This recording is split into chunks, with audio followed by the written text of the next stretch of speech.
What was that? How do I sound? There you go,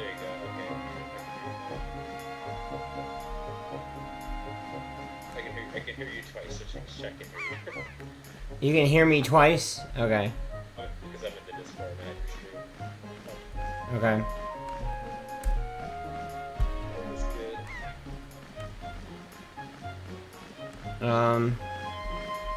Alright, I want to restart the run. Sorry,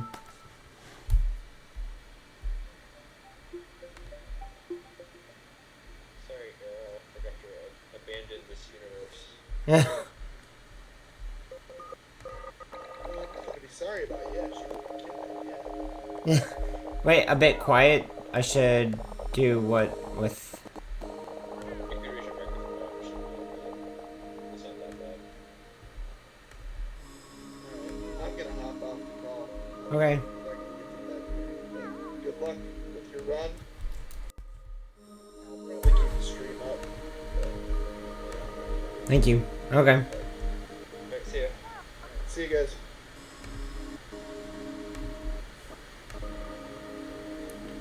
Alright. Yeah, volume sounds good on stream now. Sounds good. Okay. Alright. Yeah, I only got for a little bit though. I got work in the morning, so I gotta take off pretty Yeah, it's late for me. It's 1 a.m. Yeah, this whole week has just been work and then the instant I get off work, it's eat something really quickly and then stream this. Yeah, that's basically me. Alright. Hello, Grobile. Look on the run, PB in the morning. Dude, I hope this is a PB.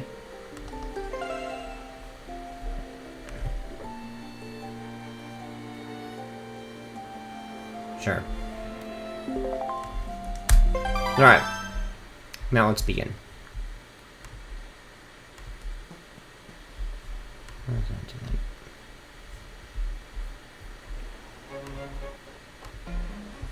Peanut butter. Can't say it, but I'll watch the run tomorrow. Good night and good luck. Thanks, Cody. Oh, yeah.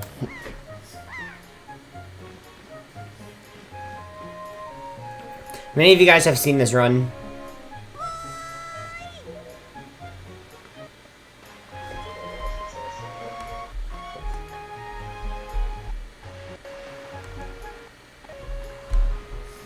Yeah, it's pretty crazy. So, this is the 100% category, so basically you have to get everything in the game. And it's really supposed to take you a few weeks to do, but I can do it in under 5 hours, so...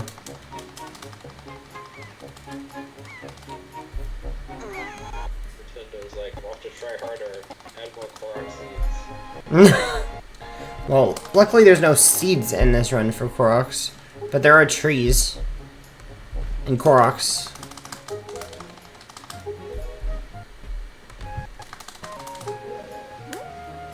So your first time watching a Wind Waker run, what is this game? Okay, so basically, you go really fast in this game. Just like Sonic the Hedgehog.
Oh, nice. Alright.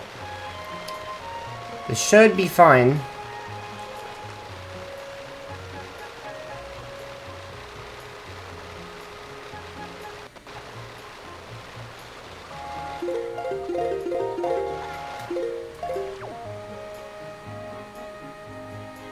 Alrighty.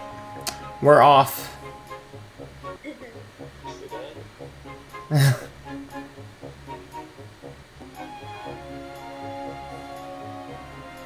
It's actually pretty good. Pretty good start. So, for people who don't really know anything about this speedrun, basically that trick was used to skip a lot. So you can super swim across the ocean by repetitively turning around. And so every time you turn around, you gain like a little bit of speed. And so there I have to do it about, well, several hundred times you have to turn around, really, to get enough speed to basically just like super swim across the ocean and skip all the intro.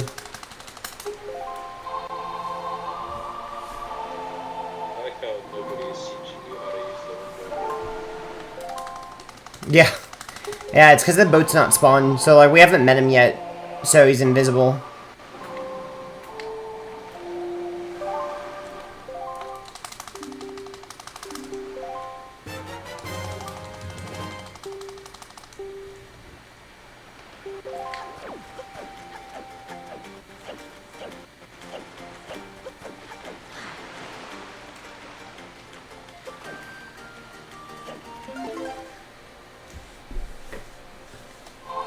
Yeah, the game does have a pretty fantastic intro. We just like to skip all of it.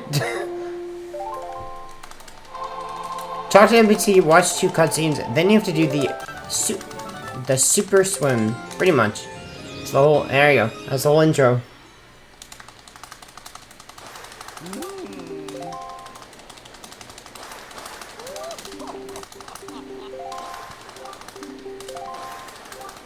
Yeah, so my PB for this is 449.02, I think.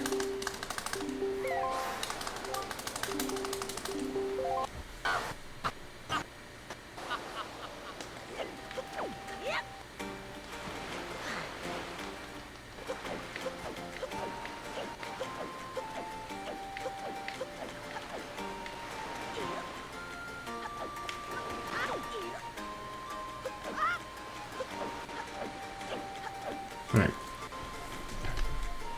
Very nice start. There's an outage for Spectrum. Well, I don't have Spectrum, I have Xfinity.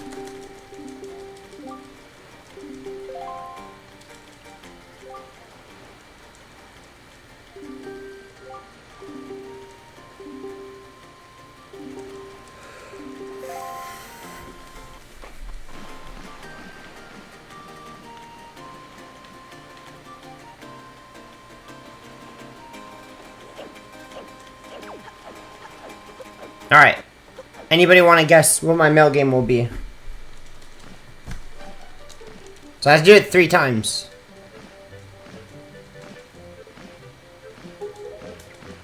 Well, I need 3 numbers, not just 1.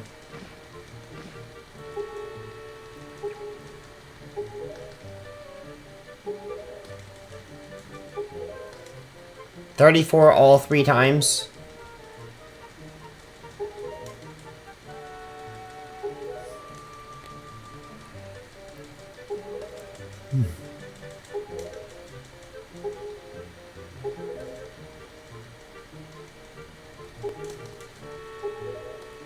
What's my record for 1 attempt? I think 41 is my record.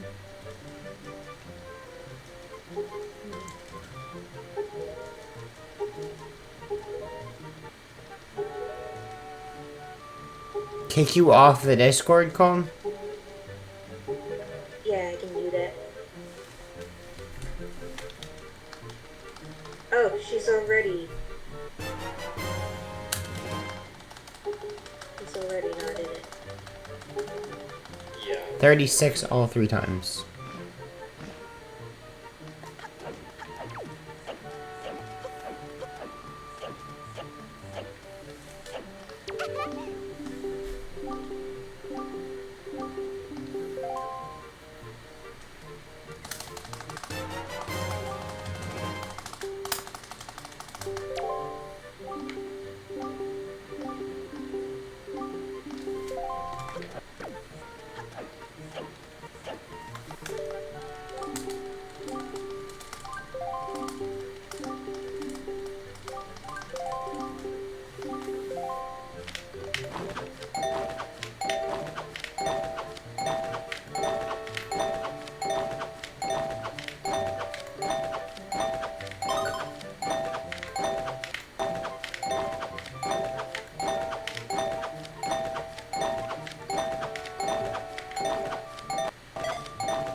I don't know how to fix the number already, but Alright, well, nobody guessed 39, so...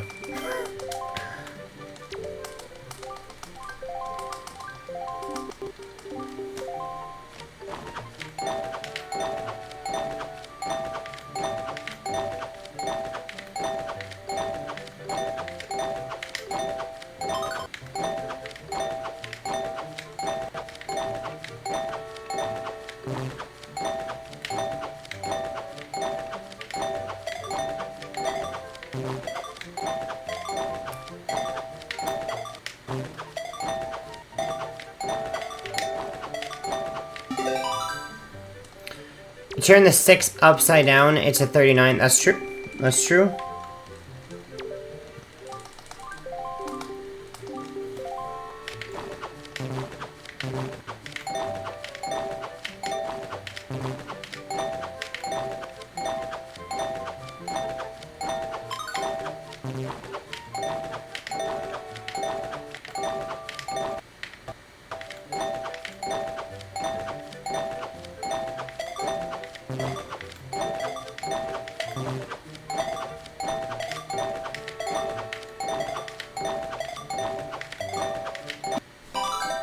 Alright, well, you were right about one of the 34s.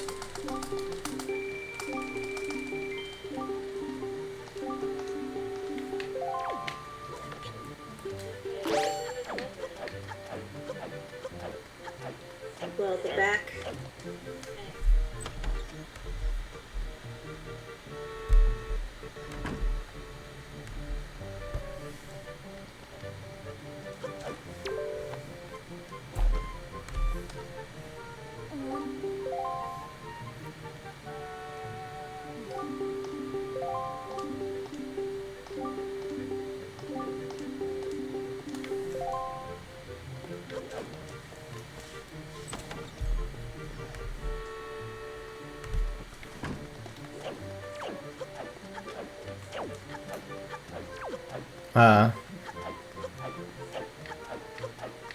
Went straight into the wall.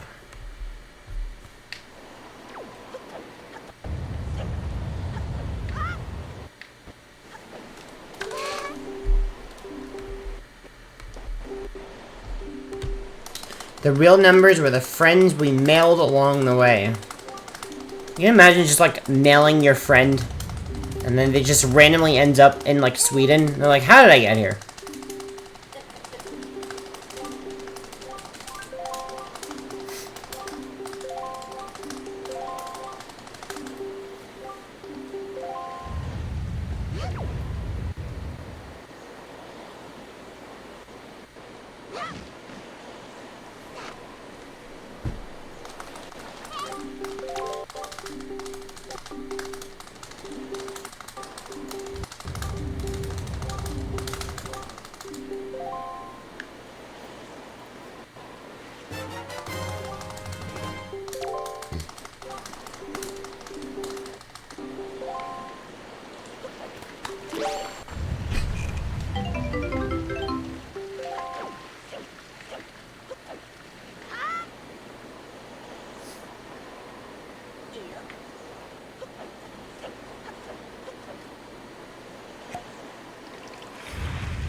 So, Wind Waker HD speedruns can kind of be simplified into basically 2 steps. Step 1, get the grappling hook. Step 2, win.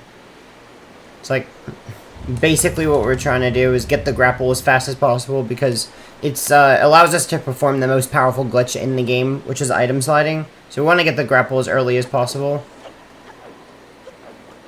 While we're going to get grapple, we can get a few things, but grapple is so powerful.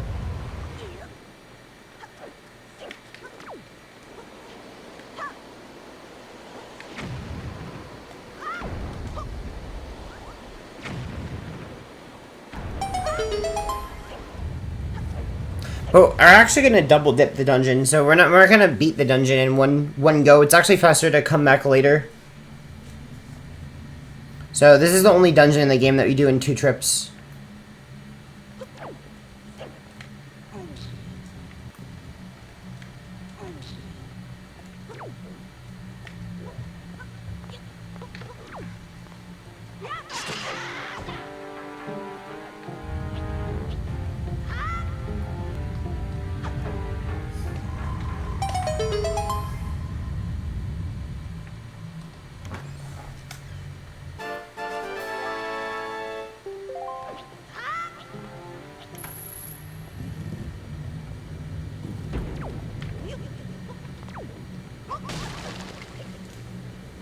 How will you get through the dungeon without a sword? Well, you see, viewer. If I pick up all these things that the dungeon has and throw them at things, you win. Throw the game back. Yeah.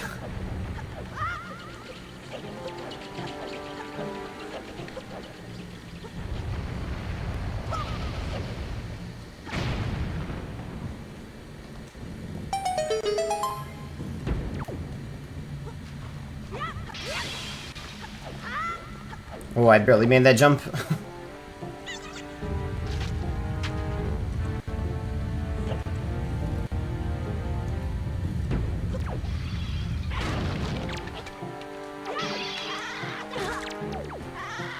Oh, bad RNG. The sword was all the things we threw on the way. Yes, that's it.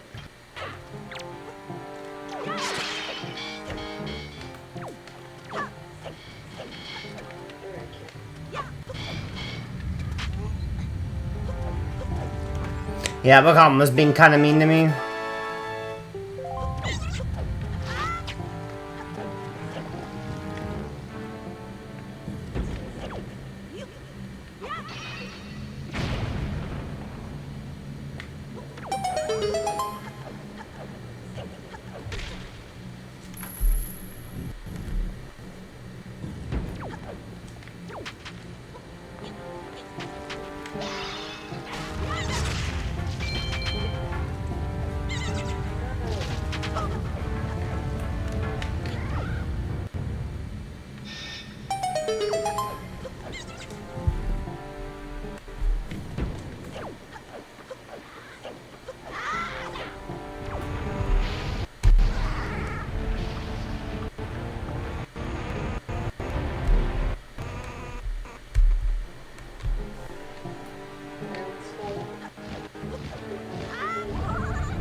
Almost fell off, he said?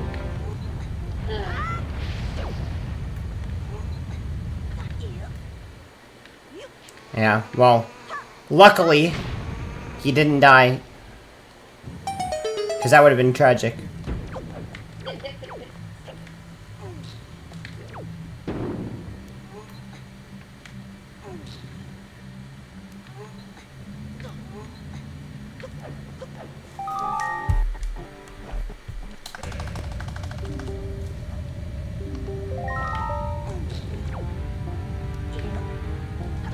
Yeah, it's funny how everyone's just standing here waiting for Link. Like, they're just sitting in a pot. Like, how many years do you think that Bokoblin was sitting in a pot for, waiting for Link to come along?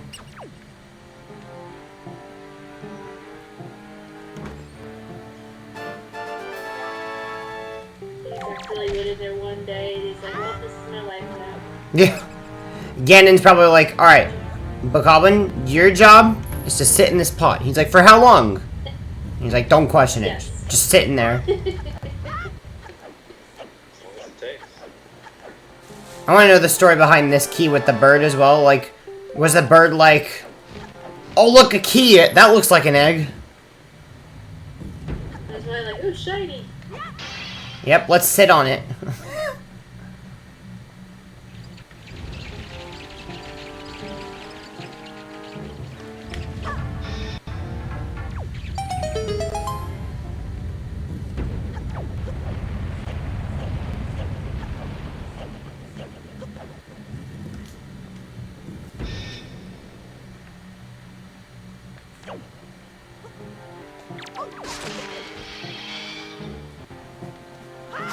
Oh, nice double hit.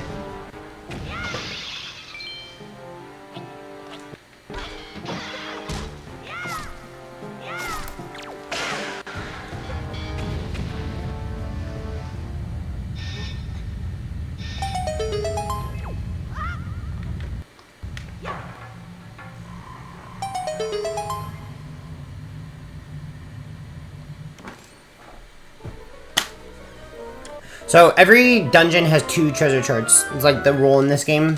So this is the first of 2.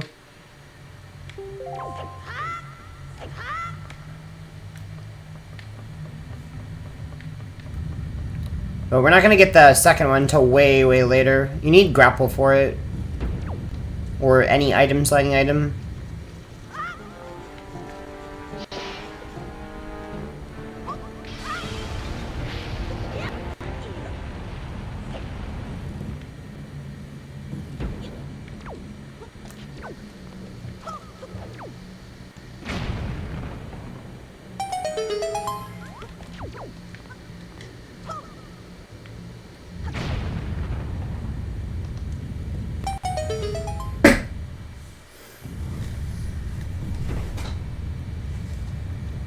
I need to play Wind Waker again at some point.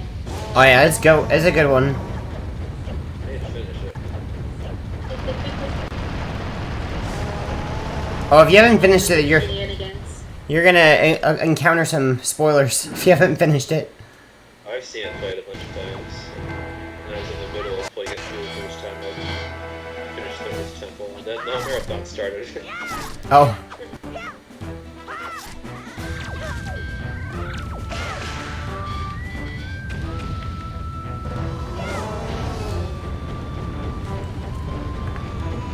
Have you seen any speedruns of it?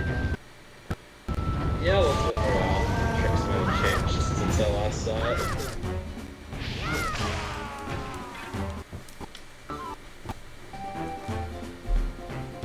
Well, you're in for a treat because it's about to get pretty crazy. Yeah, I'll check out the VOD later.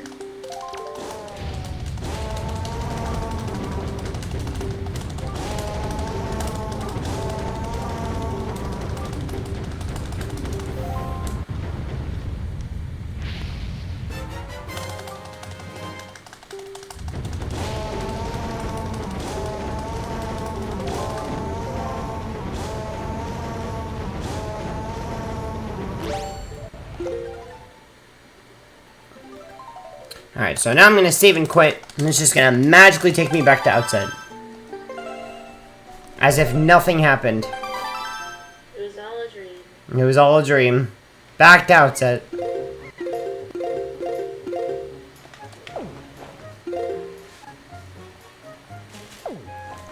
somehow we have a bottle and a grappling hook.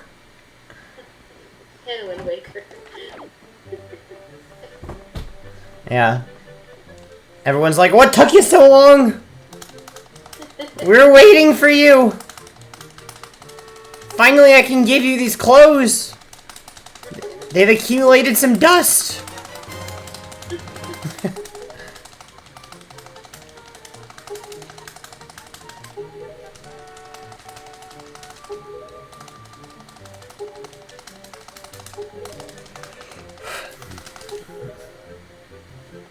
So yeah, basically this is a 100% requirement. Like, we have to get these clothes. It's like one of them, one of the requirements. And we also have to get the telescope.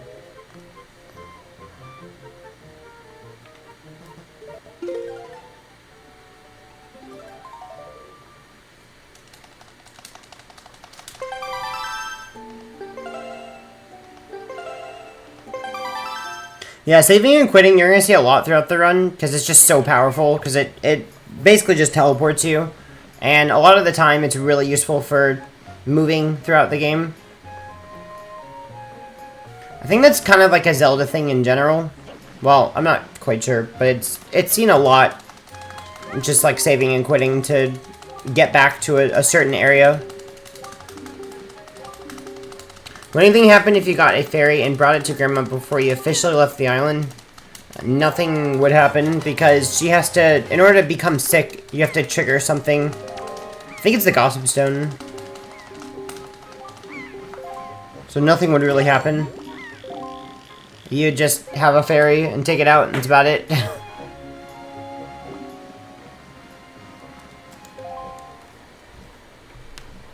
She's not sad until the Gossip Stone. Yep, there you go.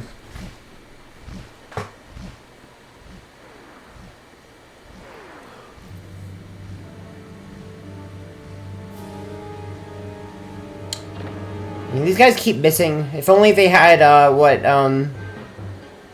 like Keith's eyeballs to attach to their cannon. With fuse. That'd be fun.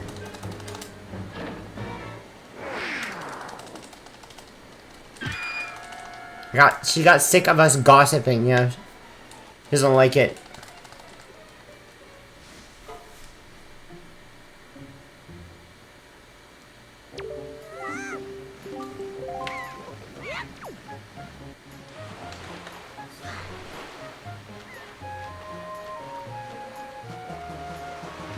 Alright, here's a really cool item slide.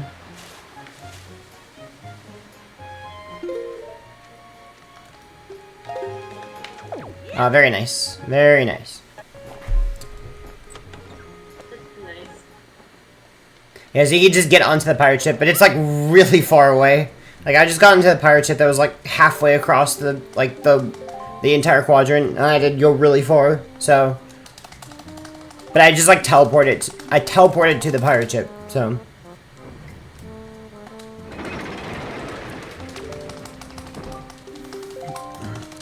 Could have also made their ship fly by using those floaty panels and some fans. Yes, they should have done that.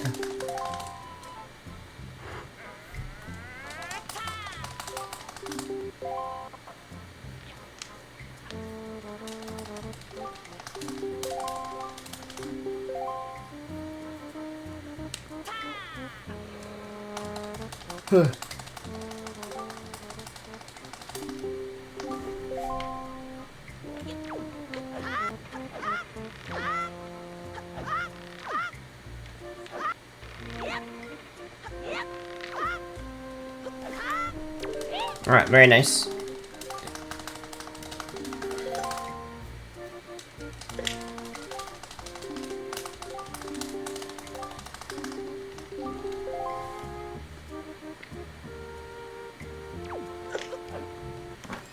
So, getting the gossip stone. Not the gossip stone, the spoils bag. Get the gossip stone later. And then once again, I'm gonna save and quit.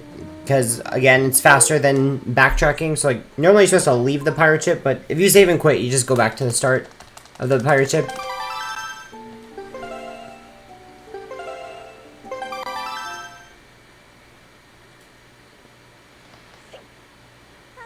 looks like Miss yelling at me.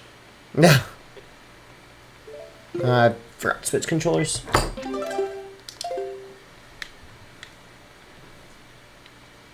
Yeah, Tetra is really sassy. Like, she just gets so mad at you. She's like, what are you doing? You idiot! What were you thinking playing with Nico? We have business to do. She's just mean, I swear.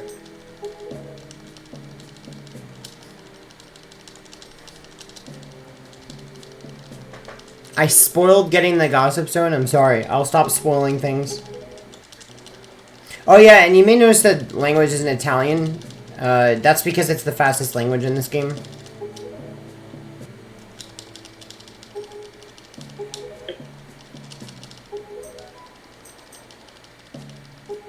I don't really know of many speedruns that run fastest in Italian. That's not one that I commonly hear. It's usually Japanese.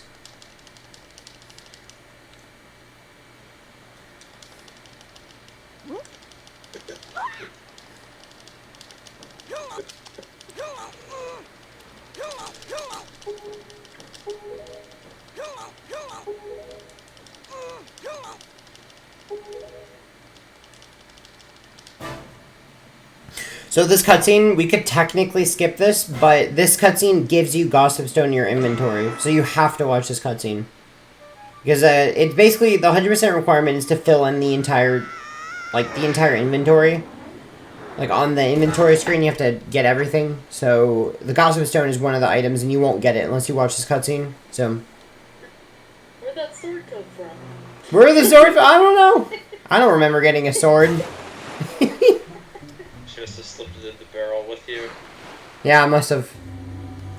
He'll need this kid.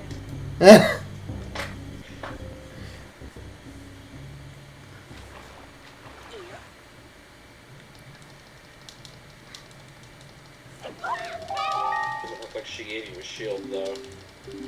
Yeah, unfortunate. That would have been useful. No sword, no shield.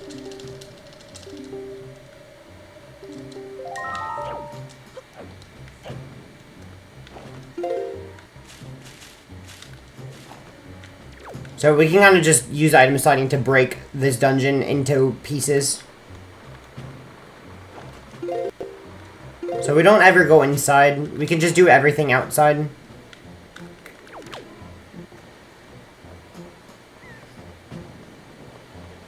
How many accidentally skip the opposite trigger?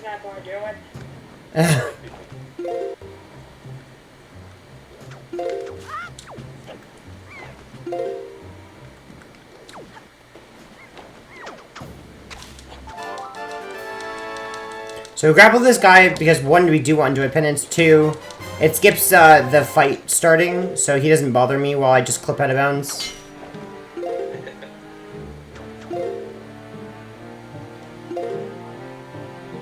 This is a really difficult clip.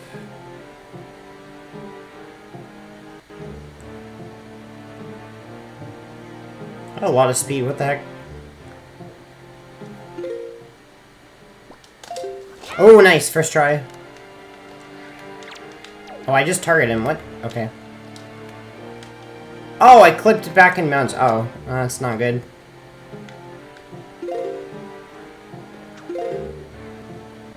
I don't usually target him. Alright, just get it 2 times in a row, I guess.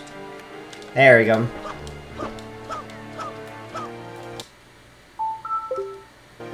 Alright, there we go. So now, basically, what I'm doing is I'm activating this cutscene while triggering this, like, option menu to show on the screen. So it may look like you can't see anything, it's because you can't. But it's basically because, so there's this option menu in the game where if you press, like, a button on the gamepad screen, it says option. It basically opens up this menu where you can change all the settings. Like, you can change gyro aiming on and off. You could change, like, invert the camera, change whether the HUD's up. One of the things you can do on that screen is switch controllers. So what I just did was, so that it's supposed to pause the game when you open up this menu. The game's supposed to pause, but if you open it on the same frame as triggering a loading zone, the loading zone overrides it, and the menu comes up, but the game doesn't pause. And so now we're basically in a pause, like a pause screen while the game's running. And so basically we could use this menu to save and quit at any time, because whenever you switch controllers, it pauses the game. So like I'll use the menu to switch between gamepad and Pro Controller. And then when I switch, pauses the game, and then I can use the gamepad screen to save and quit. So essentially I can save and quit whenever the heck I want, because normally you're not supposed to be able to do that during cutscenes. Like, you lose control of the pause screen during, like, cutscenes and text and stuff like that, because they don't want you to be able to save and quit. But what we can do is, during this cutscene, like, well, we can't really do it yet. We have to wait until we meet the boat, because otherwise we won't be able to use the boat for the entire run. So we have to be able to spawn the boat first, which doesn't happen until later in the cutscene. And then we're going to save and quit and skip the remaining half. So basically, all that just saves like a minute. So now we don't have to watch this part of the cutscene, we're just going to save and quit. That was a lengthy explanation, I hope it made sense.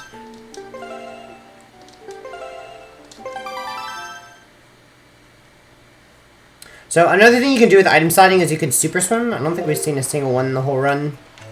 But you just, like, enter the water while you have speed, and you just, like, keep it in the water. And you can zoom everywhere.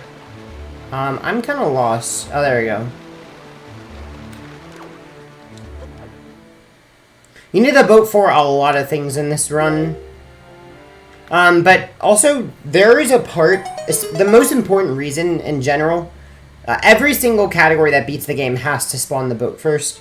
Because when you go down to Hyrule, the game will crash if the boat is not spawned.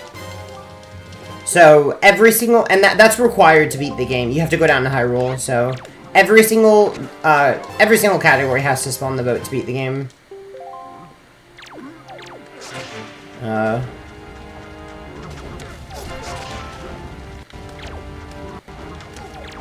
Okay. That wasn't very nice of him. Alright, whatever. Yeah, and salvage. Yeah, you can salvage without the boat.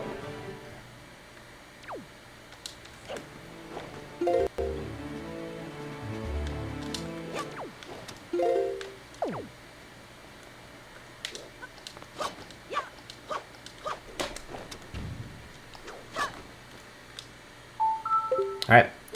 So, pause storage again. Now we're gonna do it, a different usage of pause storage, which is kind of cool. So, during this cutscene, you get the wallet upgrade, and you're only supposed to be able to watch it once. But what you can do is you can save and quit during the cutscene right after you get the wallet upgrade. And then, basically, because the cutscene hasn't finished, it'll replay the next time you re-enter. Like this. So now I have gotten the wallet upgrade, like at the first one, but you're supposed to get 2. You're supposed to get the second one on outset, but basically I'm getting both on this island. It's a lot faster. The one on outset is really, really annoying to get in a speedrun. So, but because of that glitch that I just did, I can get the same one twice, and it's way faster. So I'm not going to go back and get another wallet upgrade from the same island when I'm not supposed to be able to do that. And then that's my 2 wallet upgrades. Actually, every upgrade in the game works that way. Like, in theory, you can also do that with bomb bag and quiver, but it's actually not convenient because those islands you have to open first. So, like, this is the only one that's, like, completely open, and you can get it's open early. Like I didn't have to do anything to open this island. But all the others, like, you need bombs or you need Skullhammer. And the other thing is that, like, the islands that have the upgrades, you have to go to them anyway. So it ends up not really being worth it as well to dupe them. So this is really the only upgrade you see duping.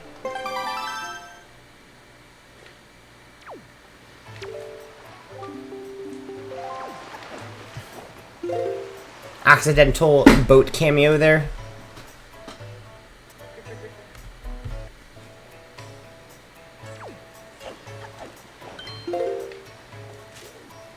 Alright.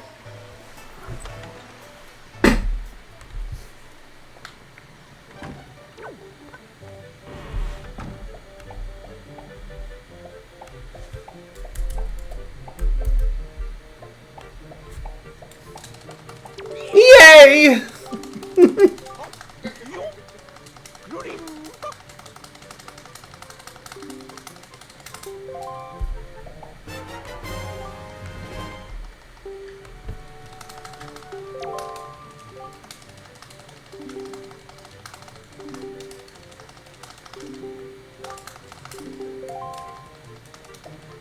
Alright, see ya, boy, already.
Alright, gonna go ahead and get the Picto box. And I don't know if anybody was around for when, like, before. We're actually coming up on the worst minigame in the entire game. Like, this is the worst design, probably the worst design minigame in all of Zelda history. Like, this minigame is seriously awful to do. Because it's like Battleship, but it's heavily rigged against you. But we're just... What'd you say? At least as the funny guy. The funny guy with the Salvatore? Yeah. But I'm actually gonna use a... Yeah, I'm gonna use a tool to rig it back in my favor. So, you can't really see it, but basically what I'm gonna do is I'm gonna enter in all my hits and my misses. And actually, I actually started a timer when I enter the door. And it's basically going to be able to calculate where all the ships are based on the hits and misses. And based on, like, how long the game has been running for. So I'm actually entering in all the ships right now. And so basically it's gonna tell me where to shoot. Where's the, like, the most likely shot based on all the information I gave it. It's, like, very intelligent and very complicated.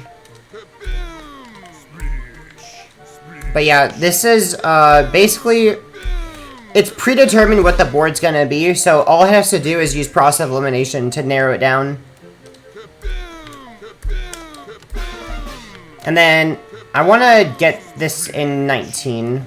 So what I'm going to do is I'm going to win in sub 20. So in order to, like, clear this minigame, you need to win sub 20 and you need to win once. Well, you need to win 2 times and one of them, well, you have to win once and then you have to win sub 20. Well, I'm going to win sub 20 and then I'm going to beat my high score, which still, you know, it still counts. You have to beat it twice and one of them has to be sub 20. So I've already cleared the sub 20. I just have to beat it again. But I actually want to beat my high score, because if you beat your high score, you get 100 rupee. So now I want to beat, like, that. So that's why I did 19, because 19 is the worst score you can get that's still sub 20. So it, you know, maximizes my odds of beating the high score. So it's already figured out, so... Oop. Oh, well... I accidentally didn't beat my high score. Well, that's okay. It still counts towards the minigame. I kind of wanted the 100 rupee, but now we're gonna be low on rupees. But I can still back this up. I gotta get these now.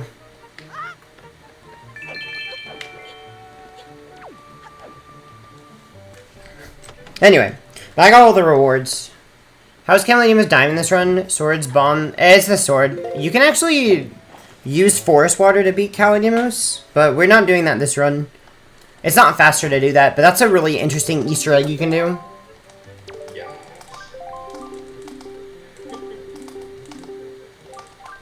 I might know a thing or two about that. Yeah, Fish was the one who made that original video that went viral about doing that. Wait, that was Fish? Wait, I didn't know that. That's so cool. That's crazy. I'm honored to meet. I'm honored to meet the person that discovered it. And that was a really cool discovery. That actually makes some really interesting. Like, there's like a route idea I had. Well, I mean, sorry, a category idea that I haven't really, you know, gotten, you know, fully. But like, I haven't, you know, quite finished the route. But it'd be a really interesting challenge, which is basically do as much as you can in the game without sword. And being able to beat Kaladimos without sword, like, that's the only way you can beat Kaladimos without sword in this game, is with, well, no, that's not true. You could boomerang him to death. Which is, like, really slow, but it's interesting that you can do that. Like, that would end up being, like, used to skip sword. There's always been, like, interesting routing ideas with, like, using forest water on Kaladimos. Like, I think there was... It's funny how it just, like, blew up one day. Yeah. Well, it's crazy how it wasn't known. Yeah. Yeah, very surprising. There's some people claim that they knew it, but there was no documentation at all. Yeah. That's also why I documented the GameCube version, like, the day after, because I didn't want that to get sucked up. Oh.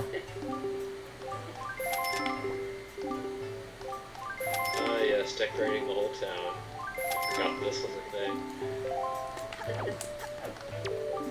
Yeah, this is a really busy island. There's a lot you do on this island. In 100%. And I don't have many rupees, so I hope I will be okay. It's not looking good, though. Because I really needed the 100 rupee from the battleship minigame.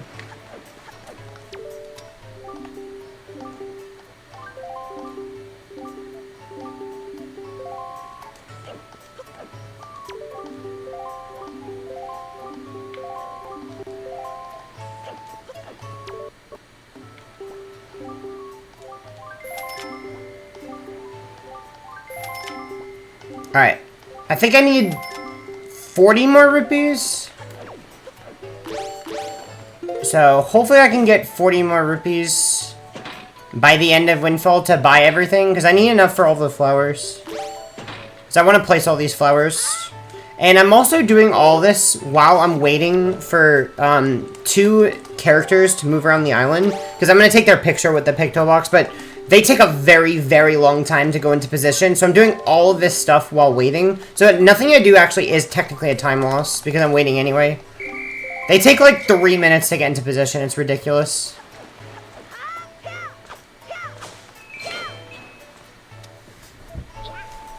You need an RNG 20 or 210s to not have to delay any flowers. Well, that stinks. That's not good odds. Oh? Okay, well that's progress. That's a 10.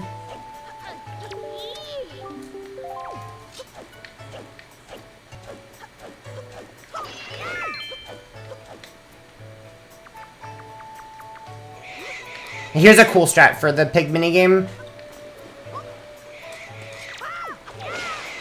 So you can just anger all of them, and then they'll all, like, come at you. And then you can just stand on this rock, and this guy will just... they'll just all go to the guy.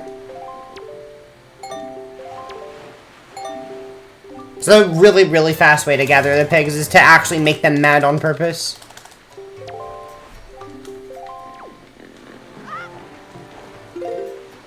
Pigs are really cute in this game. They are.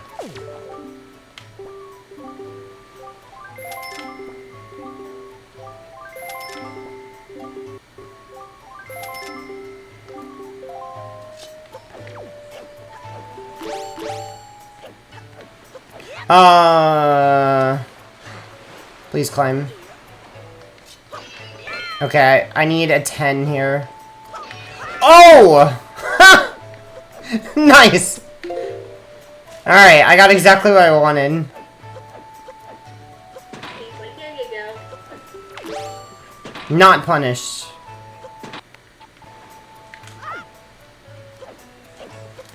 Alright, we have enough rupees.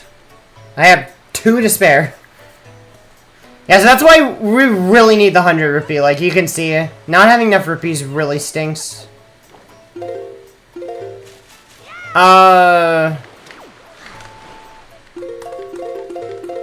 That's not good.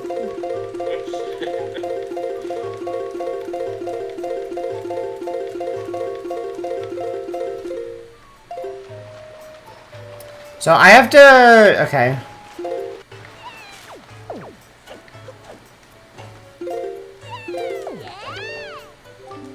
Okay, I should be fine for my cycles. I'm gonna skip a few things. What? Okay, there's some interesting things happening right now. I've never gotten that kid out of an item slide.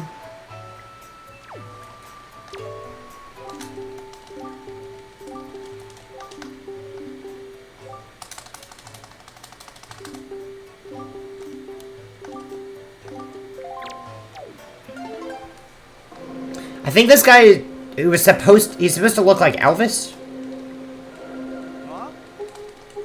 what we call him.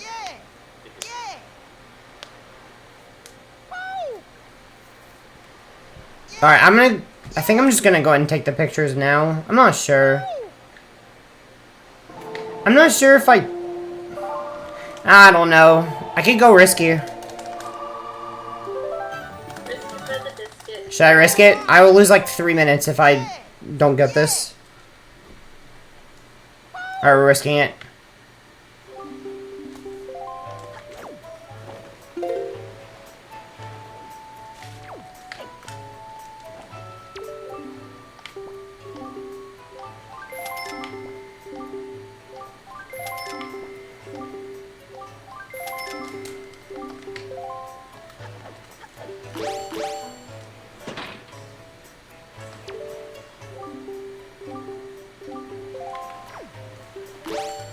Alright, basically, I've gotta go fast. I might miss my pictures.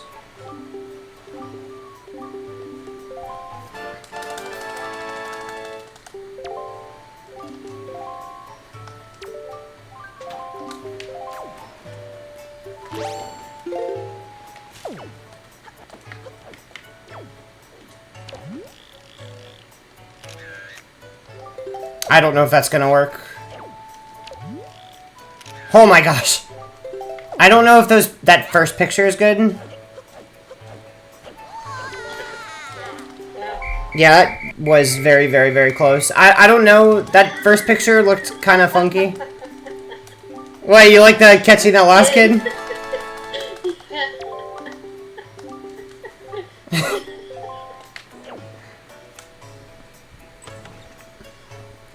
Yeah, basically we just kind of like intercept him. Like we know exactly where the kid's route's gonna go.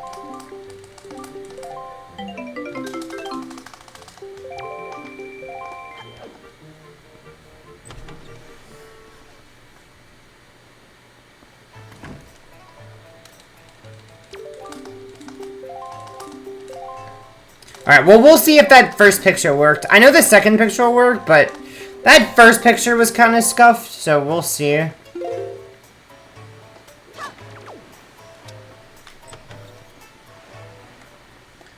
Alright, and then the last picture, we have to scare this guy.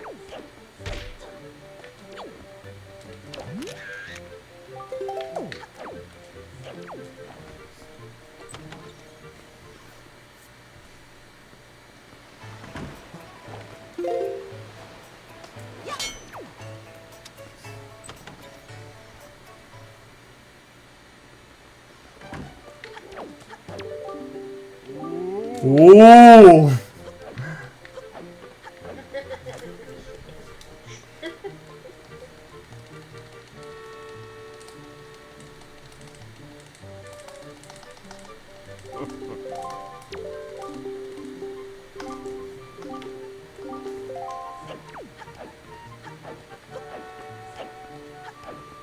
Just gonna kick his counter a few times.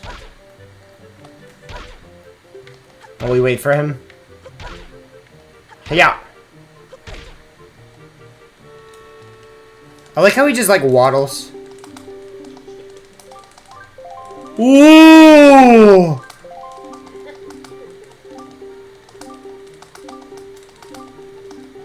I think the first one I show... Is that the first picture? Okay, he liked the first one. Wait, I think that means I got it. I think that means it worked. I think I just showed him the first picture I took. Yeah, I did. Okay, all my pictures worked. Wow. Wow. That was very, very close. I can't believe I got that to work. The risk paid off.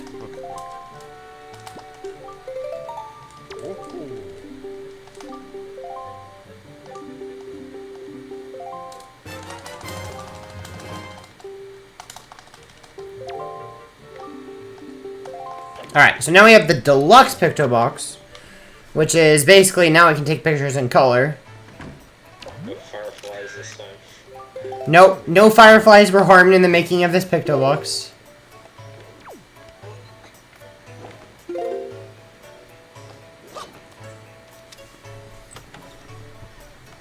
So now I can come up to the top of Lenzo's house.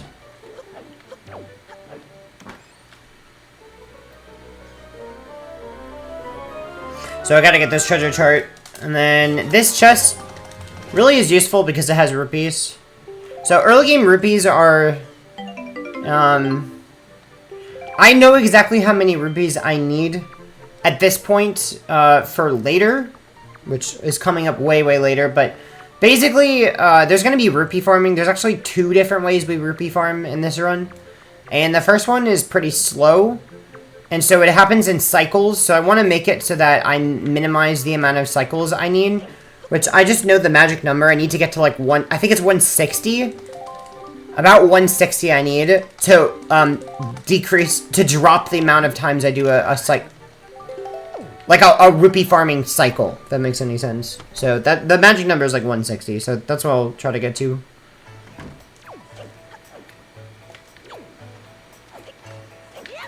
So So now we're going to do a ton of super swims.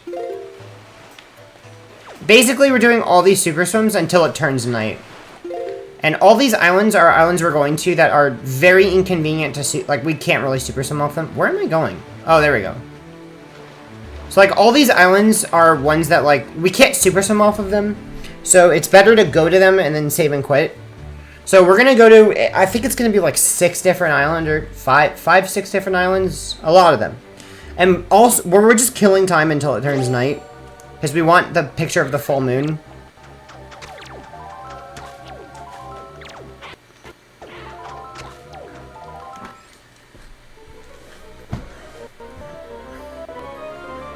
So we're going to do this platform, save and quit.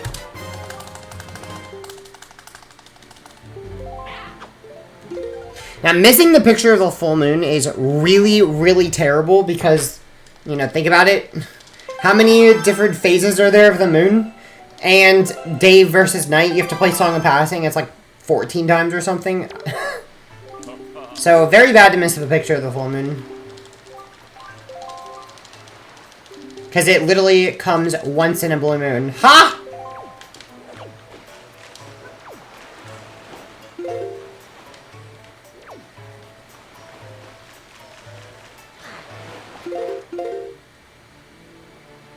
Alright.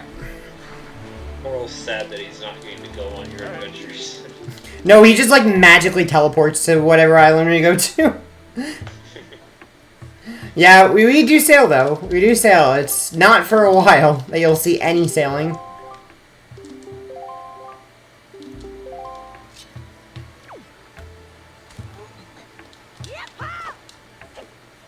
So, instead of climbing up top here, we're going to do a clip, which lets us to go, basically, like, it's not necessarily under the waterfall, but basically we're going around, and then as soon as we hit water above us, we'll teleport up. I'm going to move left, and then I'm going to teleport up. Oh, nice. So now, do pause storage again, and this time I'm going to be beating the choose for the Deku Tree blind. I do all this movement blind.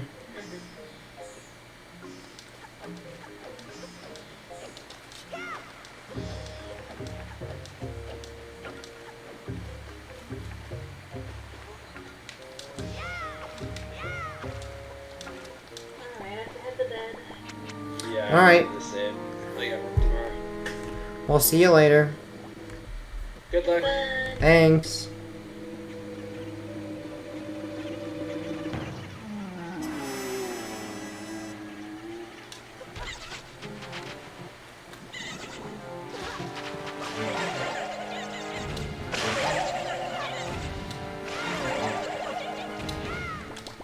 Alright, nice. And you also have to be very careful, because if you press the B button, like, during that menu, and, like, and the B button gets registered, it closes you out of the menu, and you lose pause storage. And you can only activate it on loading zones, so it's very bad to accidentally close that menu.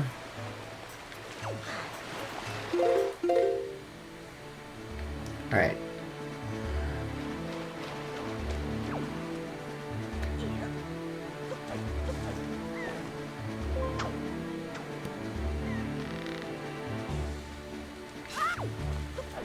How much cursors on the timer? Oh, sorry. Oh, it's actually showing my cursor. Oh. Someone's cursor. That's mine!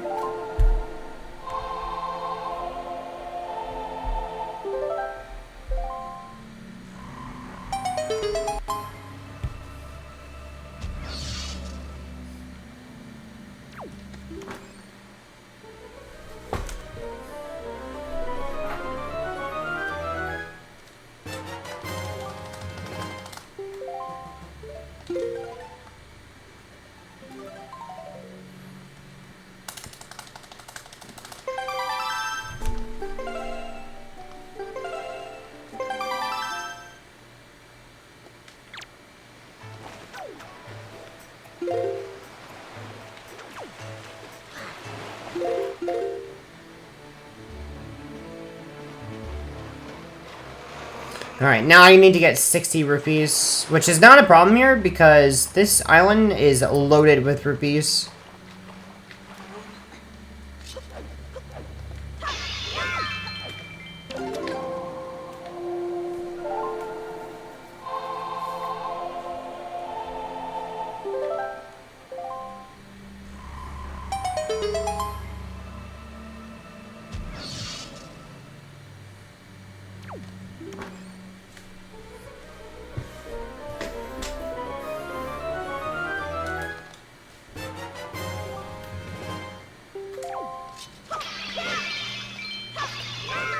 Alright.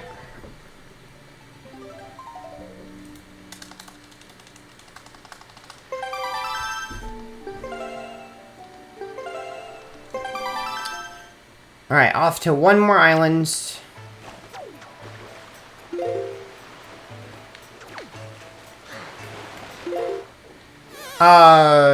Okay. I didn't mean to do that.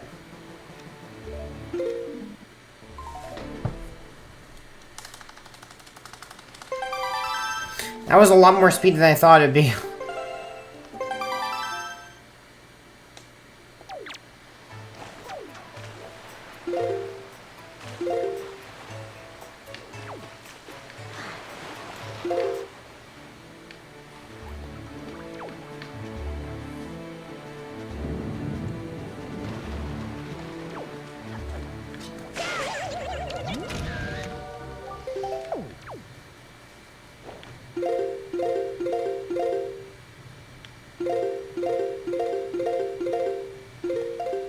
So, you're supposed to, this is Western Ferry. We're gonna get an early quiver upgrade from Western by clipping in that item slide. You can't actually get to this island now because it needs the Skull Hammer to open it, so... basically, the reason we need early quiver is that we're gonna be skipping the Tower of the Gods bow. Now, even though, you know, you're supposed to get bow from Tower of the Gods, we can get it elsewhere and it's still fulfilled the 100% requirement, because 100% doesn't care where you get a bow, because there's other places you can get a bow as well. So we're going to get the lighter bow instead, but that one doesn't actually give you arrows, so we need to do this so we can shoot arrows. So we have to do this before we do that.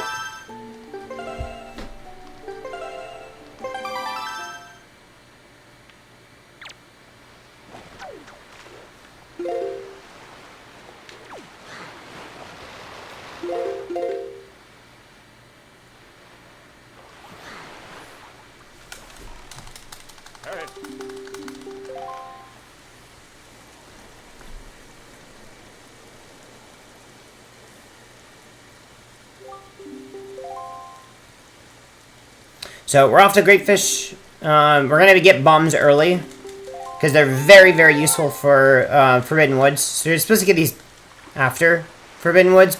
We're going to get it before. And basically, the reason we can do all this stuff so early is because normally you're not supposed to be able to sail to these places. The boat will not let you. But with Super Swimming, we can just go anywhere we want, whenever we want, in the entire game, pretty much, on the overworld. So we can do some sequence breaks with that. And so, early bombs, basically, when you trigger this, the power chip will be on Windfall. And then you can get bombs from the power chip.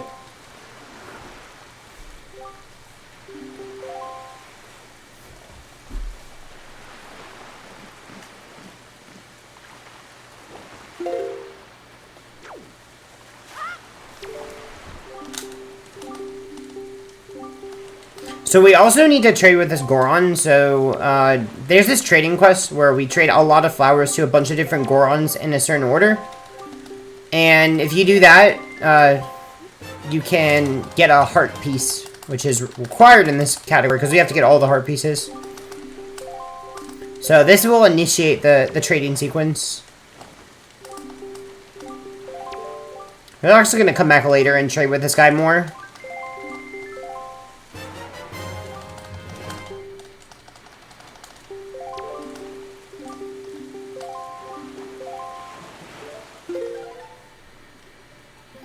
And then saving and quitting is really useful to get back to Windfall. It's really dumb. You can super swim off of Greyfish, but it's the hardest super swim in the game. And it's based off of water level, so it's better to just save and quit and get back to Windfall.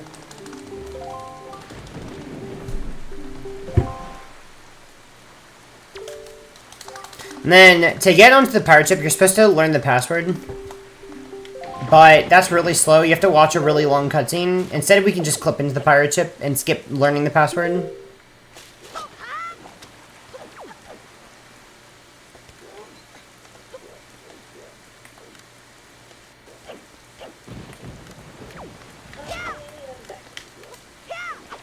Welcome back.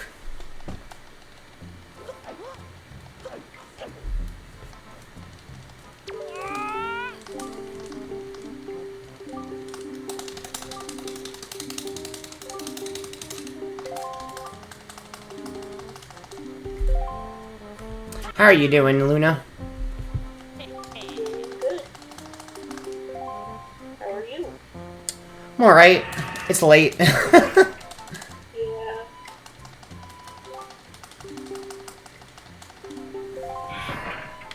So, funny enough, in my opinion, the second rope game is easier than the first.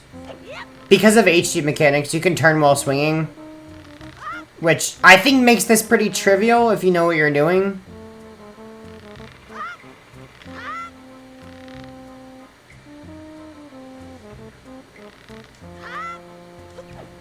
But in the original, yes, I can totally see how the second one's harder than the first.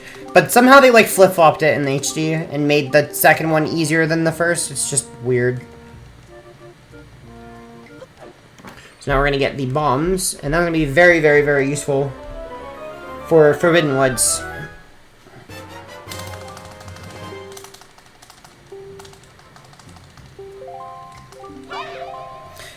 So you may remember before that we already watched the cutscene to, well, we skipped it, where we, like, saved the tree, the Deku Tree, so next time we come back, the leaf will just be spawned.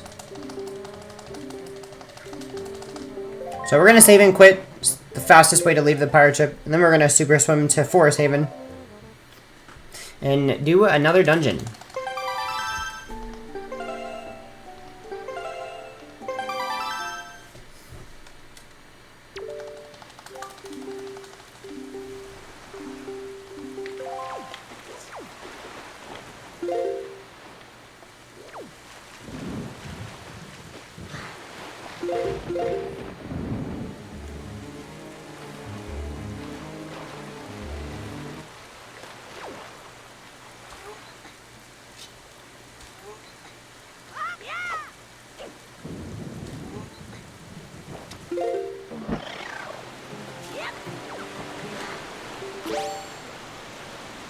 So, doing the same clip again. This is kind of deja vu. Repeat of what we did before. Into this loading zone kind of quickly. And yeah, as I mentioned, so I skipped the cutscene that you're supposed to watch to spawn the leaf. So now that I re-entered, you can just take these bulbs up. The cutscene's required because that first bulb I don't think is there. I don't think the first bulb exists. Unless you watch the cutscene.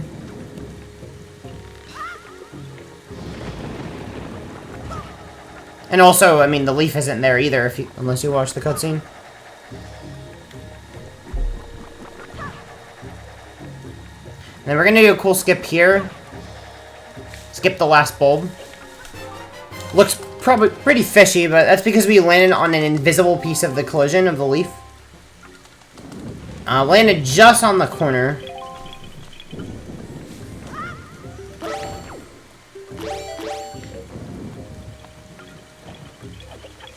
We're gonna go ahead and head to Forbidden Woods.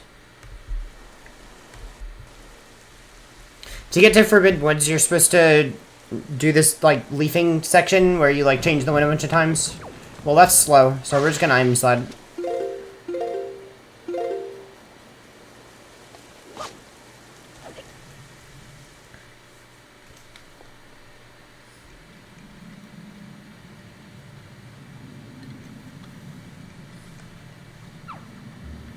So, really just gonna show why bombs are so powerful in this dungeon. It's because there's all these flowers that you're supposed to break. with like nuts and stuff. You're supposed to throw nuts at them. So, you know, that's fun, throwing your nuts at people.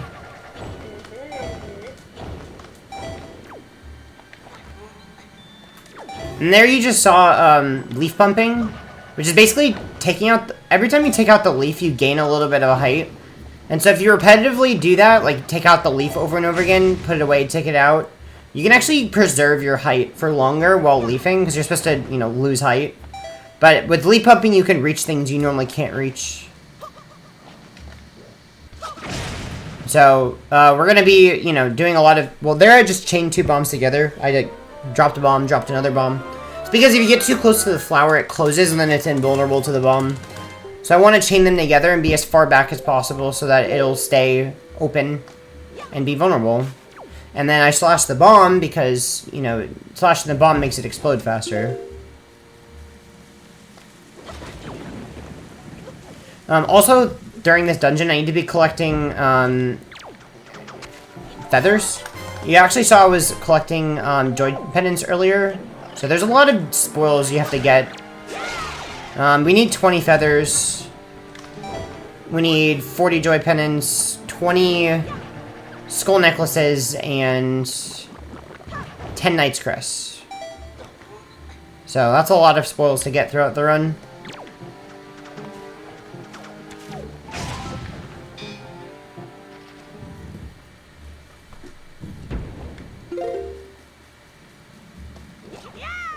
I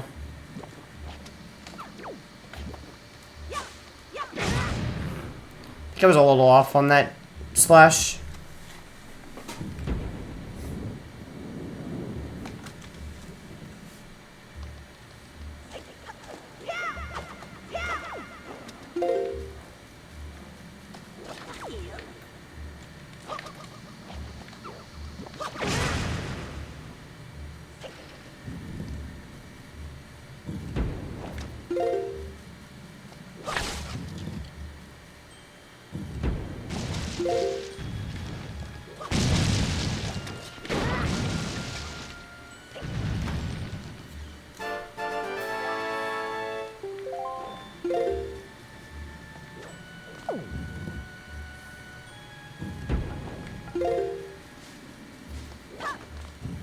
So anyway, we gotta get the small key to open this door over here.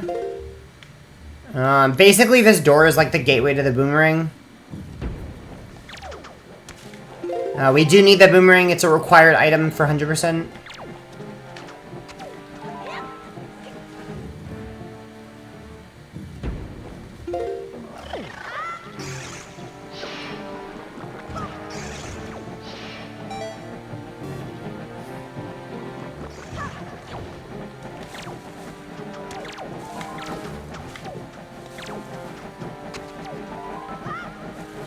That kind of stinks. I only got 2 feathers. Because, the, PHAs weren't really cooperating there, so I'll have to get 1 extra. I usually get 3 there.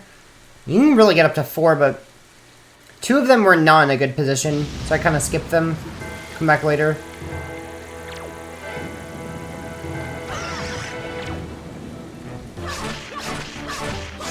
And for this mini-boss, it's pretty simple. You just kind of trap him in a corner. Hit him over and over and over again. You can't escape.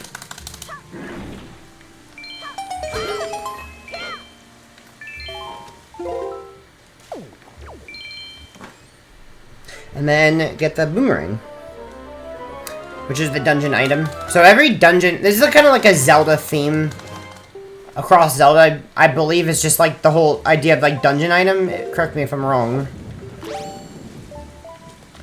But basically, like, you go through the dungeon, and then you get an item from the dungeon, and then you use that item to, like, do things in the dungeon and beat the boss. I think it's like a general Zelda theme.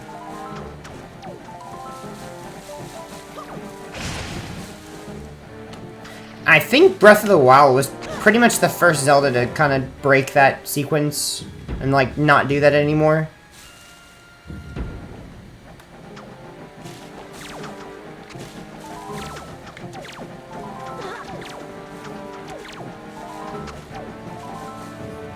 So we're farming some feathers. to get to our magic number of 20. Gonna go ahead and break the floor. I'm gonna jump down during this cutscene.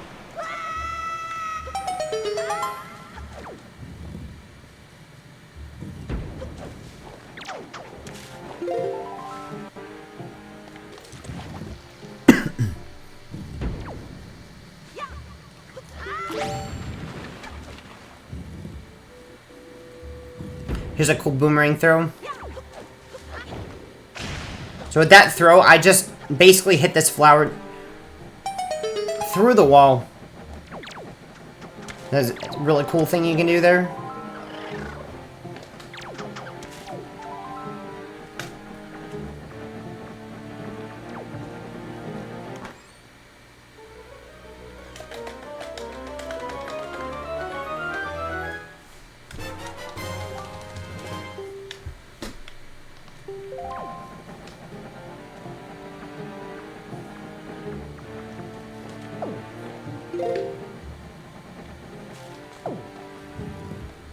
Alright, so now we're gonna go back. Because we've gotten both treasure charts now. We gotta go all the way back up. I can't save and quit to the beginning of the dungeon, which would be faster. However, well, if I tried to save and quit now, I'd go back to Windfall. And that is no bueno.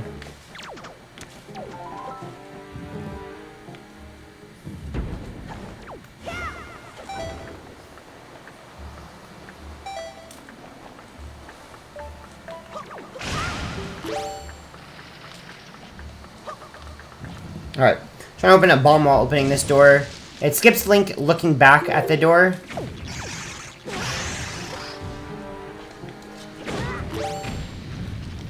Then I didn't get the boss key, so I'm skipping the boss key. I don't think it's that, well, probably is a decent bit faster to skip the boss key, given the backtracking you'd have to do. But we could just clip out of bounds here.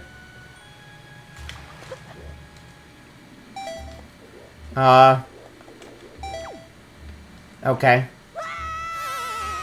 Never mind, we're gonna try that again.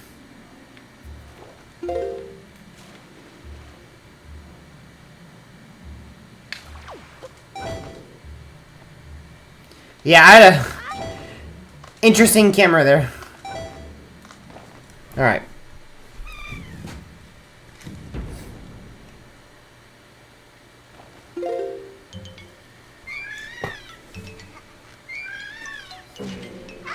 Yeah, the camera kind of goes crazy there, but yeah, basically you get a lot of speed there, and when you clip out of bounds, the camera just goes nuts because of how much speed you have.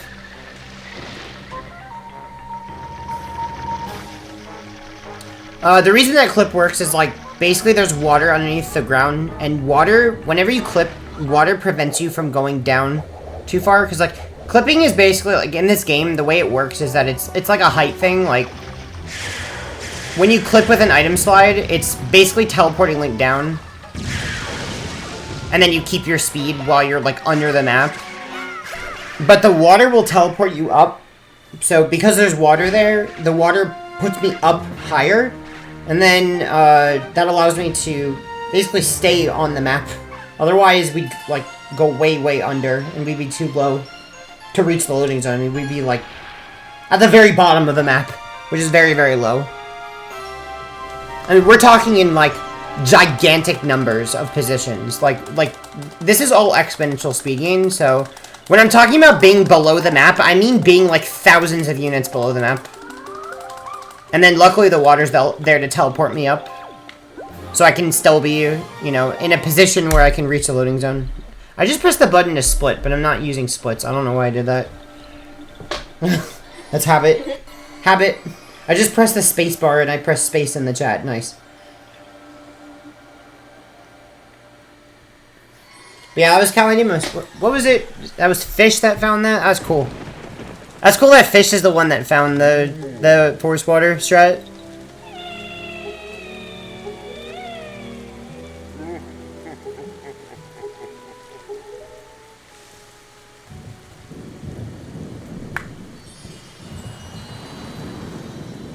I think it's cool that one of the properties of Endless Night is that, like, it's raining during this cutscene. Like, you're not supposed to be able to have, like, endless night going on during this. So I think it's really cool that there's, like, rain going on when there's normally not supposed to be. But somehow it's able to rain in here. It makes no sense. Because it's not, well, I guess you could come back here during endless night. That's true. But why would you? It doesn't make any sense to come back. Alright, time for singing Koroks.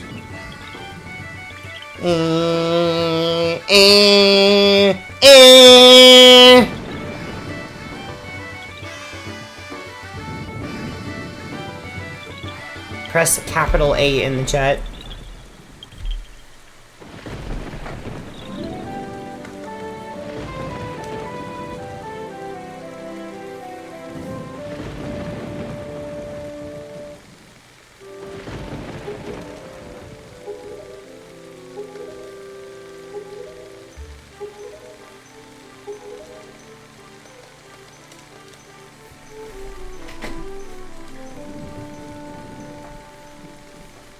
Alright. So, now that we've beaten Forbidden Woods, gonna go ahead and fill up on magic. Then save and quit. And like I mentioned, this is why I haven't been saving and quitting in the dungeon. Would be useful, but it takes me back to Windfall, because we still haven't fully progressed through the story flags. Basically, the last story flag that we haven't progressed through is setting sail. We haven't been in the boat. And that's what makes you basically spawn in the nearest, like, area. So because I've never been in the boat basically thinks we're still at Windfall before I've ever set sail for Dragon Roost. So it may seem, that's really far back. So basically, the game thinks we're very early in this story when we're actually not. We're pretty far progressed.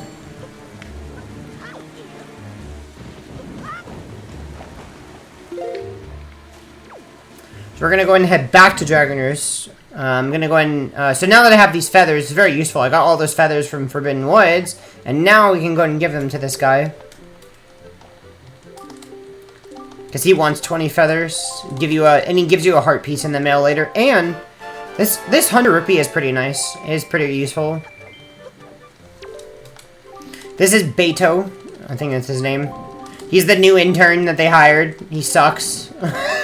From what I know, he's pretty bad at his job. So we're gonna show him our skills.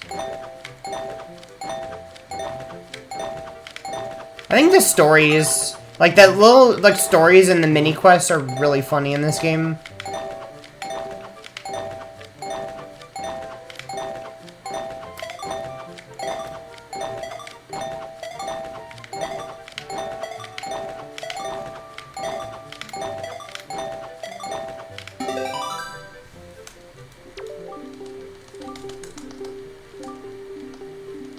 So then he's gonna give us the letter, the note to Mom, and then you have to mail it for a heart piece.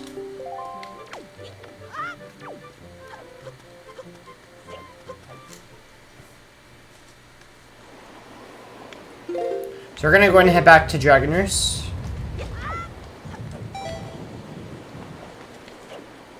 And the reason we did this all in 2 trips is that the Bosky skip that we can do in this dungeon requires Leaf.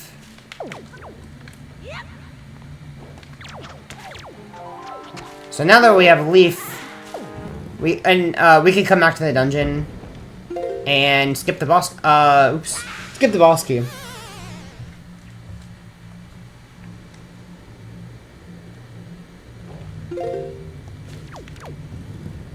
We're gonna go ahead and get this last treasure chart before we do that.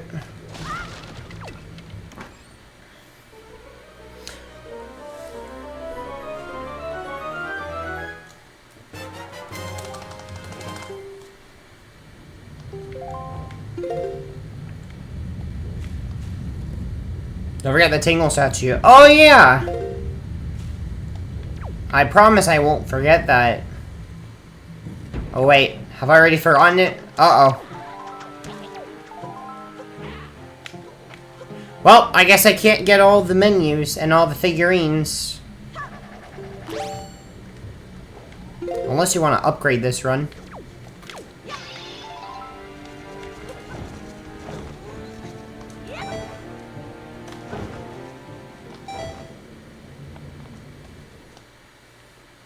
So anyway, that was the boss key skip. That requires Leaf. Basically, I think that was the first time you've seen a roll clip in the run, I believe. Basically, if you grab a ledge partially out of bounds, which you can do, it's kind of easy to do, and then you climb up and then perform a frame one roll, basically the first frame available, you roll into the wall. Basically, Link's collision is not being checked while he's on the ledge. It's not checked until one frame after you gain control of Link again after climbing. And in that one frame, you can actually get out of bounds by rolling into the wall.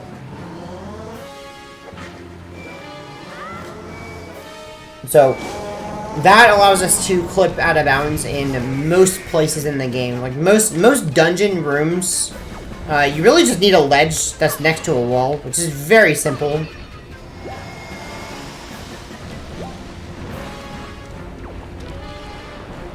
So it's really easy to get out of bounds in this game because of that glitch, and you can also do another glitch called a ledge clip. But yeah, it's very, very easy to clip out of bounds in this game, in general. The problem is that there's not a lot of places, like, there's a lot of places where, yes, you can get out of bounds, but it doesn't actually do anything. It doesn't actually accomplish anything.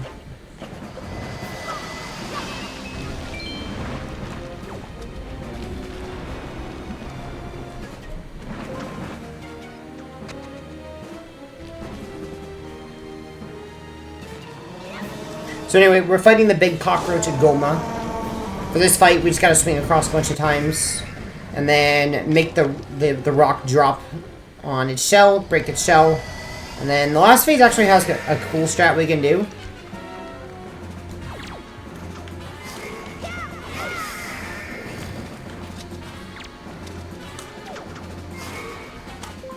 So we can drop a bomb and grapple, and as the bomb's going off, it hits Goma, and so as we're grappling, the bomb deals the final damage, and for whatever reason, it just like breaks the heck out of this cutscene if you're grappling during the cutscene playing, because basically grappling will override the cutscene, and because of that, you can actually keep control of Link during the cutscene.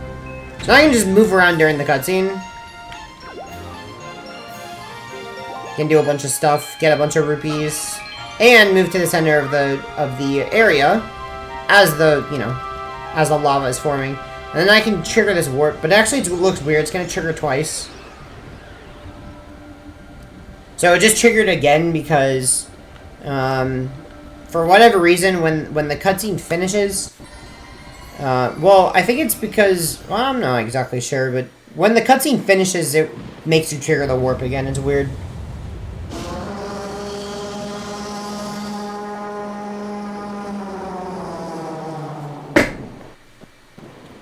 But looks cool.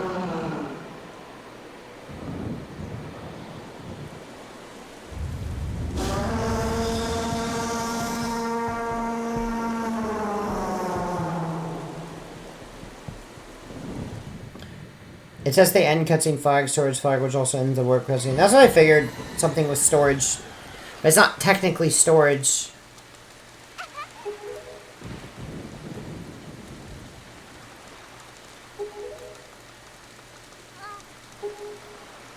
I guess in theory, you could save more time if that warp triggered earlier during the cutscene. You could trigger the loading zone before the cutscene ended, and then you wouldn't have to trigger the warp twice.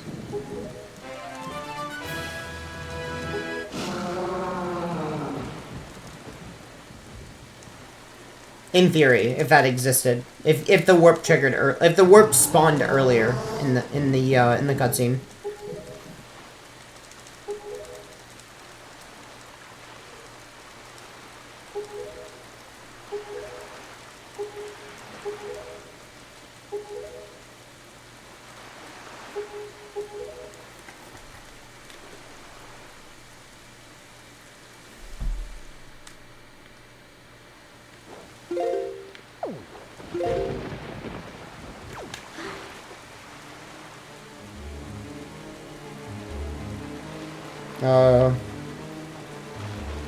Okay. Almost got lost.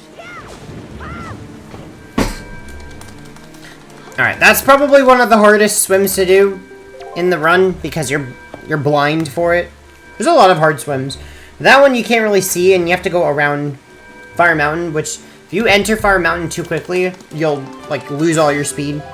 It's just really bad for that to happen, so... You gotta be very, very careful when you go around the island.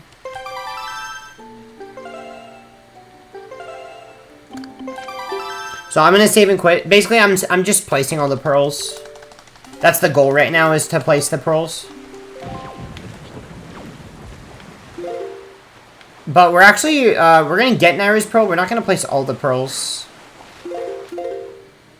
I mean, normally we would want to, but we're not gonna place all of them. And I'm gonna start a metronome.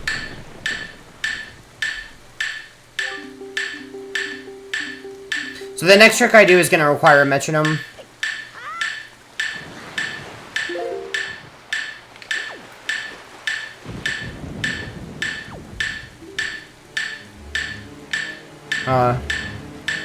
Almost got lost again.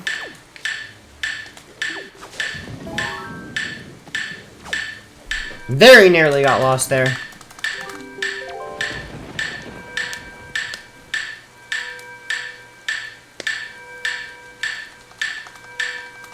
So I'm going to use the metronome to time this next trick.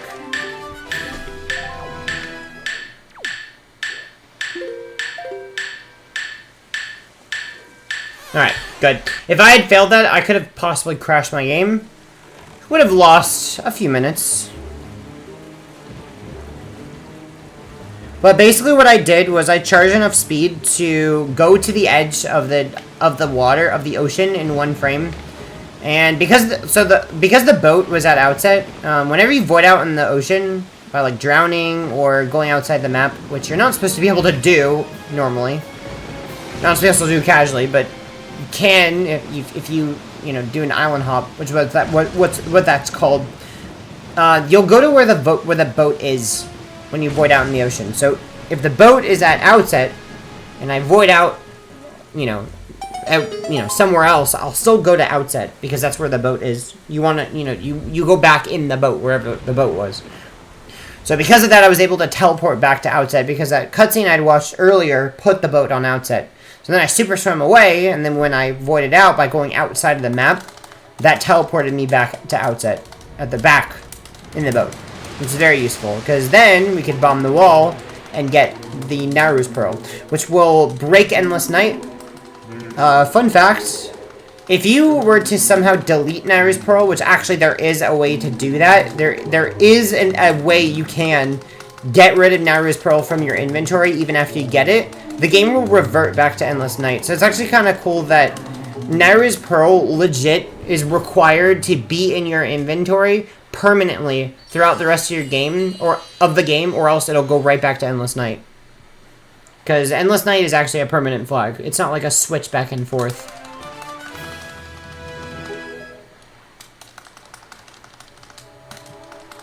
So it's kind of funny to use, like, the hacker, and then trigger Endless Night, and then just, like, give yourself Nairu's Pearl, and then it, like, stops raining, and then take away Nairu's Pearl, and then it starts raining again, and you give it back, and like, oh!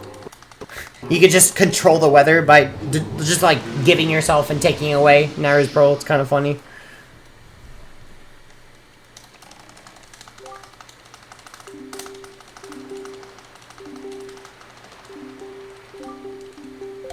So I'm actually, I'm not going to raise Tower of the Gods quite yet.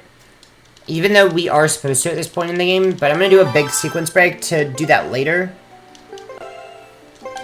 The reason for it is quite complex. But instead of doing that, we're going to go to Forsaken Fortress with a Super Swim, which we're not supposed to be able to do at this point, because the boat legit will not let you come here without Master Sword. And because we don't have Master Sword, you actually need Master Sword in your inventory to beat Phantom again in here, so I'm going to clip in with an, we're not going to actually sail, we're going to clip in with an item slide. And then I'm going to avoid the Phantom Ganon trigger. I can't even beat Phantom Ganon because I don't have Master Sword. I can't even deal damage to him. So we have to skip him. The trigger, I'm going to actually go around all this stuff with item sliding. The trigger extends pretty far up, so I'm going to have to get around the trigger with a pretty awkward item slide. Because if I trigger the fight, it'll teleport me all the way back down. So I don't want to trigger this fight. So I'm going to do this like weird leafing route instead to skip the trigger. Alright, so around it, and then I have to clip into this door because I can't actually open it.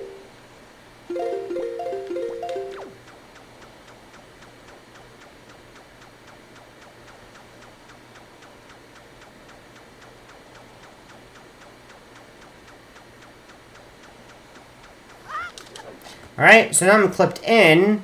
I can skip this cutscene.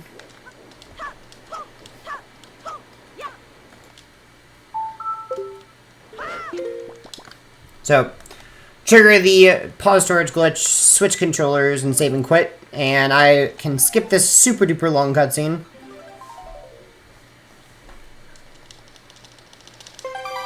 So now Errol is saved. Yay, we did it. We did it, we saved Errol. And then here you're supposed to fight Helmrock. I don't have the Skull Hammer, so I actually can't even do it if I wanted to. We're going to come back later and fight Helmrock. So we're actually going to skip the Helmrock fight the first time.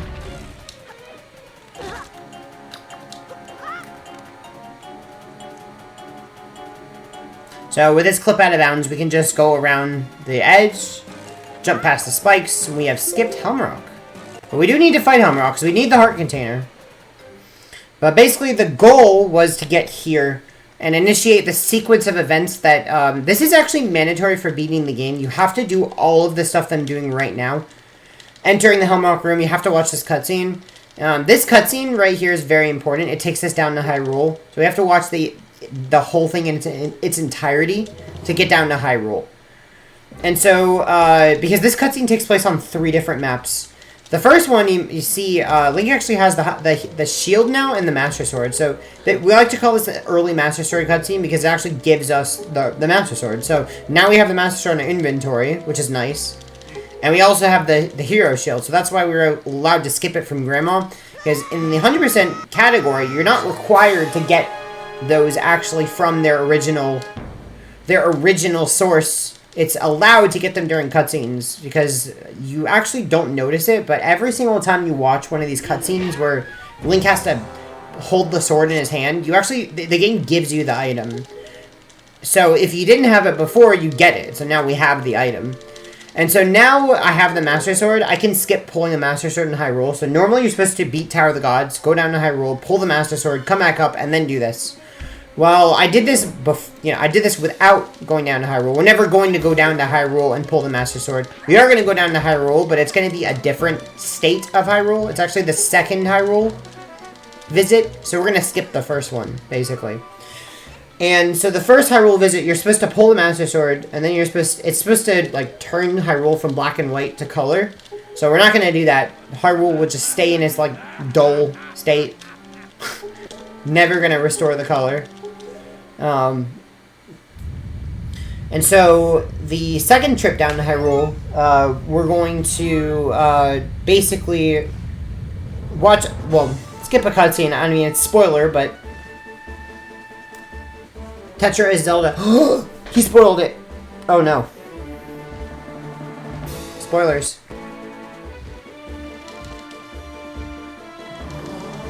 But that's the second trip down to Hyrule.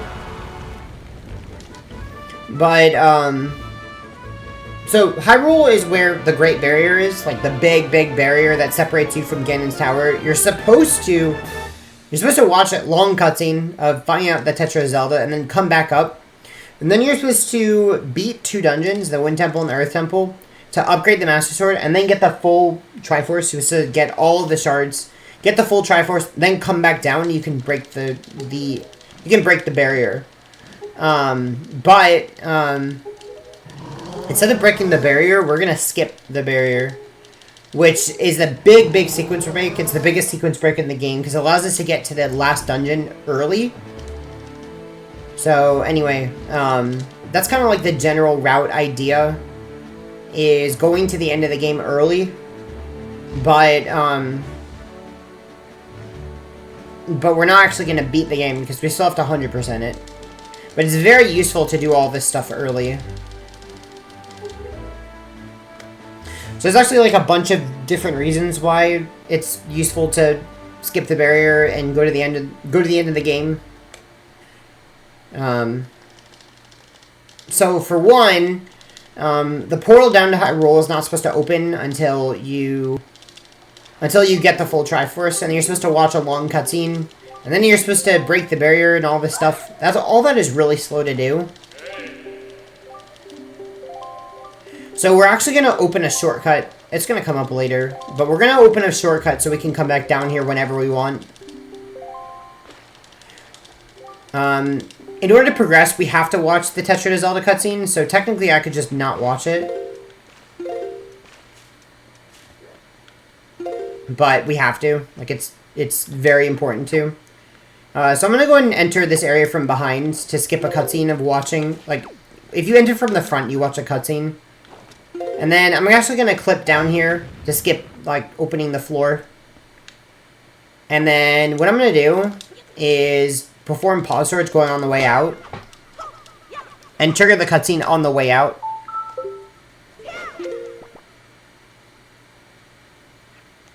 So I just triggered the cutscene. Because it's actually on the other side of the loading zone. So when I enter from the back, I didn't actually trigger the cutscene. So I skipped the really, really, really long cutscene of finding out the Tetra Zelda. It's like 4 minutes by doing that. So that's very nice.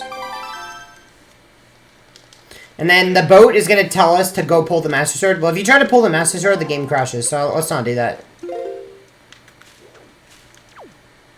We're going to leave, and then I'm going to go skip the barrier. So that cutscene that I just watched is required to progress in the game, and it's required to leave Hyrule. The boat will literally not let me leave Hyrule until I've watched that cutscene. We're going to skip the barrier.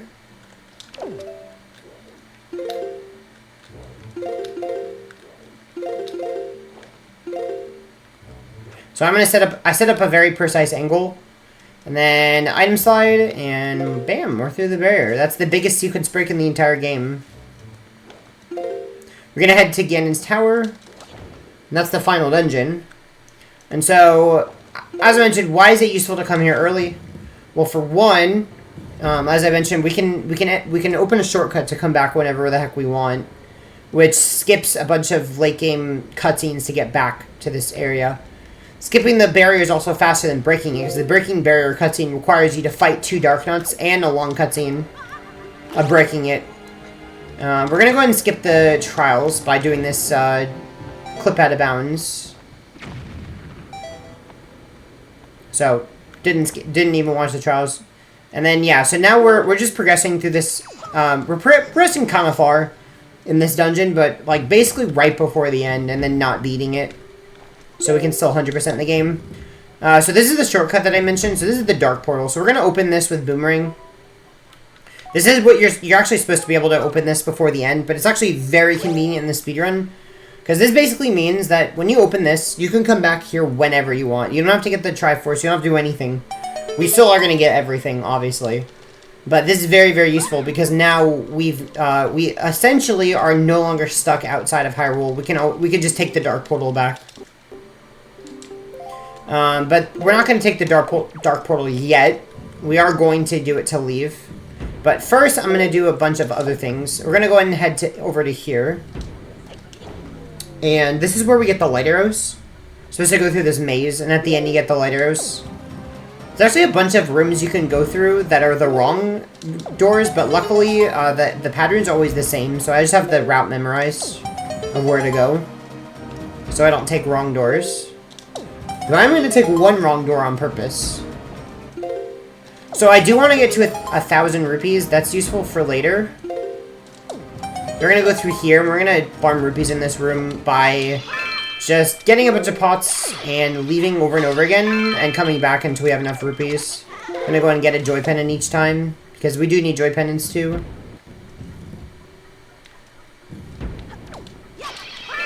This whole thing takes about a minute.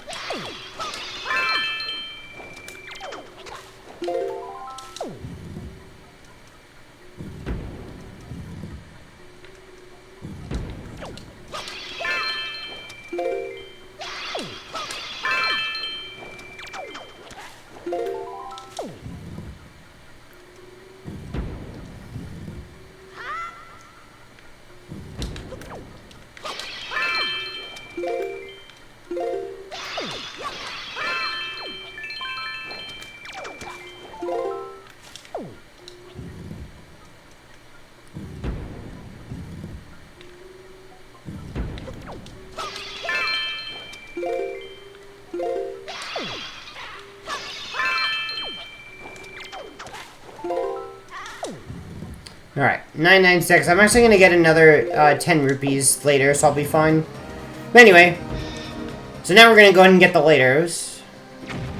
So we got to beat Phantom Ganon.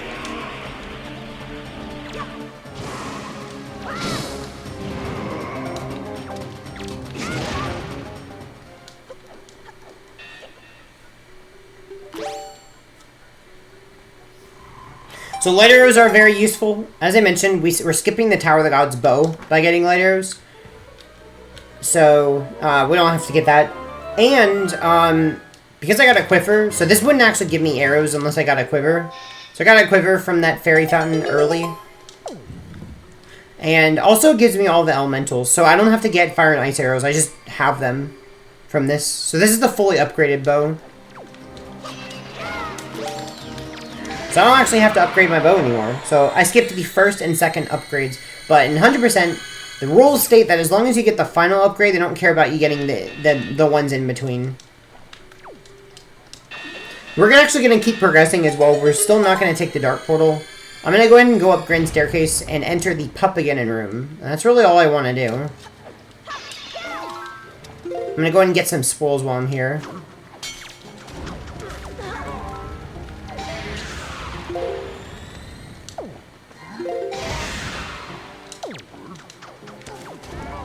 So light arrows are also very useful because they one-hit enemies.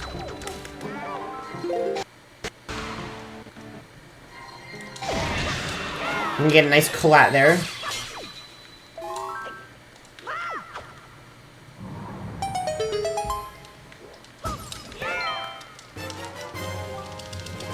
Get our first Night Crest.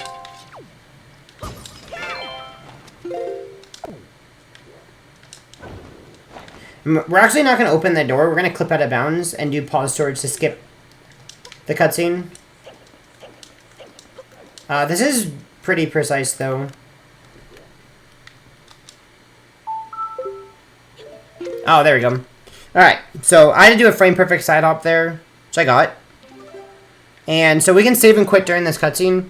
And you probably can't really see, you'll see in just a second, but this cutscene gave me, just like that previous cutscene gave me items, this one gives me the Mirror Shield and Fully Charged Master Sword. And as I mentioned before, I don't have to get these items from source, so I have the Fully Charged Master Sword and the Mirror Shield. So that's going to come up, that's going to be very important later. Mirror Shield is going to skip basically half of Earth Temple, and Fully Charged Master Sword is going to be useful, actually, for skipping a cutscene in Wind Temple at the end. But yeah, so now we've gotten everything we need, we can leave, and then, yeah, now Dark Portal's open, so we can just come back whenever we want, basically. But we're not going to come back until the end of the run, so that'll be the last thing we do, is come back down and beat Ganondorf. So now we can just go to the end of the game. So we're going to go ahead and beat Phantom Ganon now, so now that I have the Master Sword, I can actually deal damage to him. But first I'm going to deal damage to myself on purpose. And that'll be important for a trick later.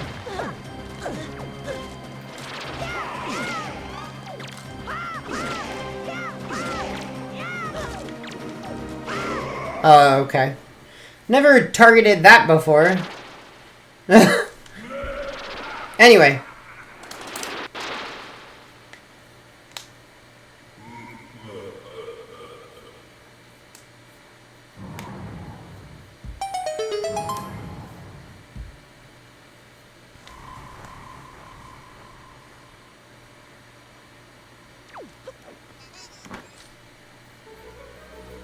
So I'm going to go ahead and open the Skull Hammer chest.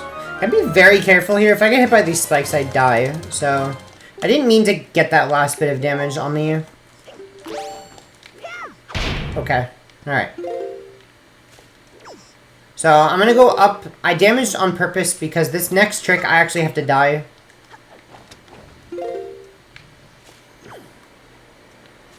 So, we're going to go up again. Same as before.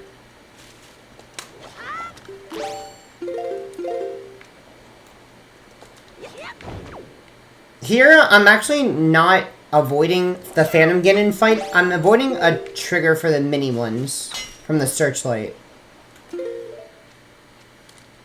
Because I want them to spawn out of bounds while I'm clipped into this door. I want the mini blend to hit me into this loading zone trigger, so I die the frame that I hit the trigger. Is what the goal is. So when the searchlight, you know, shines on me, it will spawn a mini blend. And I'm gonna pull a bomb. And the bomb pushed me into the loading zone.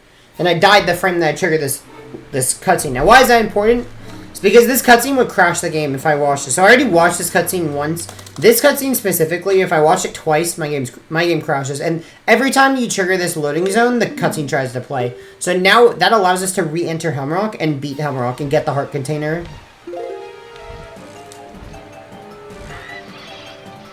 So now we're actually going to beat Helmrock because I have the Skull Hammer. So a bit of a double dip, I guess. I guess that's also... So we double dipped both Dragonoo's Cavern and Forsaken Fortress.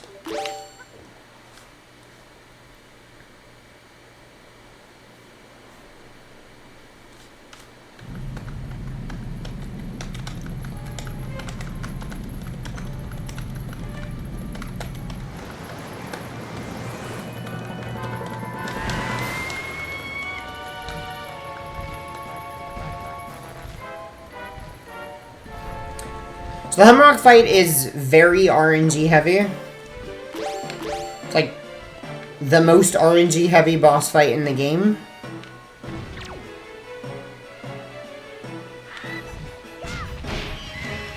So basically, I think it's... We just finally... It got reverse engineered. It's a 1 in 6 chance of perfect RNG. But basically, I want Helmrock to land...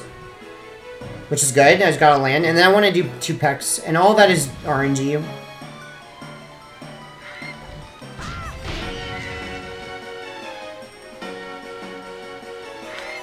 Oh, and I just got perfect RNG. Well, would you look at that?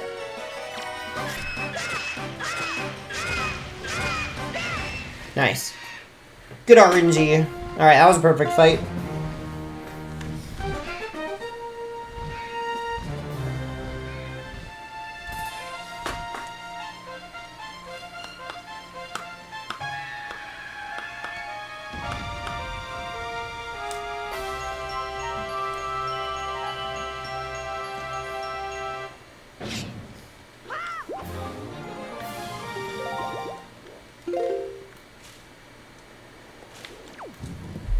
Alright, so now I'm going to enter this room, because actually saving...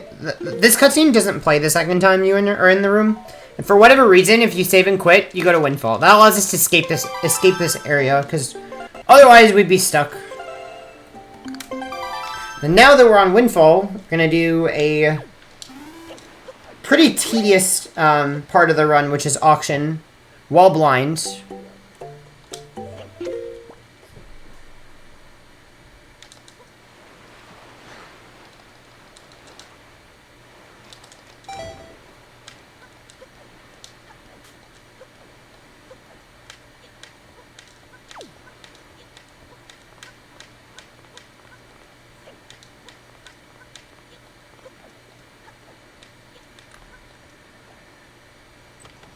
So basically, I'm navigating to the auction room while blind, with pause storage active.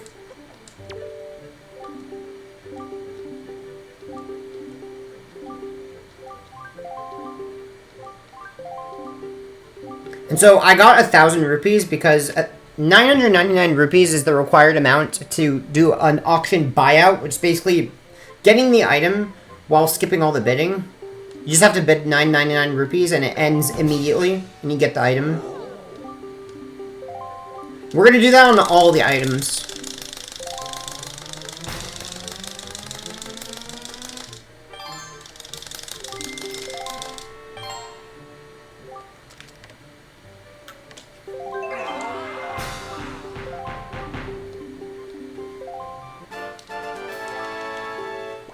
Well, that's not good. I just got a Joy Pendant. I don't want Joy Pendant. It's random what items you get, and it's a 1 in 5 chance of never seeing a Joy Pendant, so I actually have to do it over... I have to do it in extra time. But basically I have to do this until I get all the items I need, which are 2 treasure charts, Heart Piece, and the Swift Sail. I don't actually want to get a joy pennant. But it's random. But now that we got the joy pennant, we're not going to see it again, luckily.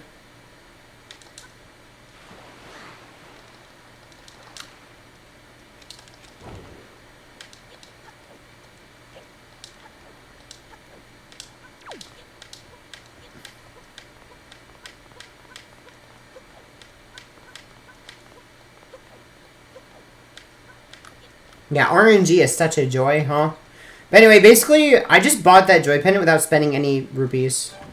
Because of pause storage, so...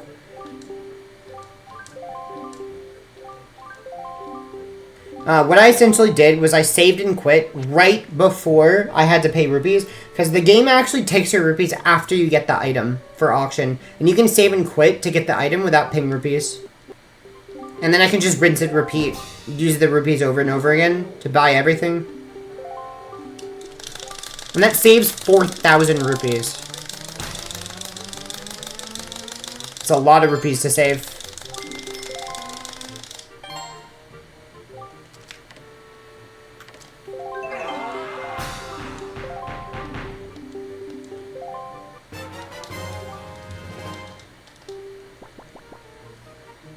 Let's just say Link is very financially wise in this game.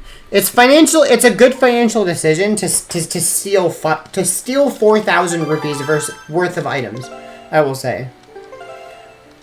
Stealing is a very good financial decision.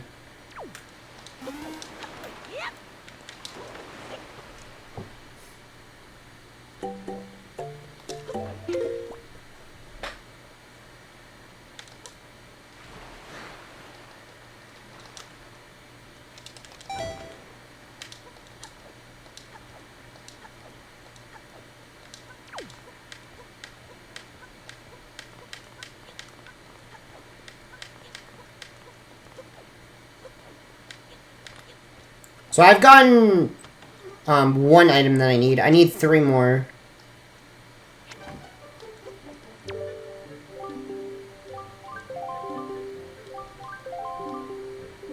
I can tell by the sound effects. There's 3 different sound effects that actually 3 of the items make the same sound effect, and then 2 of the others make their unique sound effects. So Joy Pennant makes a unique sound effect. And so I got that for the first one, unfortunately.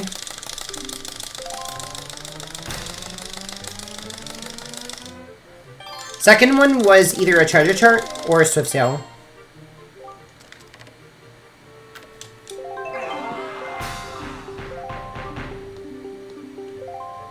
Alright, heart. So that's a heart. So now I need 2 more of either swift sail or treasure charts. I actually don't know if I have swift sail or not.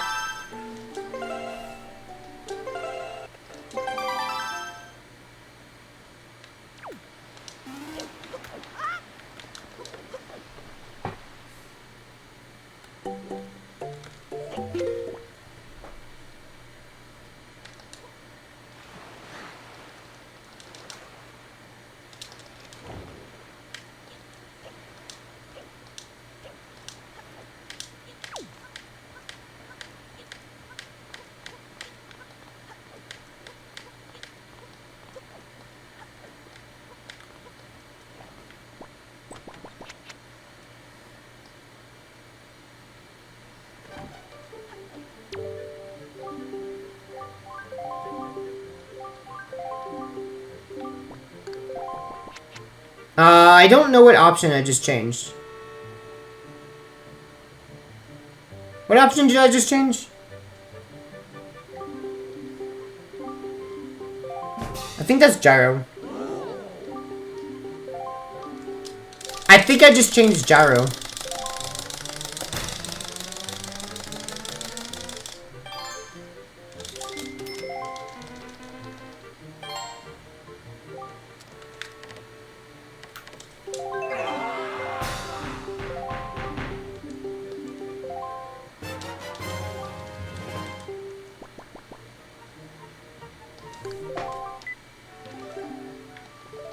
Because I changed it and then I scrolled up twice, right? Alright, one more.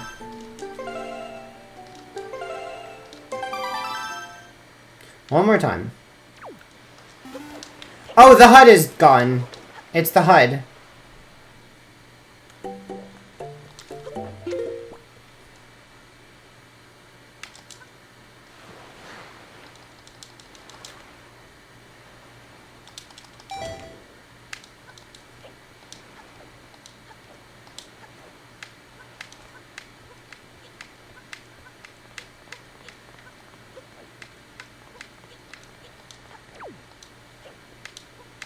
And which option is the HUD? Is that the bottommost one?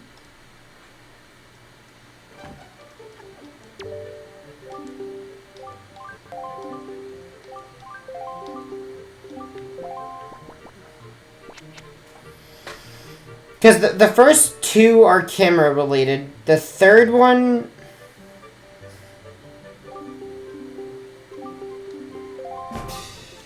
No, the first is hold target. And then two are camera. And then controller. And then gyro. And then HUD, I think.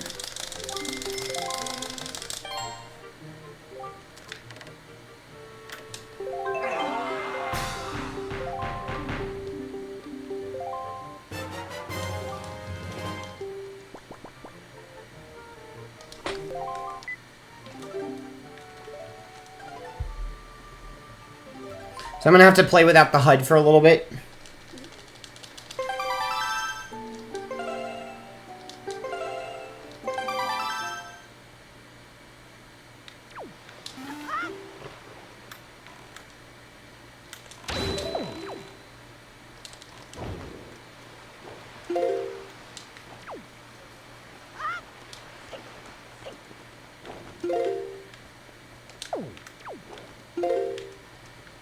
So anyway, we got all the items we need. I'm gonna do some more nighttime windfall stuff.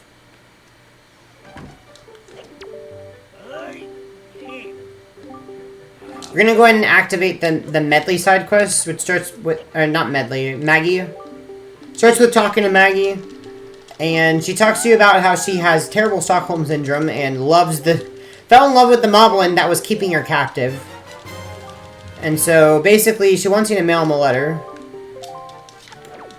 And all that is just going to be to get a heart piece.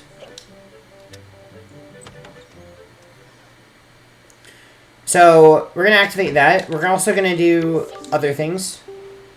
We're going to activate the Mila quest, which is basically, Mila runs around the island. And you basically have to sneak up on her while she's stealing.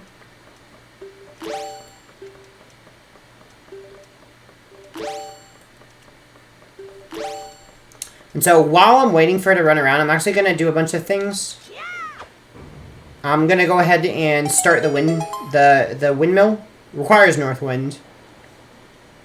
And I'm going to go ahead and light the torch at the top. This is Kreeb. He'll give me a heart piece if I light the torch.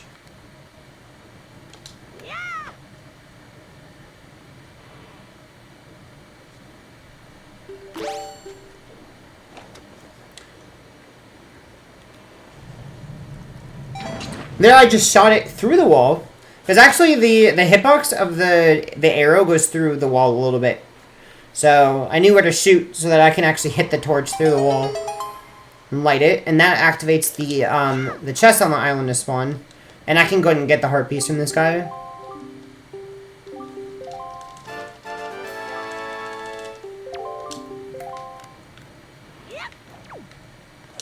We still have time. We're going to go ahead and mail 2 letters. So, we're going to mail Maggie's letter and note to Mom. If you remember from before with the guy named Beto at Dragon Roost when we did the mail game for him.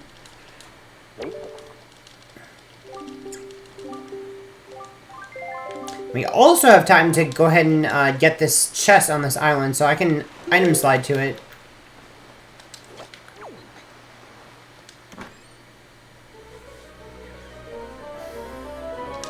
So yeah, Mila's kind of slow, so it takes her a while to run around the island. But by the time we come back, Mila should be done.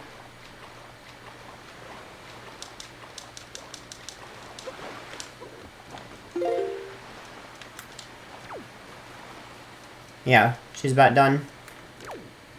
We're actually gonna go up to the top of the stairs and we can kind of just mash A here and we'll teleport down to her.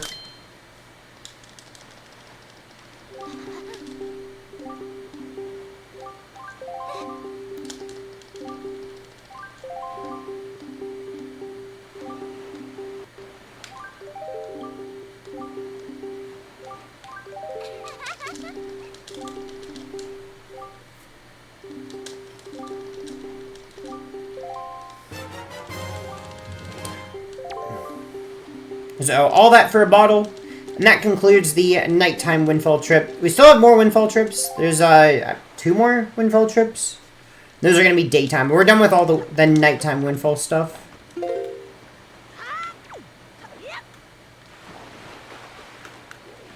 So we're going to super swim away. We're going to go ahead and go to Shark Islands.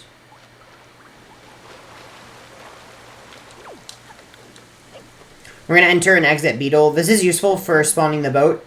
And so now I have Swift Sail, and I can... Swift Sail is very useful, because you can change the wind direction with Swift Sail.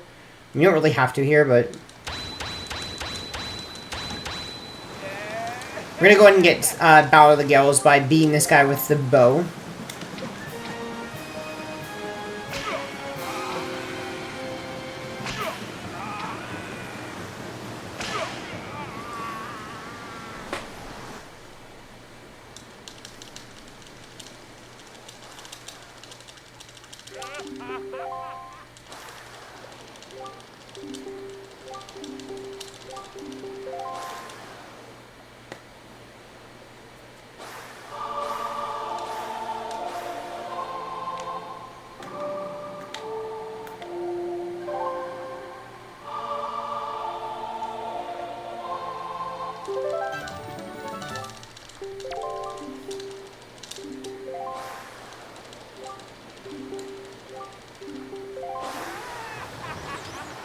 Alright, so now I can actually super swim off of this island. We're gonna go to the next island by super swimming.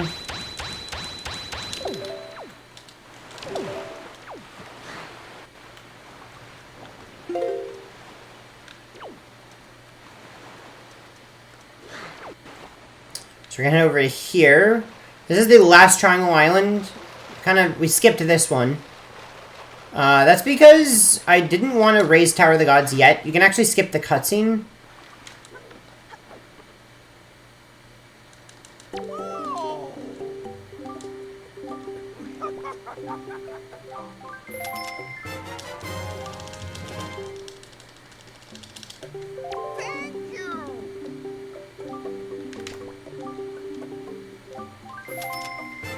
I'm gonna try something I've never tried before in a run.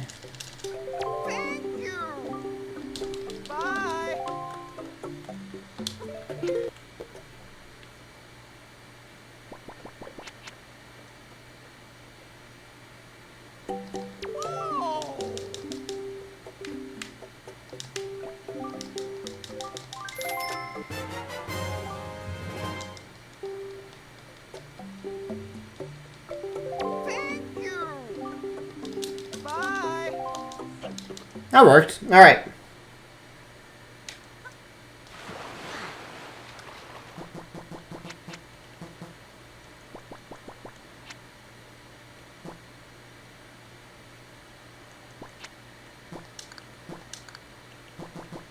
Alright, I hope that worked. I don't know if I got the right option.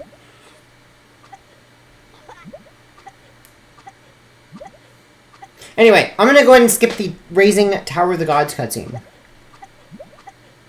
So, this cutscene I have to skip, or otherwise it crashes the game.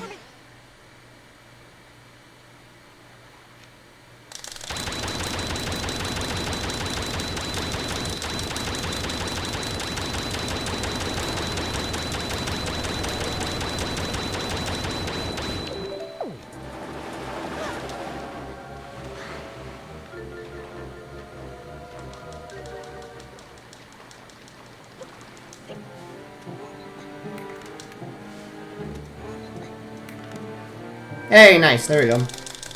So I just have to... I changed something. Yeah. So I have to navigate to the island blind.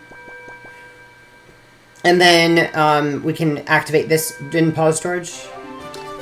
Save and quit. And I've skipped the Tower of the cutscene. So this crashes because I'm watching this cutscene so late.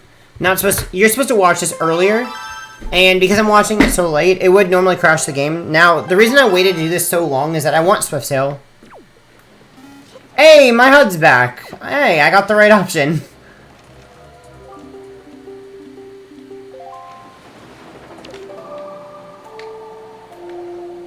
Pog.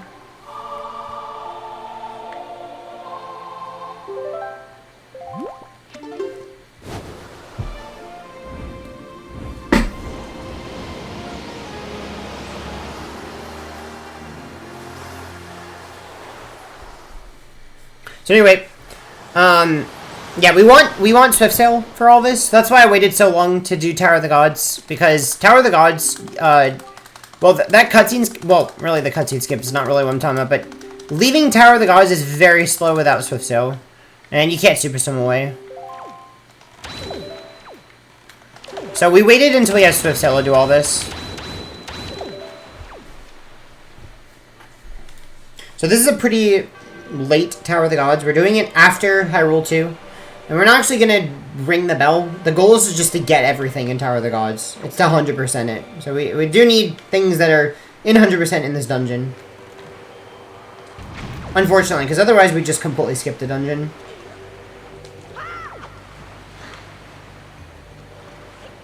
I guess that's not true. There are things we need. That's not true.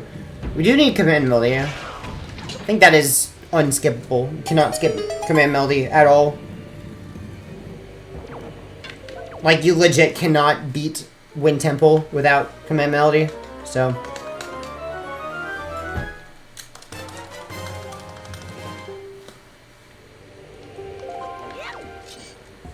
I'm gonna go ahead and get the one thing I need on floor 1.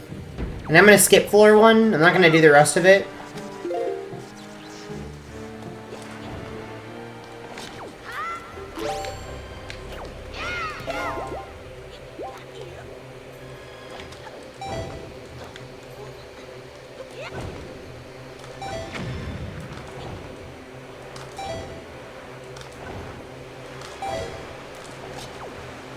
Alright, so just skip floor 1. Very nice.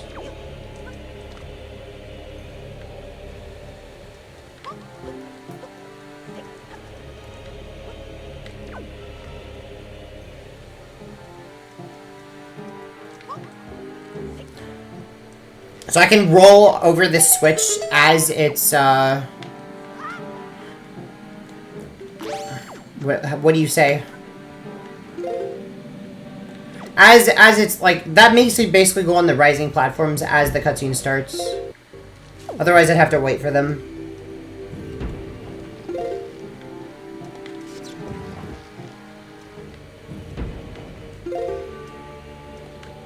And then this statue right here, there's a skip. You're supposed to use command melody on him. Or not command melody. Well, you're supposed to make him follow you. Underneath this, like, floaty thing.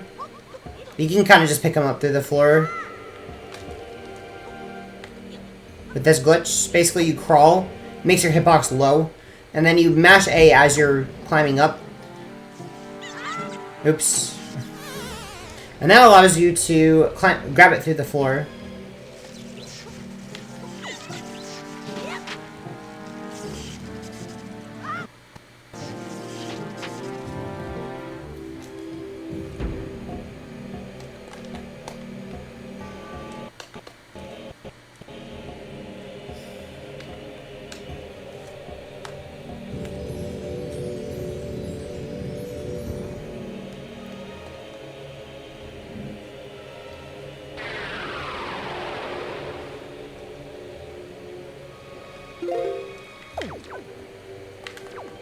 So we're going to go ahead and get command melody. As I mentioned, this is mandatory because you need to use it to make Makar plant trees. And that's the only reason that this is mandatory for doing Wind Temple stuff. But it's also required for 100%.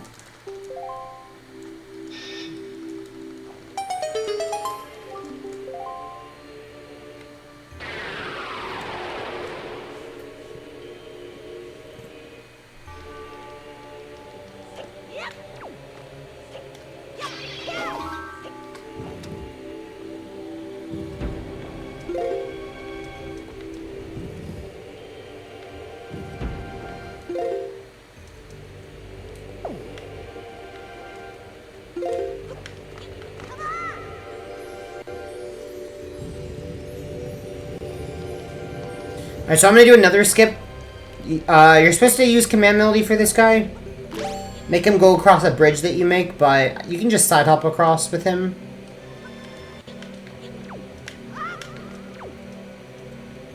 And there you go. Just skip the room.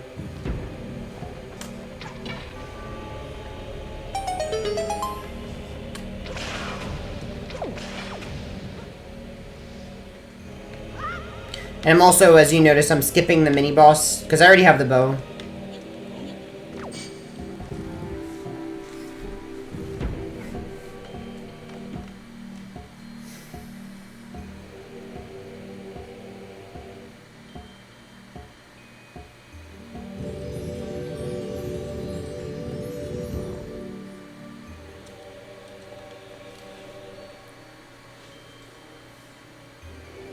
Alright, so we already got one treasure chart. There's one more remaining.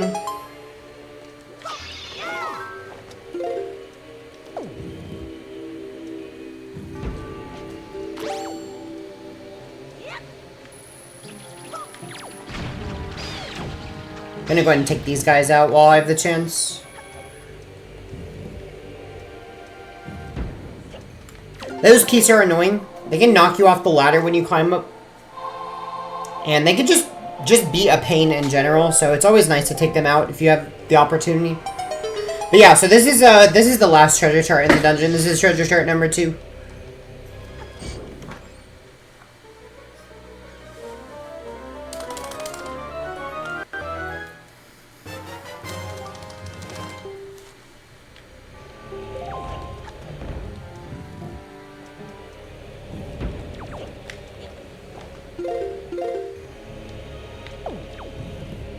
Alright, we gotta get this small key to open the door.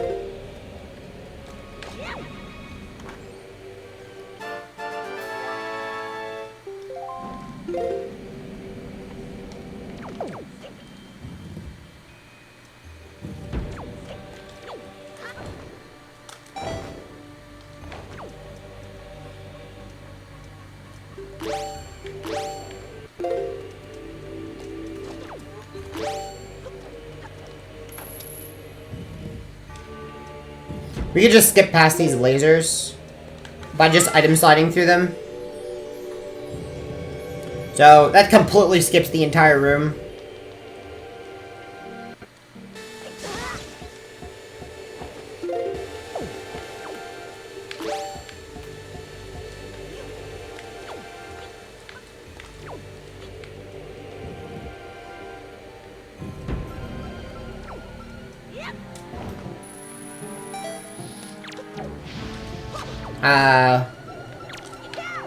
Okay, alright. It was a little low.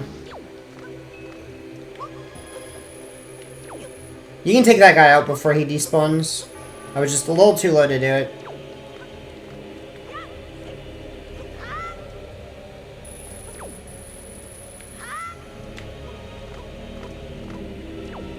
Alright. May notice, anytime I'm holding an item, I'm side hopping. It's because it's faster. It's the fastest way to move while holding an item.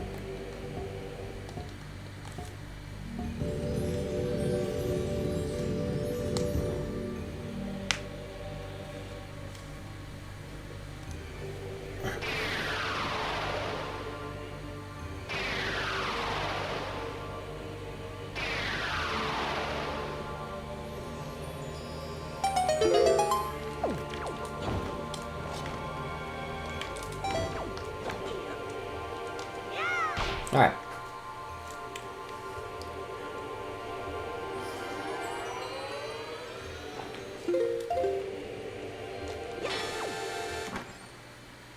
So, funny enough, you can't skip getting this boss key, but you can skip using it.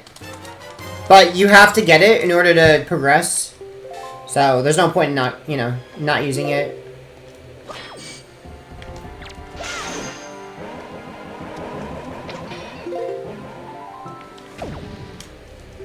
Get another joy pendant. We need a bunch of joy pendants throughout the run.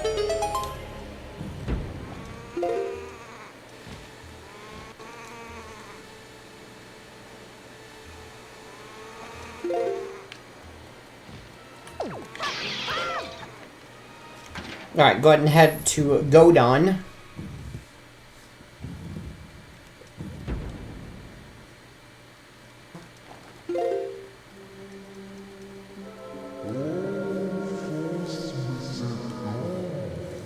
Trust me, guy. Information Hoff.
I think that's the one of the best fights I've ever done. That was really good. That was really, really good. Wow.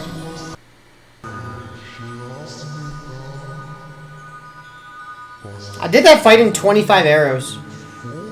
That was really good.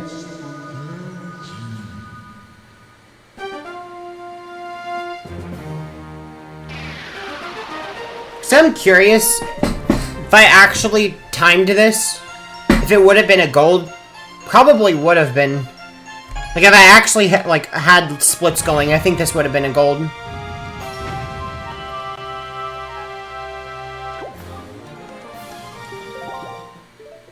Or maybe not, I don't know. It'd be close.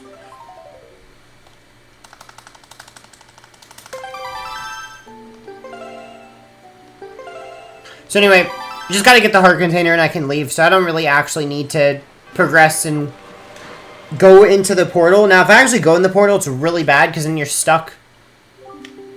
And it wants you to go down to Hyrule 1, but if I did that, I'd crush the game, so, yeah. It's really bad to enter that warp. You do not want to enter the warp. And we're just gonna leave and go back to the overworld, so... Gonna go ahead and head over to Fire Mountain. This is the first sailing section of the run. In general, it's faster to mash A. It sounds really annoying, but every time you take out the sail, you get a little bit of a speed boost. And that actually saves a lot of time throughout the run. Just mashing A to constantly pull out the sail.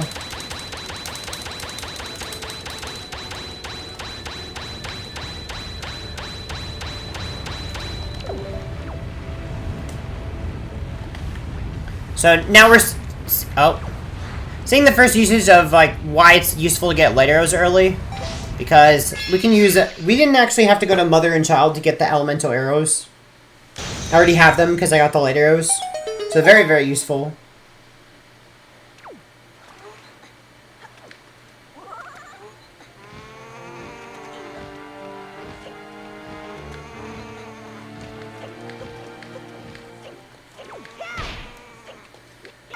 So, if your wind is correct, this next section, instead of sidling, you can just leaf across. Very useful.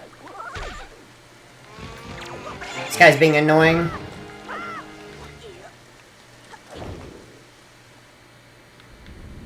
And then you can just skip this entire section with an item slide clip. Oop.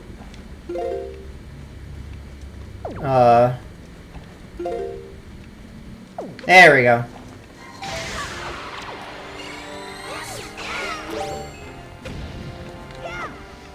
Alright.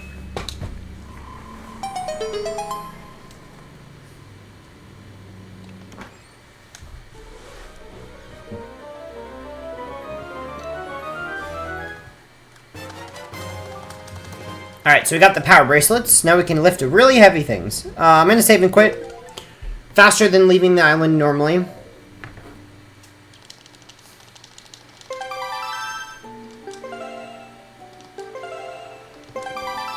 Now I'm going to warp away. So now it's time for the second to last windfall trip. This is, it needs to be daytime for this trip.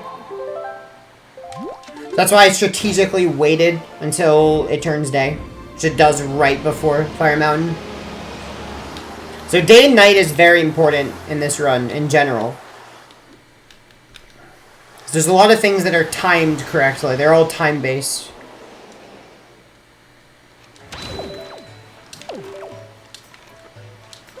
This trip is a lot of showing pictures.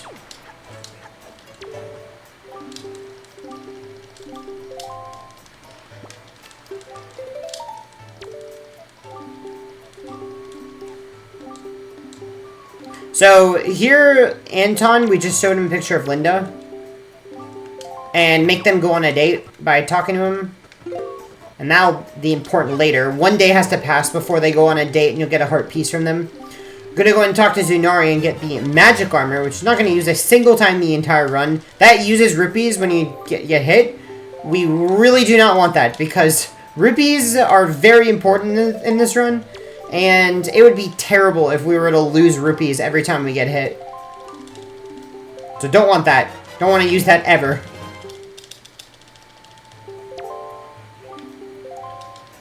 So yeah, just showing a bunch of pictures that we took.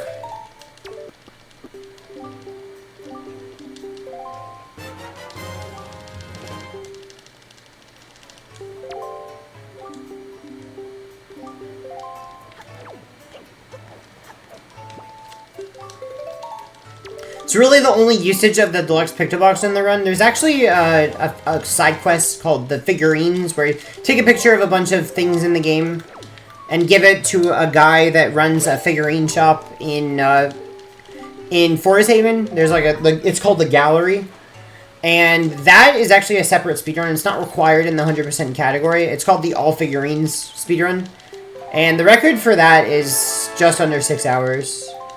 So it takes about an extra hour to do all that.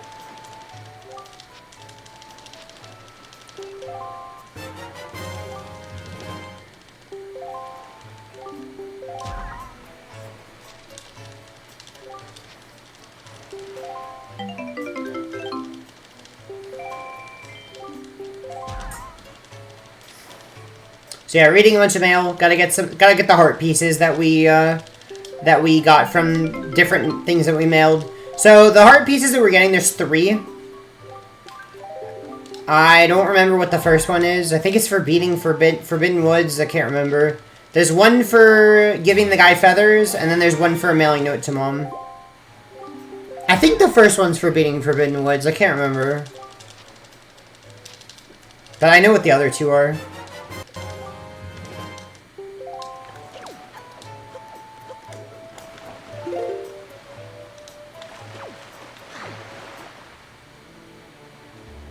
Alright, more super swimming.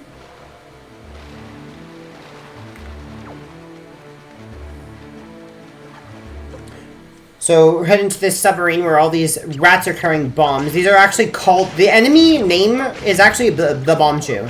So if you think about it, it makes sense because, you know, they're literally rats carrying bombs, just like in Ocarina of Time. Majora's Mask. It's really annoying because these guys can blow you up, and they're immune to the bombs they throw. Like, bombs do not damage these guys. That was decent, though.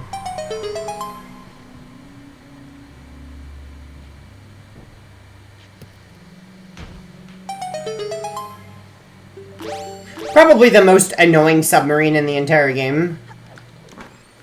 Because sometimes the rat can kind of get stuck. And then, every time you leave and re-enter, it re-triggers the fight. It's really annoying.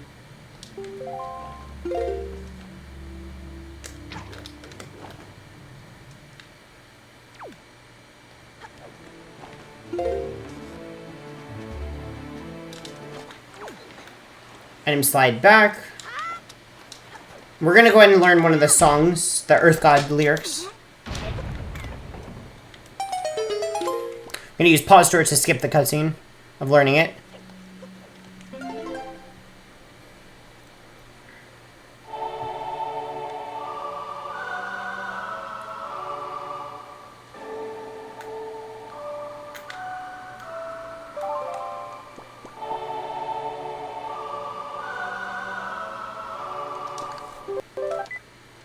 Alright. So yeah, I don't have to watch the rest because I could just save and quit.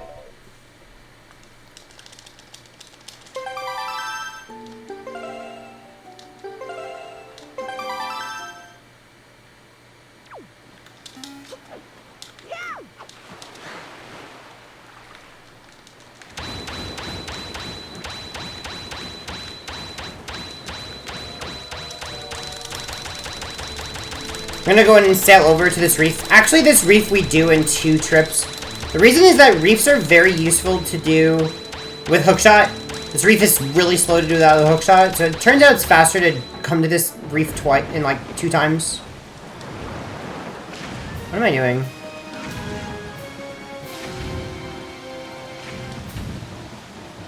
I did this octo wrong.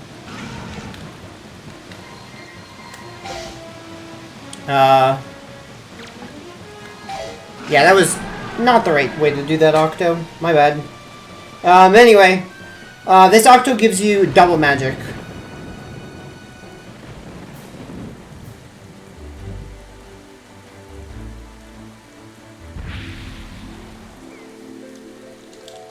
So, very useful to get early because we need a lot of magic throughout the run. There's a lot of times when magic count is tight because of just how much magic we use throughout the run.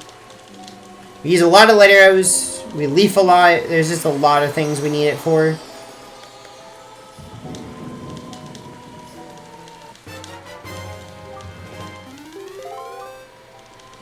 But we will come back to this reef later and beat it.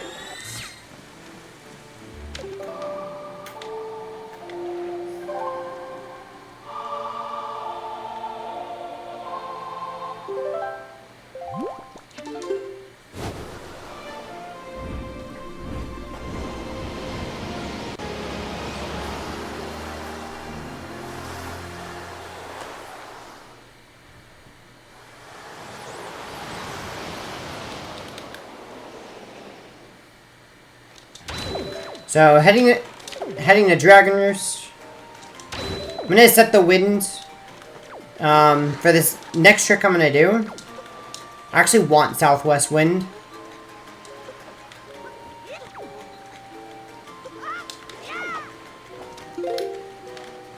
It's probably one of the coolest pause storages in the game, even though you can't even see what we're doing.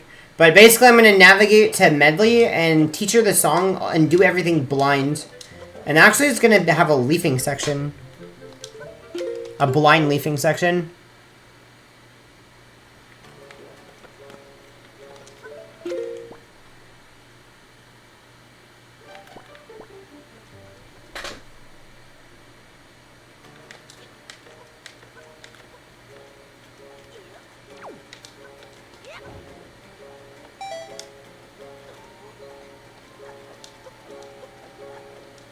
Alright, nice. So I've reached Medley. I'm gonna go ahead and teach her the song. And then save and quit right when the cutscene starts.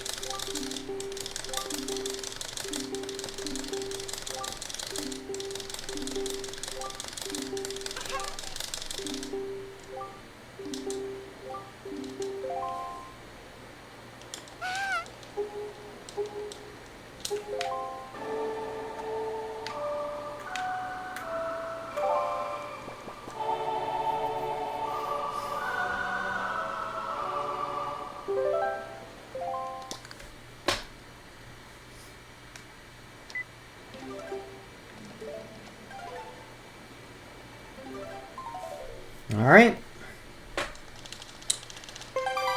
One more cutscene to skip for a while. So I'm gonna learn one more song.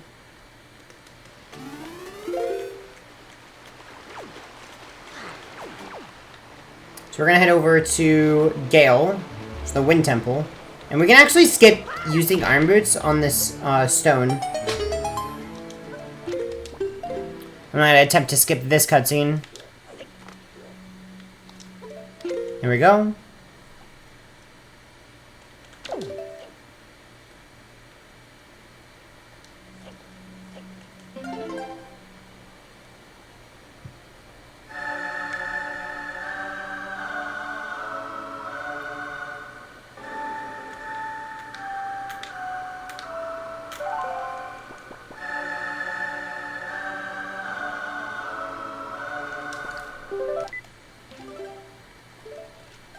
Alright, and now, the last cutscene skip is at the very, very end of the run, so...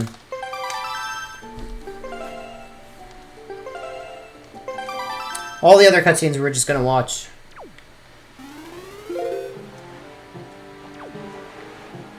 So, now we're gonna head over to the ice ring.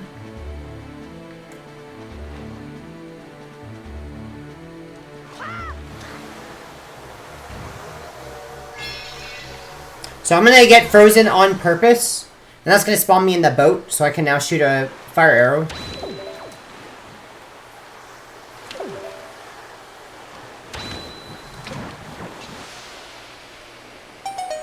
And I also want to fire this chest, one, because I have to open it, and two, because it's actually very useful to open this to skip ice ring. The reason is that you can get on top of this chest and then jump and grab this ledge, and it skips basically the whole island.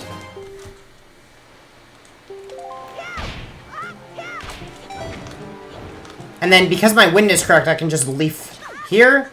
And there you go, I've just skipped the entire exterior. And then to skip the interior, I could just do an item slide.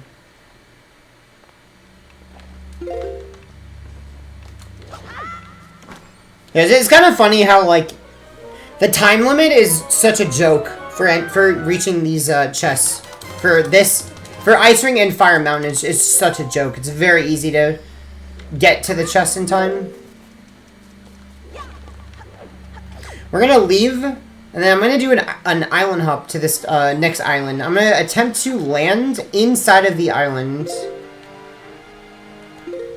to trigger the cutscene. It's very precise and random.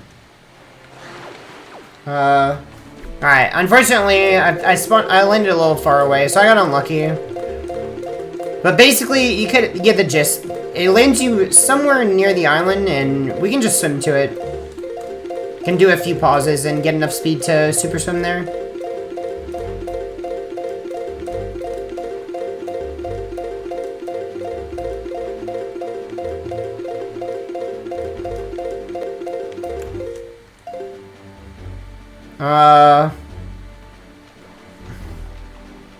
I don't know if I'll be able to swim, unfortunately, I lost all my speed. I have to do this again.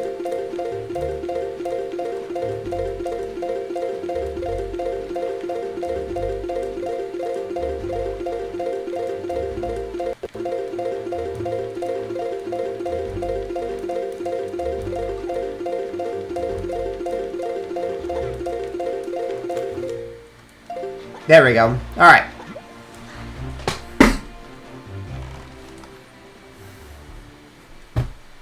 So yeah, random, whether that works. That time I spawned fairly far. Not spawned, but I landed pretty far from the island, which is just luck.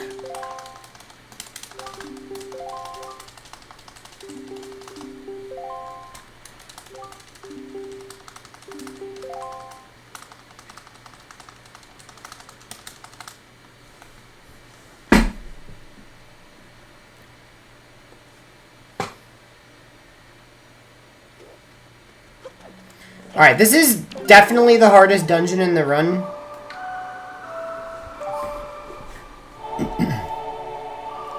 There's a lot of frame perfect inputs you have to do in this dungeon, optimally. It's like 5 frame perfect roll clips.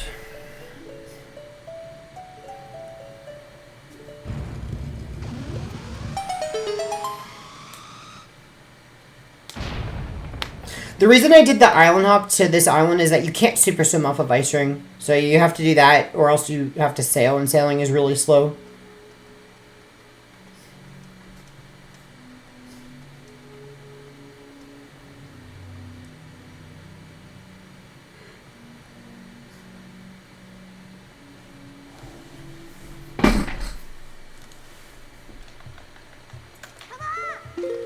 So, this is supposed to be an escort dungeon. Luckily, there's something way you can cheese it. So right there, I just called Medley and went through the door.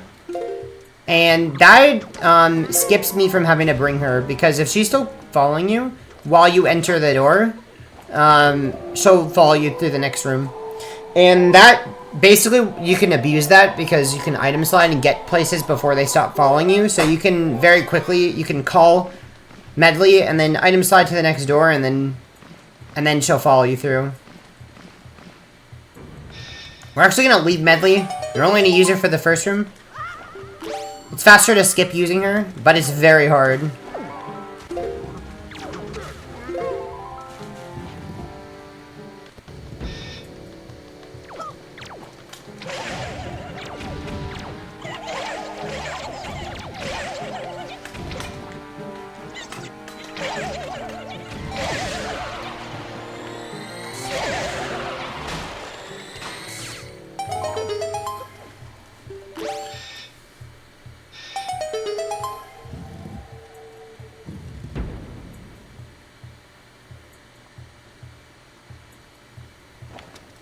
Alright, so I'm gonna clip out of bounds to skip using Medley in this room.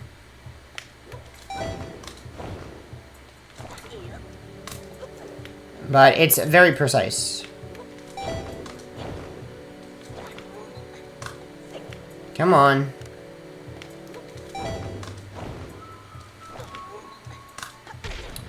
Okay, having some trouble here.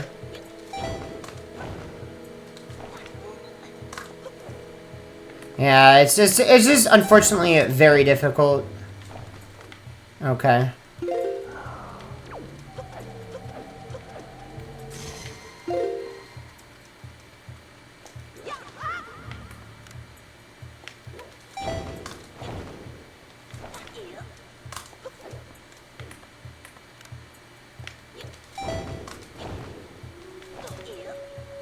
There we go. Alright, well, unfortunately, the time that I have, like, wasted means it would have been faster to just take Medley through the dungeon, because it doesn't actually save that much time.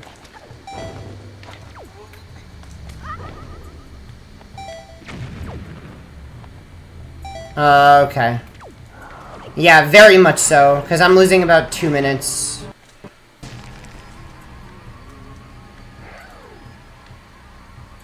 Yeah, that's really unfortunate. It's just such a difficult trick.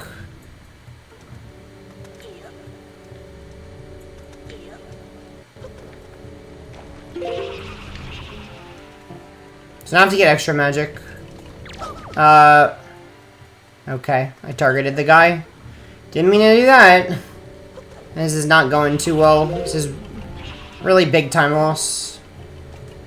There we go. Yeah, so far this is like the biggest mistake I've made in the whole run.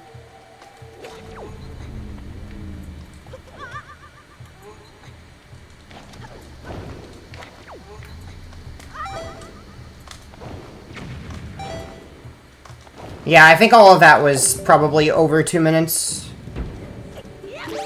Unfortunately.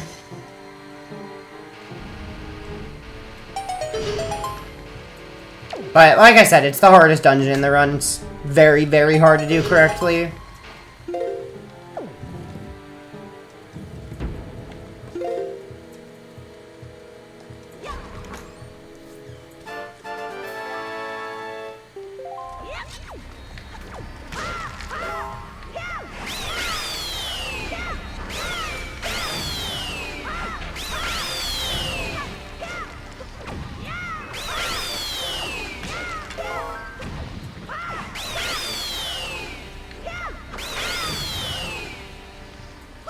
So I have to beat all these hands to get this chest.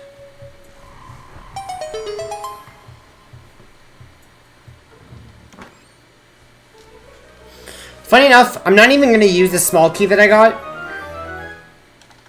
from the chest.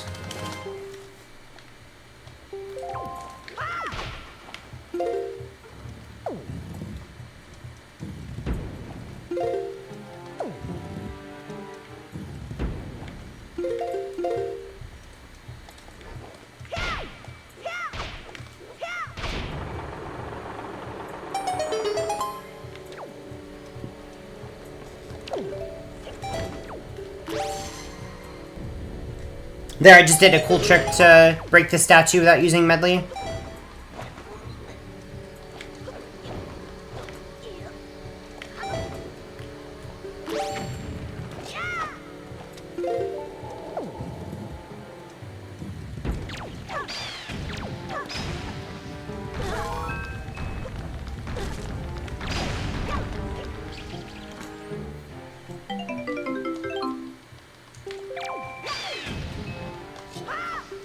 Alright, this is the hardest room to skip Medley in.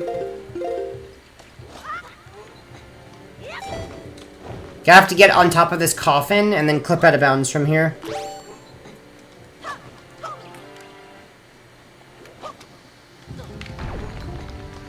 Oh, there we go. Alright.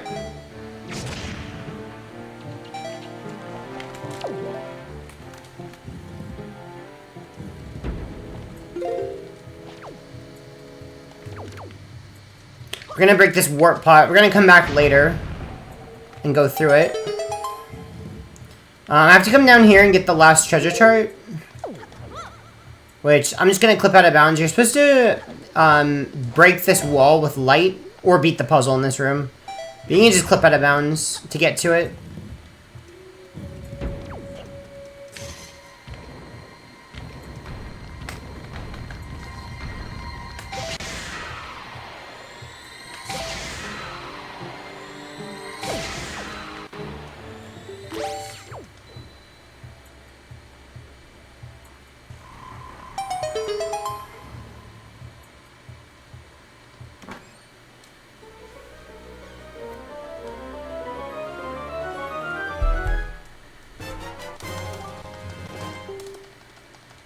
Alright, so now that we got the chest, we can save and quit. Yeah, unfortunately, that was a fairly large time loss.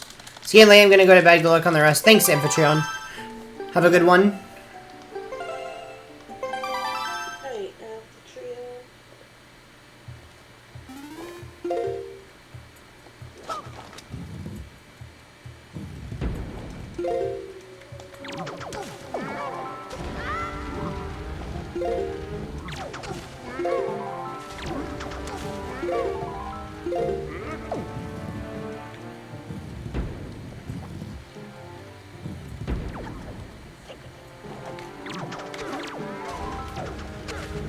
Alright, getting some more of these skull necklaces. This dungeon in particular has a lot of moblins.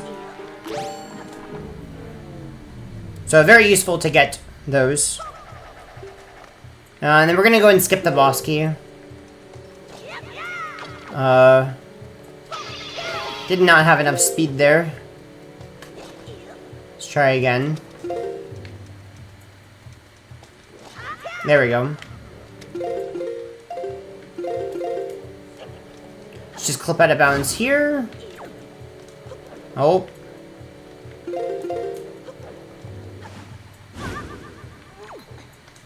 There we go. Alright. So with that clip, I can skip the boss key. And then this fight, so you're supposed to use Mirror Shield in it, but we're not going to use Mirror Shield. Funny enough, Light Arrows stuns the boss.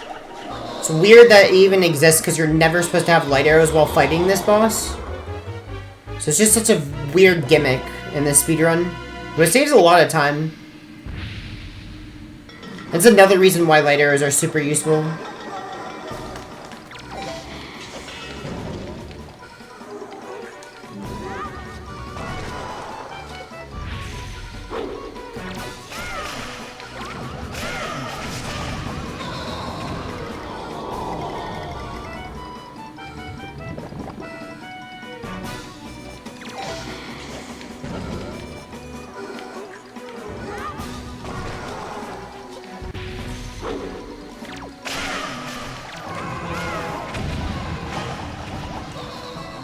Alright, one more phase.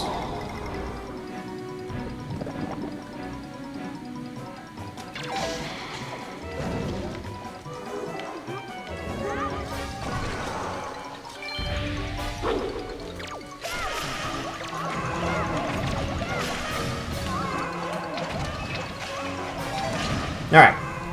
That's it for Jahala.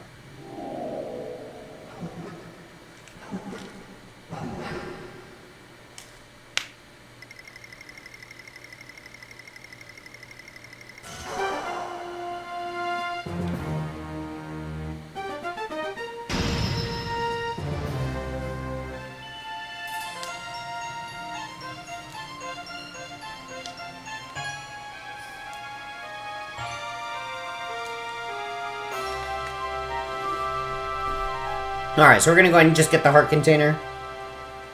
And leave the dungeon.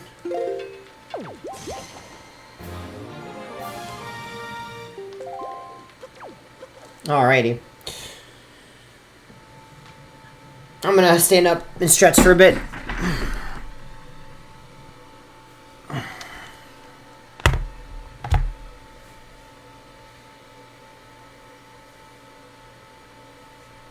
Ugh, 4 a.m. My favorite time of the night.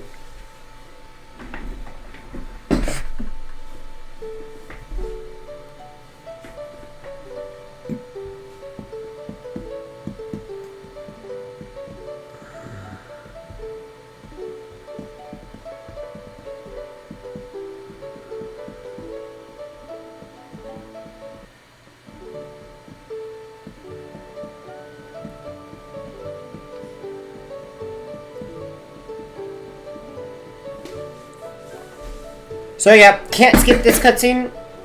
The reason for it is that so this cutscene downgrades the Master Sword.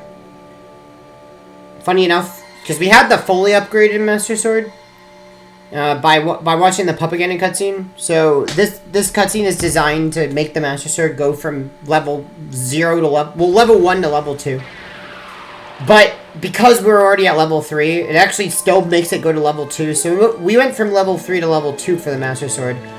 Whatever we save and quit, it's going to reset the Master Sword back to its fully upgraded version. And that's bad because actually the Makar spawning on the overworld is triggered by the Master Sword being in its level 2 state. So actually, if I were to save and quit after watching this cutscene, it would re-upgrade the Master Sword and completely undo what the cutscene did, which makes Makar spawn. So we need to, from this point until we are done with Makar, we need to not save and quit. Otherwise, Makar will be gone, and I won't be able to use Makar at all for the rest of the run. So yeah, no saving and quitting, basically. So this part of the run strategically does not save and quit at all.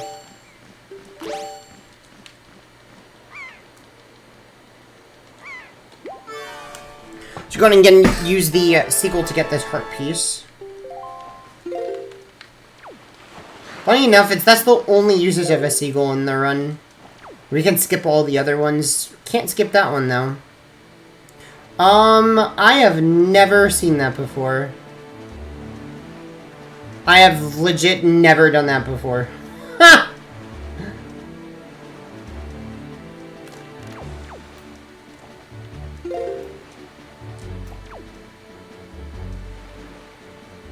Luckily, we can back this up. Okay.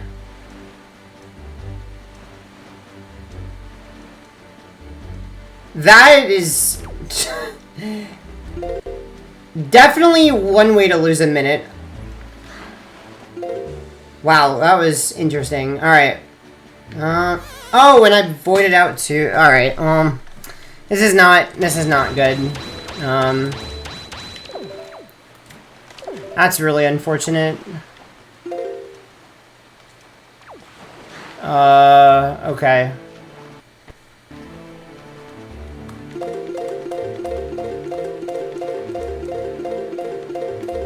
So yeah, I can't save and quit. Like, this is an example. I cannot save and quit if I fail the super swim. Which is why, like, failing a super swim at this point in the run is really bad, because, as you see, I can't save and quit to get back in the boat.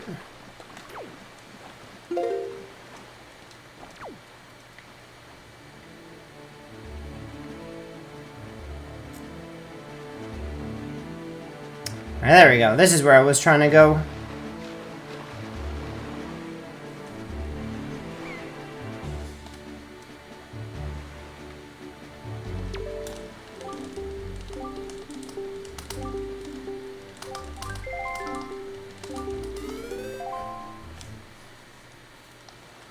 Alright, I think that was another, like, minute and a half.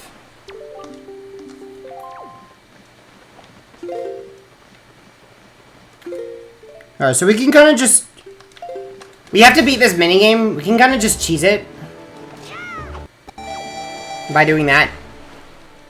So I can just item slide to the end. You're supposed to leaf all the way throughout the, you know, the leaf all the way through the thing, but that's slow.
I do need magic. There we go.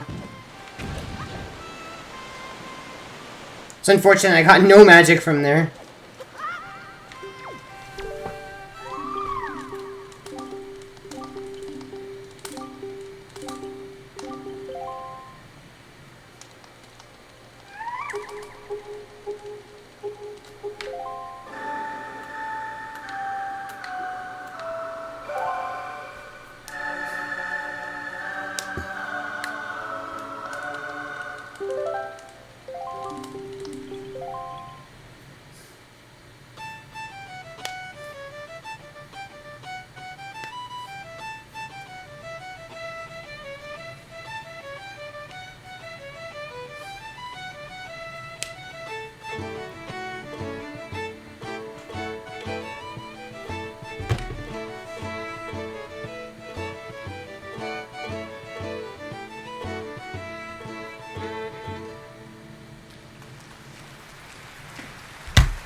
I'm stuck. Wait, you can't... Oh, okay, you can get out of there.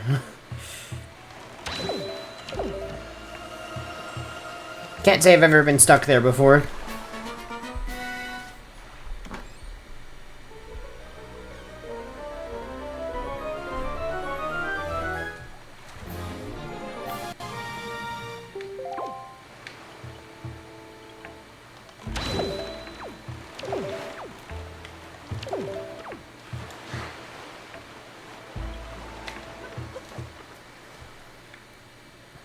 Alright.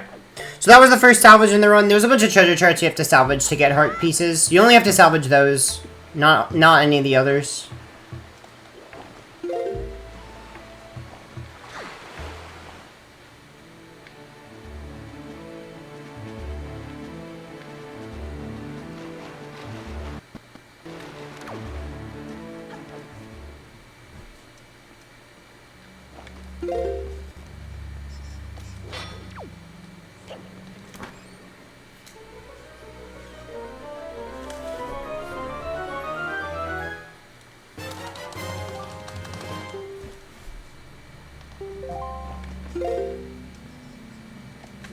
You can skip pretty much all of these subs by just item signing across.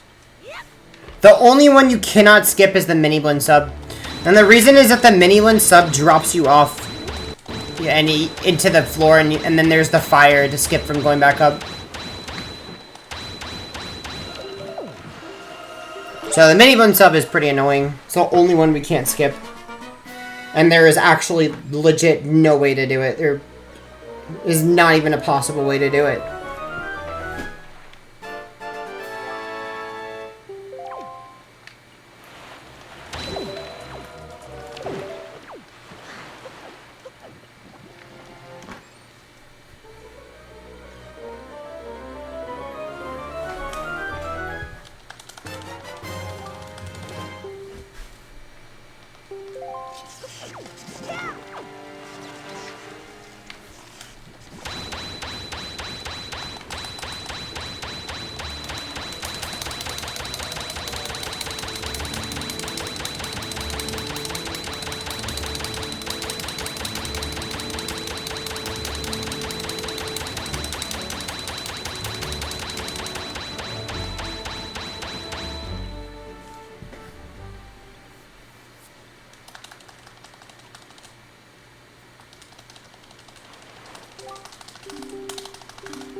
Alright, so we're gonna enter Wind Temple. Wind Temple is the last dungeon of the game. It's also the most complex.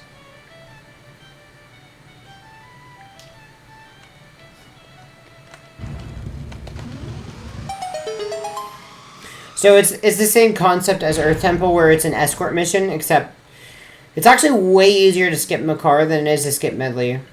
So it's the same concept where we need Makar and we need Command Melody to get past the first room or two, and then after that we're done. We don't need Makar anymore, but we need him to plant trees to open barred doors, because barred doors are not possible to get past without actually physically opening the door. There's literally no way. Even clipping out of bounds wouldn't do anything, because the next area doesn't spawn until you've actually loaded the previous... You've opened the door to load it.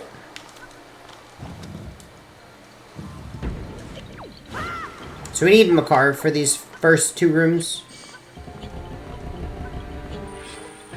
We need him to plant trees.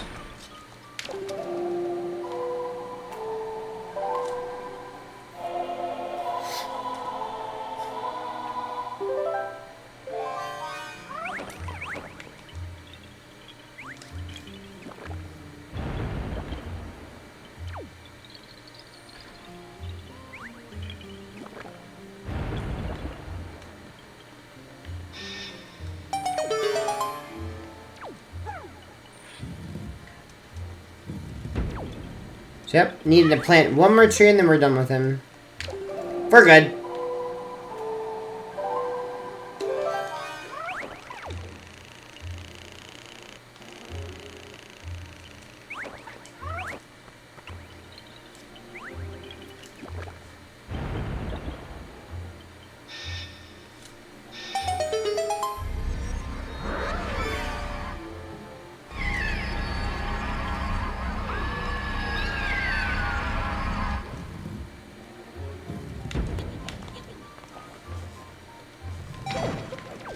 We're gonna go ahead and open up this warp pot by shooting it with a fire arrow.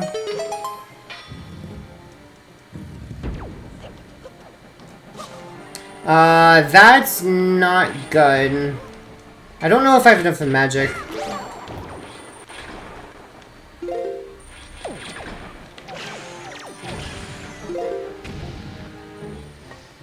I'm gonna get that. So we can also skip this with a... We could skip this Songstone with a roll clip. And then get past here.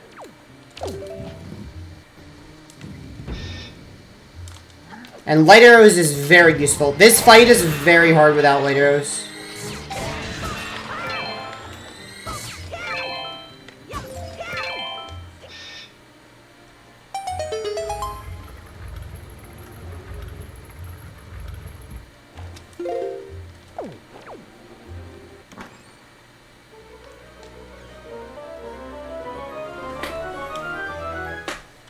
So, make sure I also get the Knight's Crest, because that's 3 Knight's Crests. We need 10, so 3 is a lot to get from just those.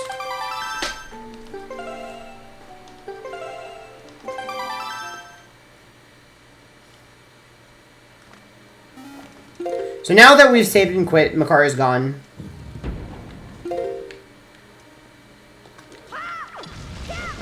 That's not good. I wanted to get that magic from that grass. But I can get some from here.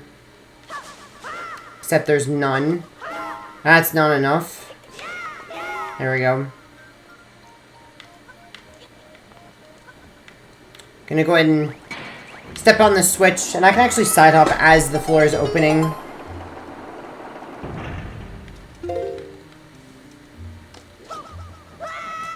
Gonna go on top of this door. We don't want to open it because we want to get a small key. We want to use it on a different door. We don't want to use it on that door. Because the other small key requires Makar. So, and it's pretty out of the way. So, to skip Makar, we're skipping this small key.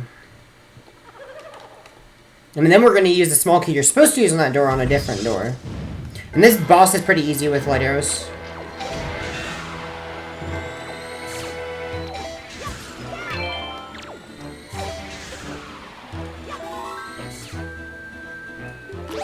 Yeah, pretty easy with light arrows. Just one-shot everybody.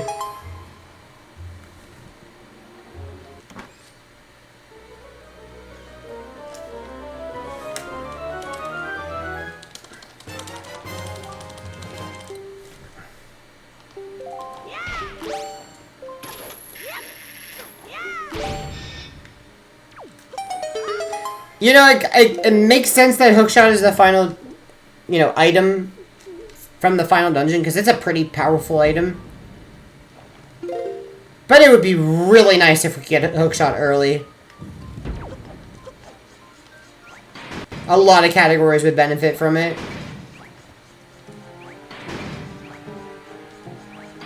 But the problem is that there is just absolutely no way to get to this dungeon without hookshot.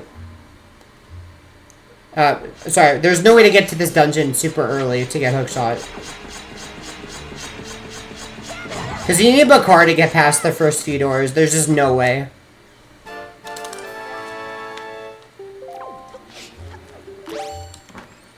There's just too many things required to get hookshot early.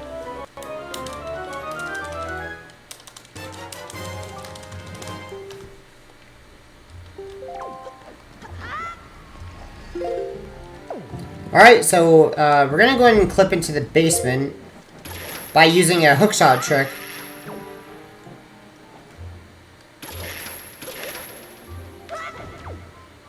So that allows us to hookshot out of bounds, and now we can use that small key on the wrong door. So I have to beat all the enemies in this room to spawn a chest.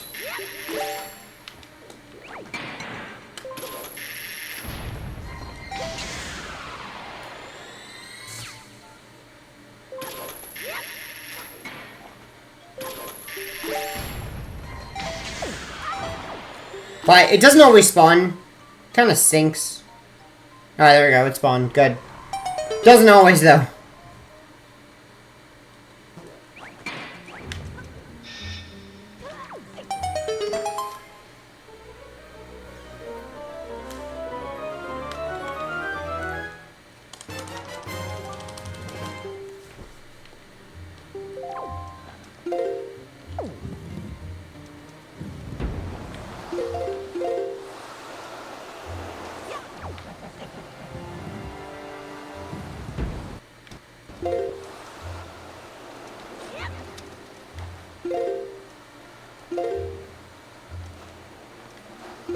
Alright. Alrighty, so about to fight the boss. This is probably the hardest boss in the run. Actually, this is definitely the hardest boss in the run. This is a really, really hard boss. Because the optimal strat for this boss is to do 3 different, basically, animation cancels to keep Mulgara from going into the sand. And each one of them is frame perfect. And, the whole thing, if you get it, all 3 of them, it saves about 40 seconds. So it doesn't save that much time, and you have to get all 3 of them to basically even save any time.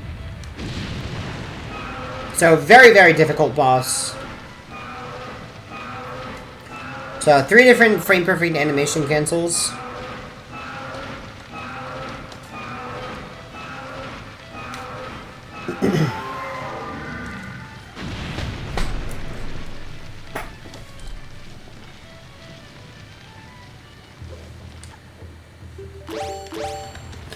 Funny enough, Makar will just interrupt this, music. Makar is here because I have the fully charged Master Sword.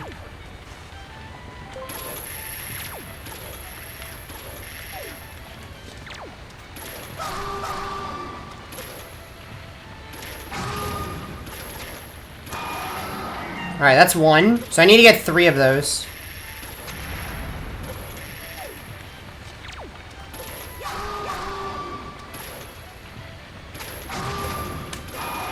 Alright, well I didn't get the second one.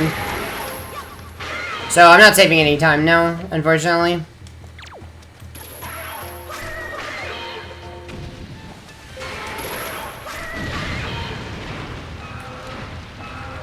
So yeah, this is what I was trying to prevent, was Mulgare going out of the sand like this.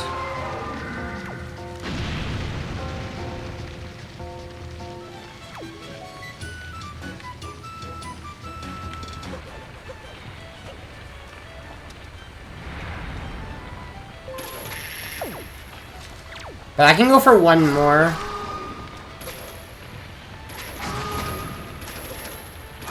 Alright, well I got 2 out of 3.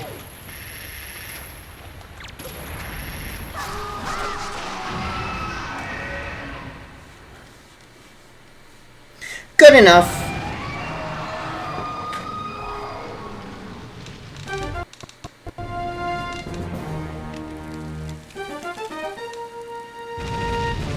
Oh yeah, Mokar's gonna interrupt this music too.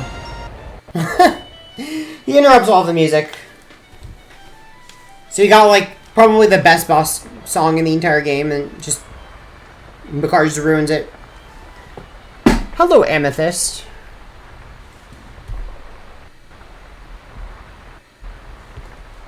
Thank you for the well played. We're just in the middle of a 100% speedrun.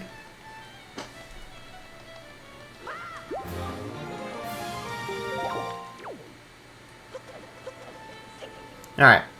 And no cutscene here because my Master Sword's already fully upgraded. So, basically the game thinks we've already watched the cutscene. Because the cutscene is supposed to upgrade the Master Sword. So, once you've fully upgraded it, the cutscene won't play. To prevent it from playing multiple times. So that's the final dungeon. The rest of the run is cleanup. But there's a lot of cleanup. Oh my goodness, there's so much stuff left to do. But a lot of stuff in the run, you'd be surprised. A lot requires hookshot. Hookshot is a very broken item.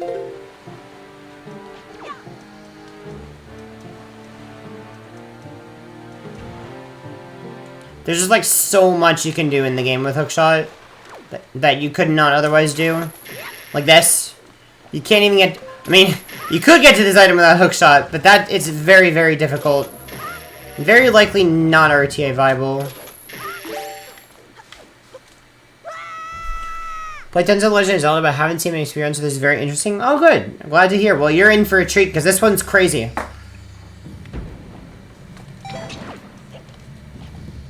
So, I'm going to go ahead and go through this area. This is Overlook. Basically, beat all the enemies in each room, and you'll be rewarded with a Triforce Shard. This is part of the Triforce quest. This is really the first place... Well, we did other things in the Triforce quest. We got other Triforce charts. But this is really the first shard we're going to get. Now, in the GameCube version, they changed this from the GameCube. The GameCube version had 8 charts. And all 8 of them you had to salvage to get 8 shards. Well, in this game, they replaced 5 of the charts with just shards. So, like, this is an example, like, of one place where they replaced it. But yeah, you have to beat all the enemies in all of the rooms first. And then after that, you have to fight a bunch of Dark Nuts.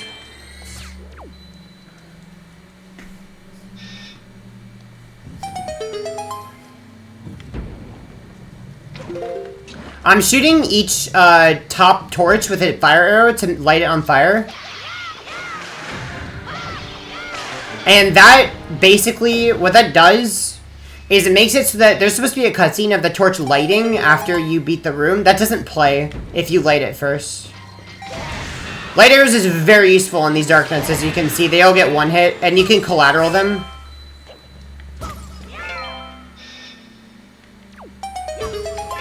And we need all of these, and that should be my 10th Knight's Crest, so I don't need any more.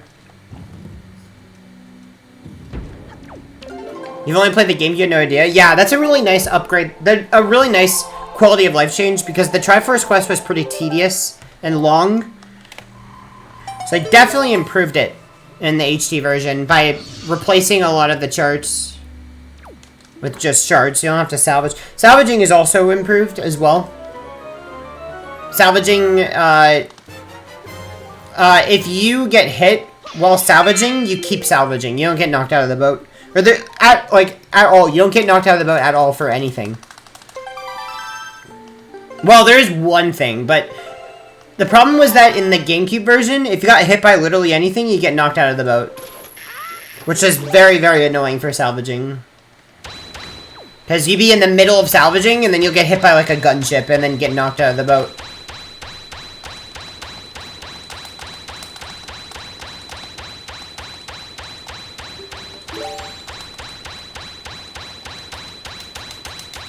Alright, so we're gonna go ahead and sail over to here, this platform. And then do the octo. Trying to get all this done before daytime, because that would really mess up my ghost ship cycle.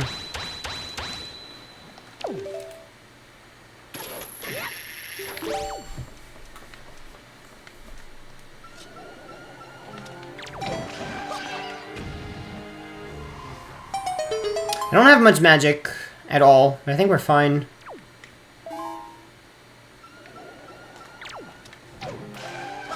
I think we're okay on magic. I don't even know.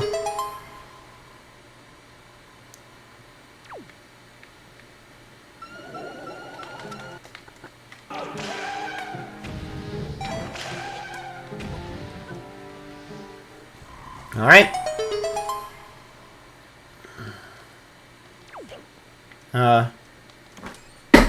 I need enough for one light arrow. Is it one?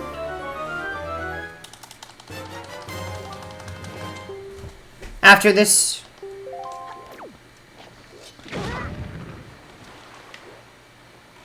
Did I just get that? I missed it! Oh my god. Well, that was a good try. That was a good try.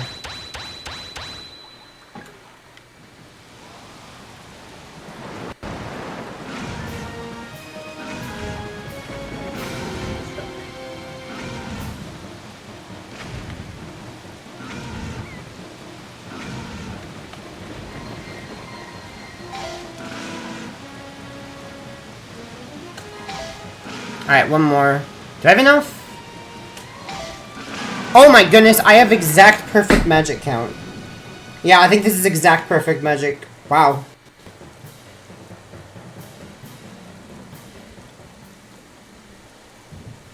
That's crazy that I have exact perfect magic count. But anyway, that was one of the first... There's only 2 of those big octos that we do. Like the big... Well, the big octos, but I mean like the 16-eye big octos. Because the first one was 4-eye. At 2-eye reef. Don't confuse the eyes. But anyway, that was a 16-eye octo, and there's 2 of them that we do in the run.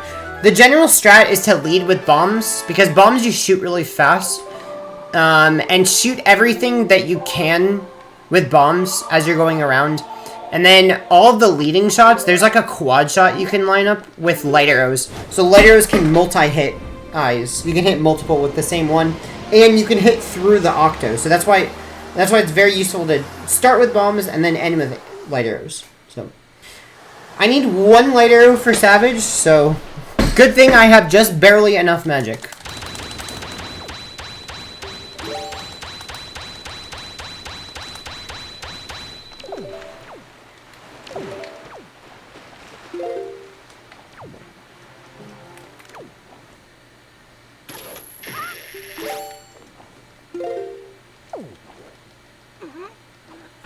Alright, so Savage has 50 floors. I'm going to be doing a lot of floor skips. There's, you can skip every single floor. And that's the goal. I don't want to be beating any of the floors. I'm not going to be, I'm going to be skipping every single one. So here's how you can do it. Just item slide at the hole from pretty far away. You can actually skip the floor.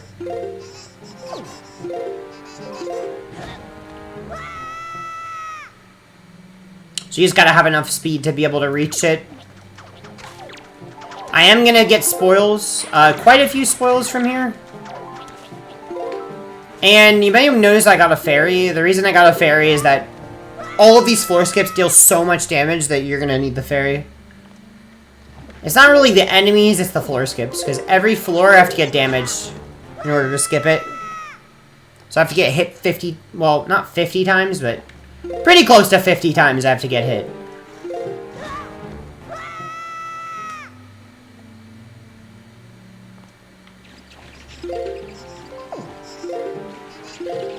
technically, I think the ferry is just barely skippable.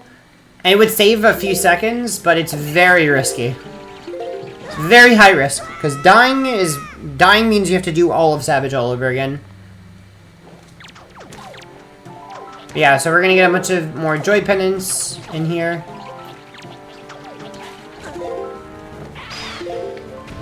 Oh yeah, and enemies can just randomly hit you. The other issue.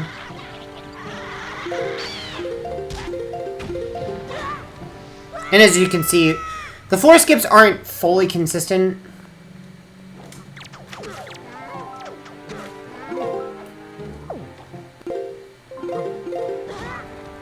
Alright. So, every 10 floors there's a pit stop. This is the first pit stop.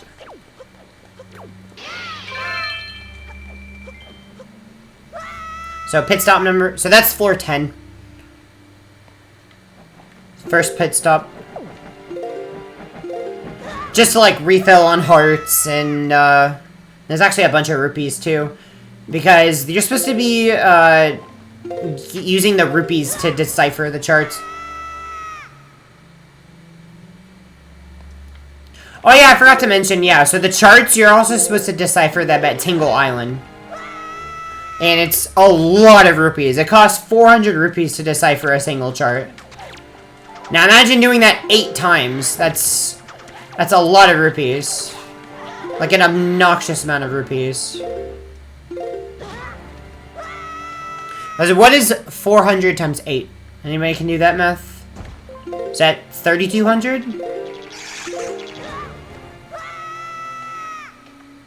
So you're supposed to get 3,200 rupees. That is just way too much. There's not a single place in the game where you can reliably get that many without glitches. Or just, like, things that are unintended. There's not a single intended way in the game to get that many.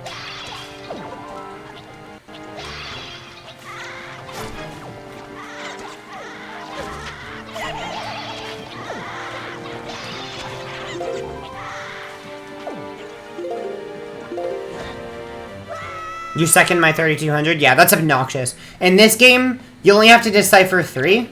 So you only have to get 1,200 rupees, which is very feasible. It's very, very feasible to get 1,200. That's, like, there's a lot of places you can get rupees to get to 1,200.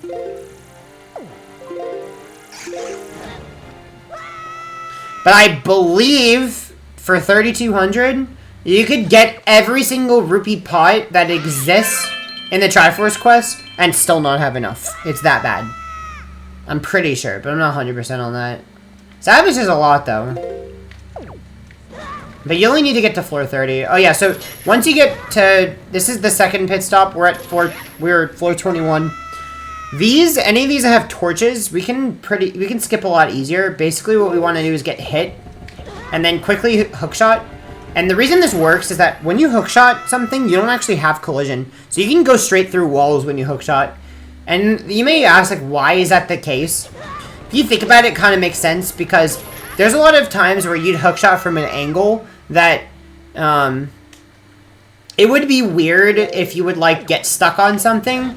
Because actually, if you were to get stuck on something while hookshotting, it would soft lock the game, actually. So Nintendo wanted to prevent that from happening, and basically made it a lot easier to hookshot by just making it so that you just go straight through collisions. You don't have to worry about any obstacles being in your way while you're hookshotting things. But that actually means that we can use it to skip floors. And there's other uses of hookshot as well, because like I said, as long as you can hookshot something, as long as it is hookshotable, you'll go through every wall. You'll ignore every collision to get to it. So there's actually a lot of ways where you can use hookshot to go through walls and clip out of bounds. So that's another reason why hookshot is a very powerful item. I think that's the case in every Zelda where there is a hookshot, I believe. That's also true in Ocarina of Time and Majora's Mask. Like, you can also hookshot through walls in those games. With a trick called a weird shot, which you're actually about to see. You're about to see me do a weird shot right here. So weird shotting does exist in this game as well. Weird shotting is basically displacing the camera down and hookshotting from under the ground, like this. And basically, the reason we're doing that, we're using it to void out. So we're getting crushed by the statue, so we can reload this room and farm rupees. And get rupees very quickly. We need a lot of rupees in this run. We need it for, as I mentioned, the deciphering, but we also need it for other things. The number one thing we actually need rupees for is Beetle. Beetle Shop, the really expensive Beetle Shop at Rockspire, where everything costs 1,000,000 rupees. That whole thing is 2,500 rupees. And then the remaining amount we're using on the trading quest. Because at the end, the items start getting pretty expensive. The trading quest with the Gorons, the merchants. You have to purchase all the flowers.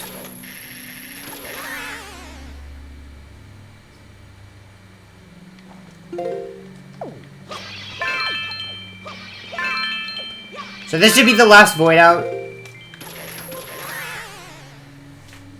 And then we can go ahead and get the chart.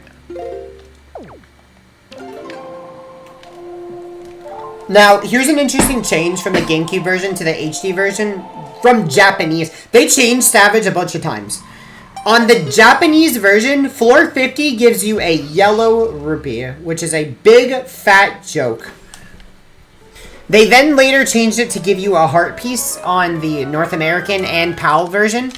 And then they changed it again to give you the Hero's Charm on the HD version. I don't remember where the Hero's Charm was originally. Was that from Miss Marie, I think? I think Miss Marie used to give you the Hero's Charm. Anyway, can't miss this. Okay, good. There's that one light arrow needed.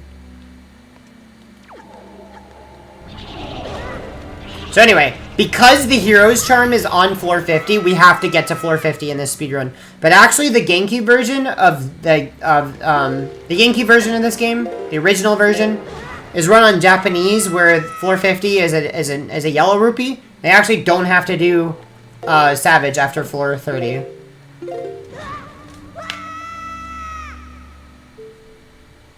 Luckily, we can kind of blow through it, so it's really not that big of a deal that we have to do all these extra floors.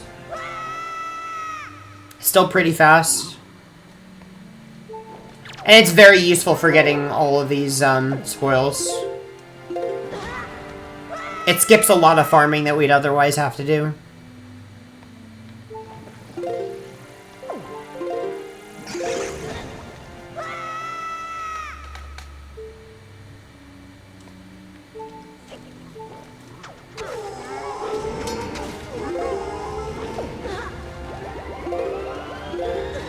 I did not... That's really annoying that that's there. Okay, good. That guy threw his fire in a really annoying place. That was unfortunate, RNG.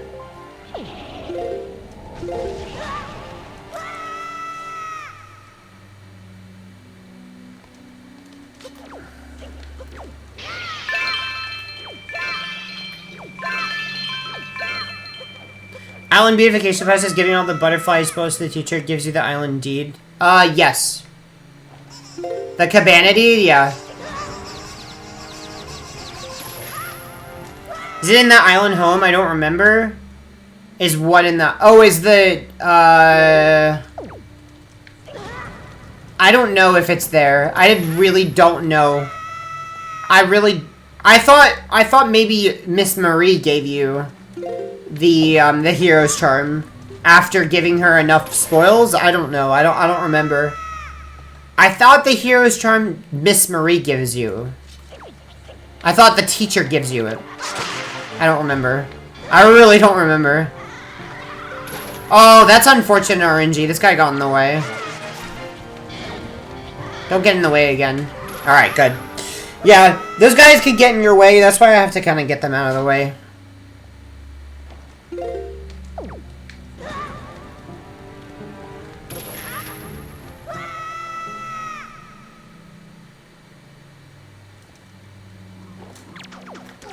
Alright, this should conclude. Yep, we have 20. So I've gotten almost all of my spoils. We're almost done. I just need 4 more joy pendants.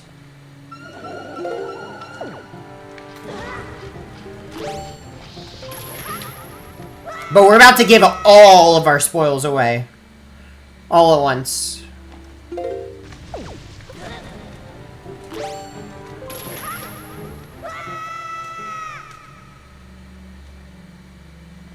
This is the last floor.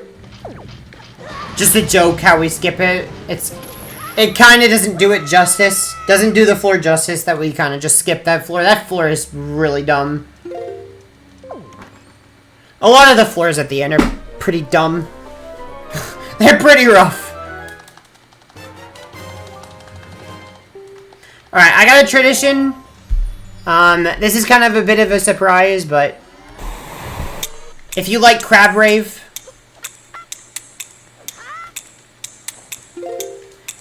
I like to rave, so post the crabs.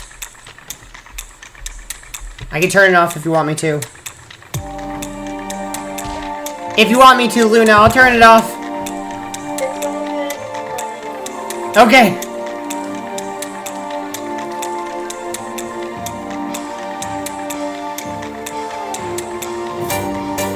It's a tradition. I always play Crab Rave during Orca 500.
For the last ones, I've got to get hit on purpose.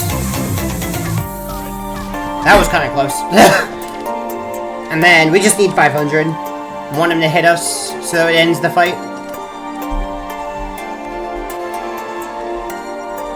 GG.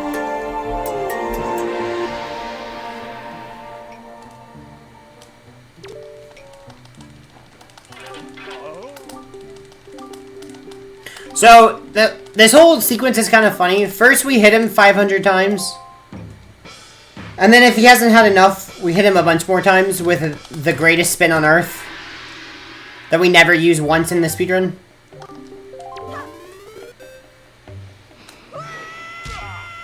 And at this point, he's had enough. I mean, he's been hit so many times. He's got so many scars, he just starts crying. Yep, so we make an old man cry by hitting him a million times. But even better, the category of all figurines then takes his picture.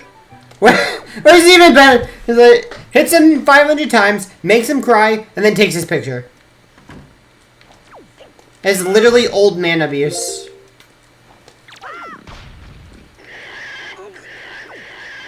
Alright, so now I gotta take this pig across.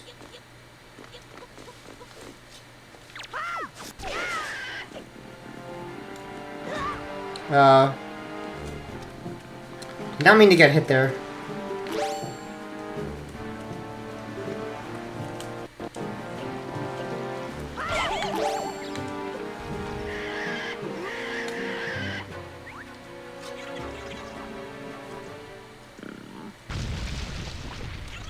Makes it fun. Good. I'm glad you liked my tradition.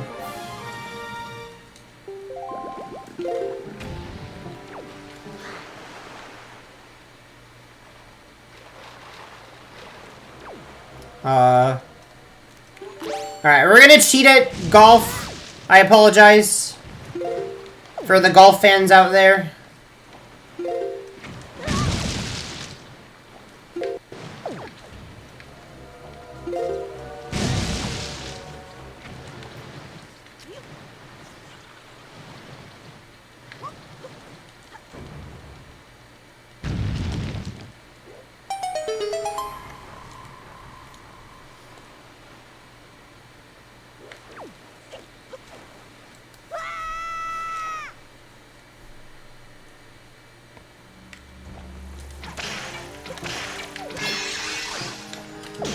Gotta beat all the enemies in here.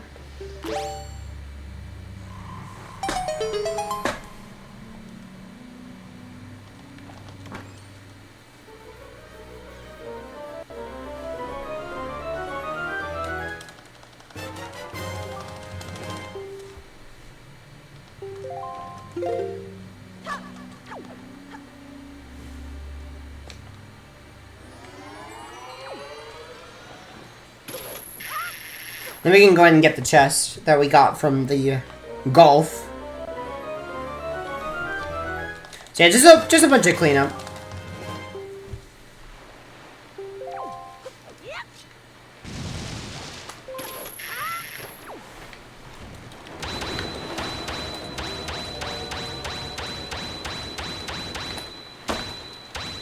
Some really cool strats for this reef right here. And not this reef, but these platforms. So, hookshotting is pretty useful. You can get pretty high with hookshotting, so we don't have to climb the whole ladder. I'm gonna go ahead and get these spoils. Make sure I defeat both of them. I don't want them to get in the way of this item slide. And we can kind of just teleport across.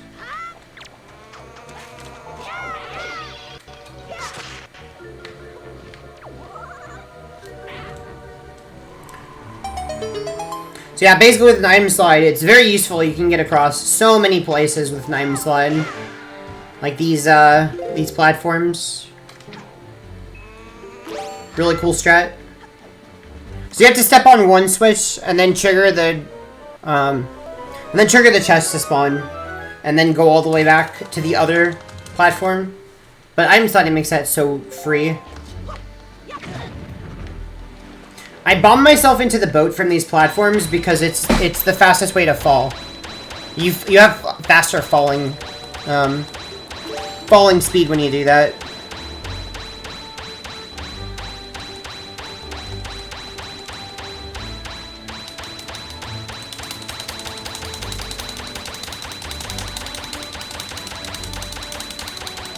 Alright, so we're gonna go ahead and head over the diamond step.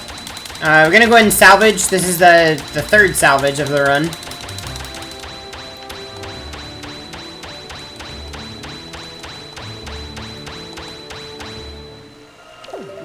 Really shows you why we need Swift Sail. Why it's so useful. I mean, we need it because it's required, obviously, but it's also just a very useful item. Swift Sail makes sailing way, way faster. It's a really nice quality of life change. Gonna go ahead and head up Diamond Step.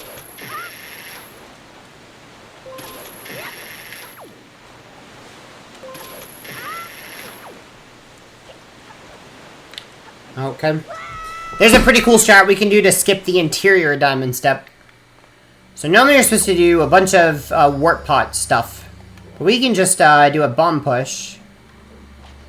That was too far left. There we go. Just push ourselves out of bounds, and then we can just hookshot up to the chest. Skip the whole thing. And get the ghost ship chart. And then we're gonna save and quit, because that's faster than backtracking.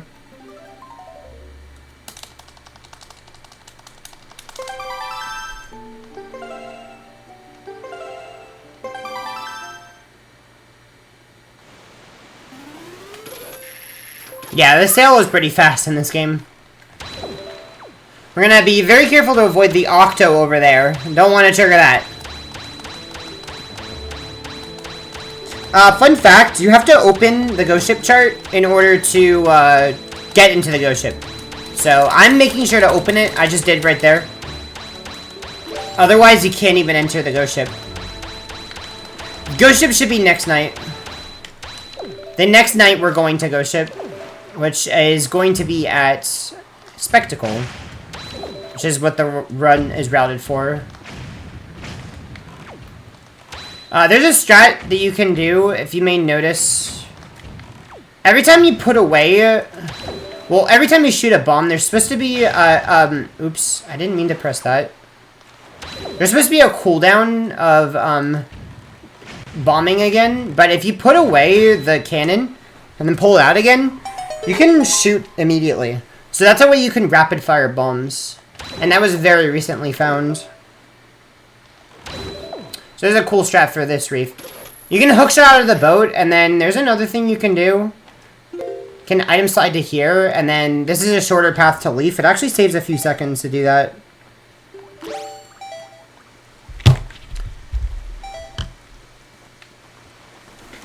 Gonna go ahead and start the metronome again.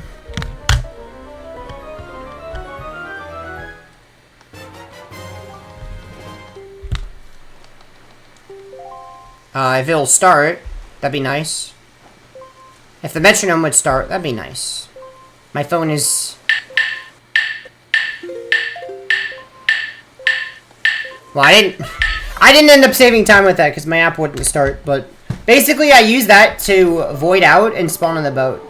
But I didn't even save time because the stupid thing wouldn't work. But anyway, that is important because I want to warp away.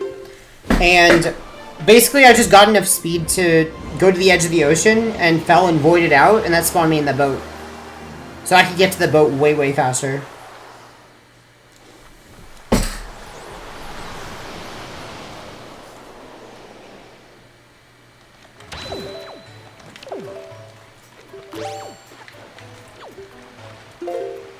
Alright, so this is our final windfall trip.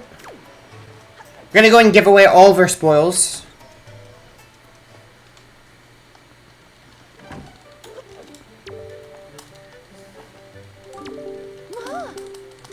Where's the analog metronome? You need it? Yeah.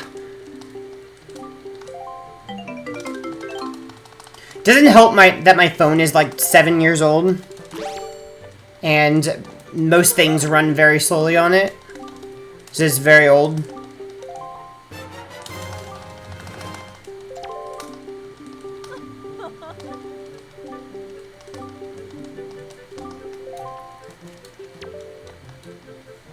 Alright, so we're giving all 40 joy pendants to Miss Marie. We don't actually need the Cabana Deed. That's not a 100% requirement. What we need is the treasure chart she gives us. I'm pretty sure this was actually the, I'm pretty sure that treasure chart was the, what's it called? Hero's Charm on GameCube.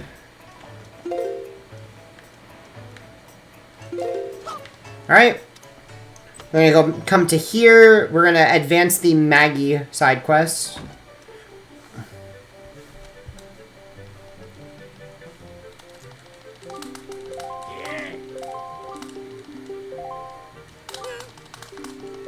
So now that we've mailed Maggie's letter, Mammon is saying that he's got a letter for the guy, but he's like, I don't want your stinking letter. Because actually the Moblin wrote back. But the guy won't, Maggie's father won't even accept the letter. So you gotta do this whole other thing to get the letter from him and give it to Maggie. Because the guy won't accept deliveries.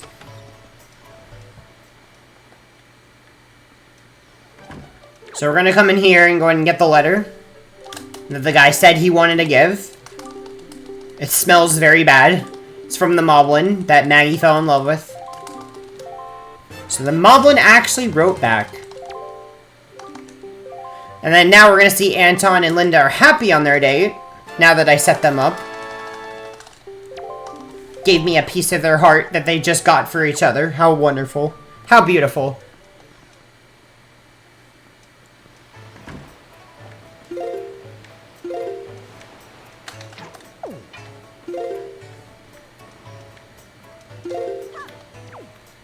Gonna go and give away our skull necklaces and get a treasure chart. Our 20 skull necklaces.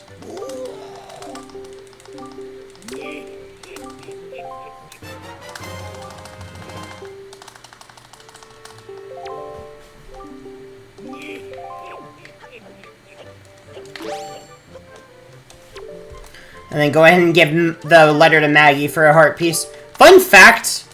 There's a way you can dupe this heart piece by basically making it so that you give her the letter without losing the letter, and you can just infinitely give her letters. And that's actually a way to dupe letters in the no source requirement category. To dupe heart pieces, that is. You can get infinite heart pieces from just duping the letter over and over again. And just give her infinite letters. And then you just watch that same cutscene over and over again for giving you the heart piece.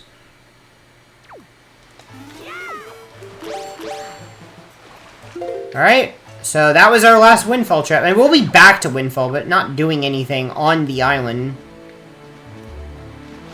Alright, so we're heading to the Bomb Island submarine.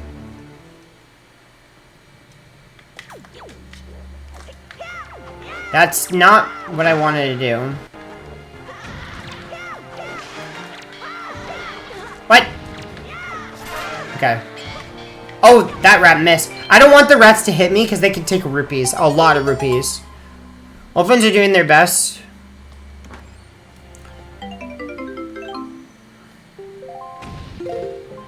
Old phones are indeed doing their best.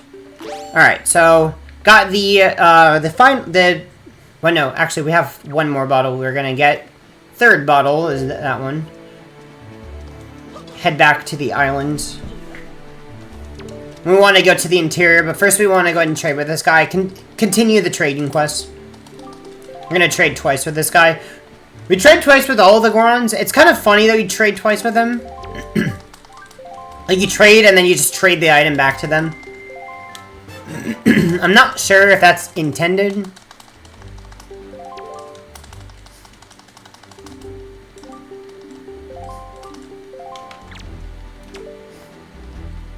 Anyway.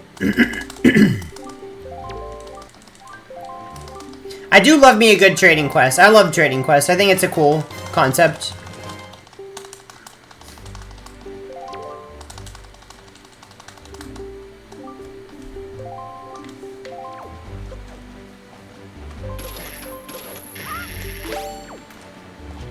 So we're gonna go into the interior of Bomb Island.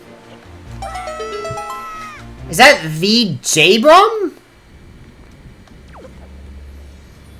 I'm not sure.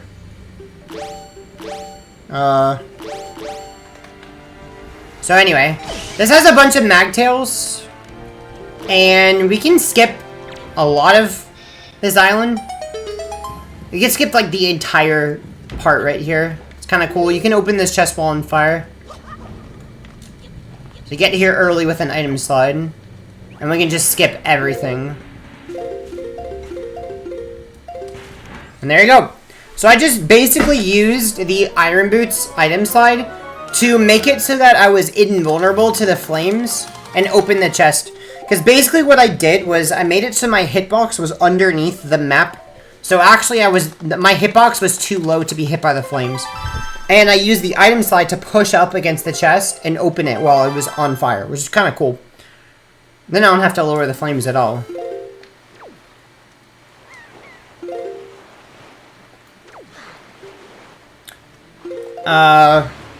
Okay.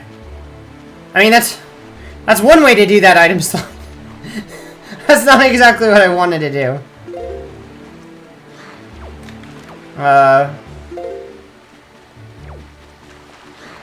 Okay, well, I've never had to back this up this way before. I'm trying to get to... Here we go.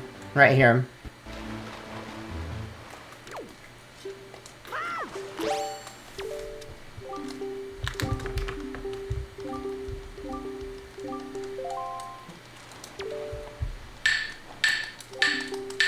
Hope you're doing well, J-Bum.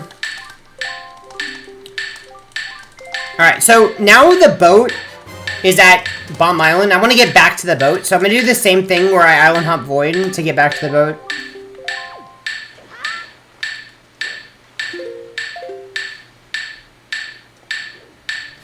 There we go.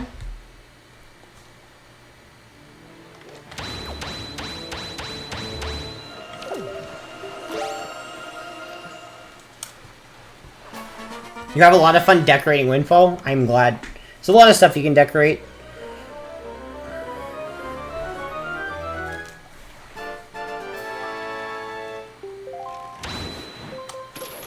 Can hookshot to get out of the boat. And then we're gonna... This is the last trip to Bomb Island, so...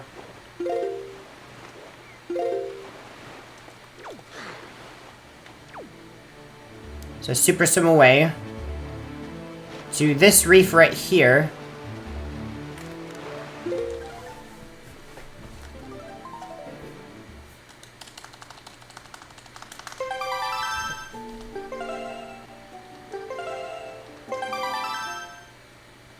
So save and quit on the reef to spawn in the boat. So we want to beat this reef now. And then here's another example of the rapid fire cannon.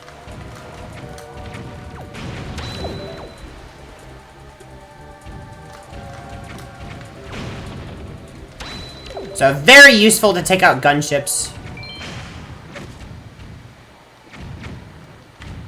This guy's hard to hit. There we go.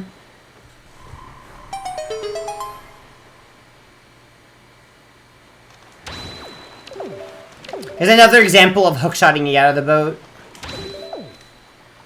Very useful in reefs to hookshot these.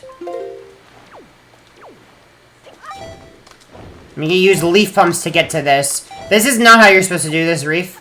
I mean, you just use leaf pumps to just go... to basically skip the hole going around. You're supposed to go all the way around the reef to do that. That's pretty much the goal with all of them. And it... casually. Yeah, hookshot is very powerful in reefs. Alright, so... now that we're done with that... you may notice it's starting to get nighttime. Which is important because this is the Ghost Ship night. That we're gonna go to Ghost Ship this night. It's gonna be at Spectacle. Based on the route.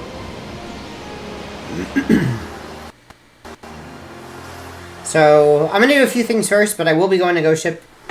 We're gonna go ahead and get the Forest Water. Start the Forest Water quest. Gonna set the wind here. Very useful to set the wind with Swift Sail. I do want that wind. I do want the east wind for this part right here.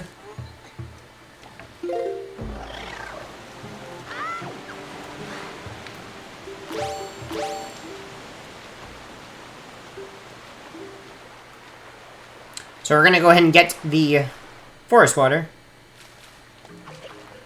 Who discovered that? That was Legend of Link that discovered the quick bomb.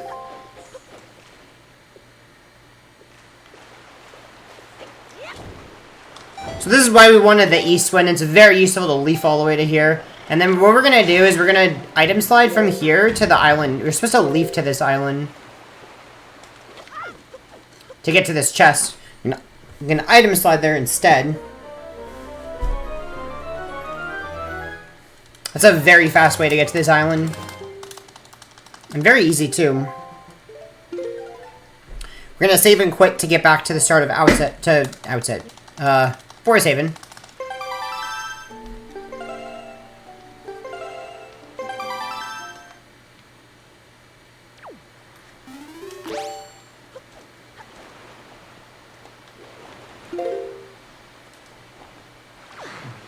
Alright, next up is Shark Island.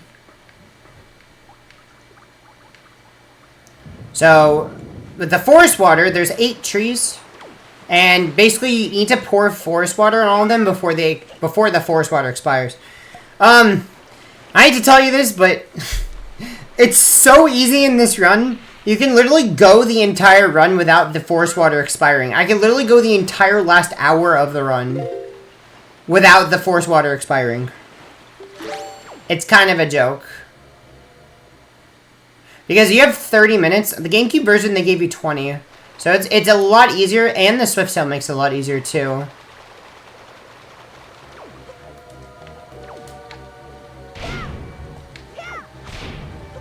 Now, I don't very often go the entire run without it expiring. It's very hard to do that, but it is possible.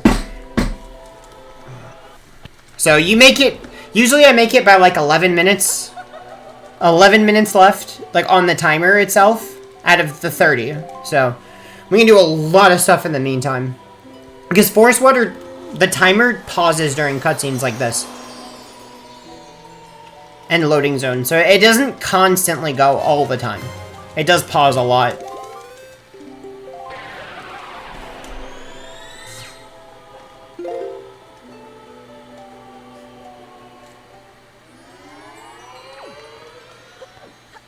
Alright, so we're gonna go ahead and salvage.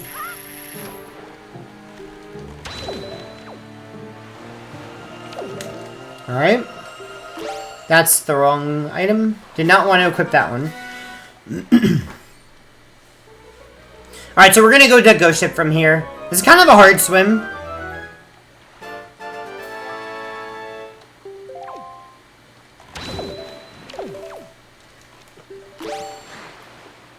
We really just need it to be night for Ghost Ship. It doesn't matter what time of night it is.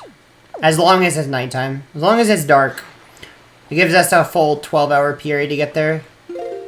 Of in-game time, that is. Okay. That is why I was saying this swim is hard. Let's try that again. Actually went the almost exact wrong direction.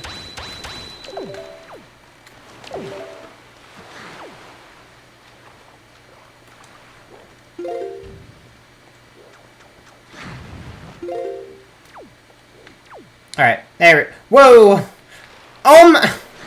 Okay. Maybe third time's a charm?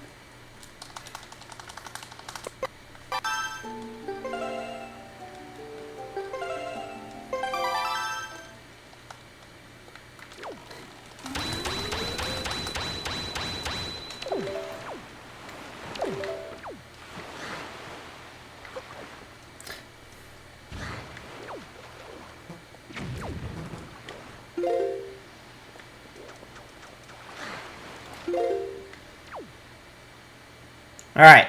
Third time has to be a charm. Alright, it is. Alright. There we go.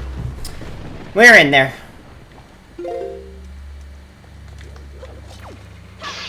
Fun fact, you can actually farm rupees in here. Old routes used to do it. It's just not the fastest rupee farming strat. So, we don't farm rupees in here anymore. But you could just constantly reload Ghost Ship over and over and over again, and just keep getting the rupee pots right there. But actually, farming rupees in Savage is faster, so we don't do that anymore. But we used to.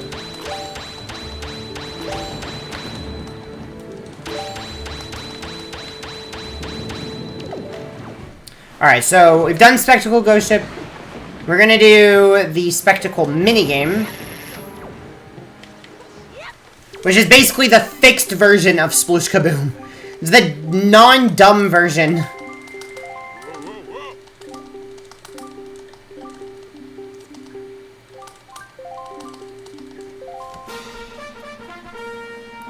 I think that's a 20. All these are in increments of 5. Oh, that's a 15. I think that's a 30. Or 28 might work on it. Okay. 28 won't work on a 30, apparently. Alright. Should be a 35. I don't know if 37 will work on a 35. Alright, it did. That looks like a 35 as well. Maybe a 40. Okay. And for some reason, the furthest it can shoot is 50. Yep, 50 degrees, because that's totally how physics works. Yup.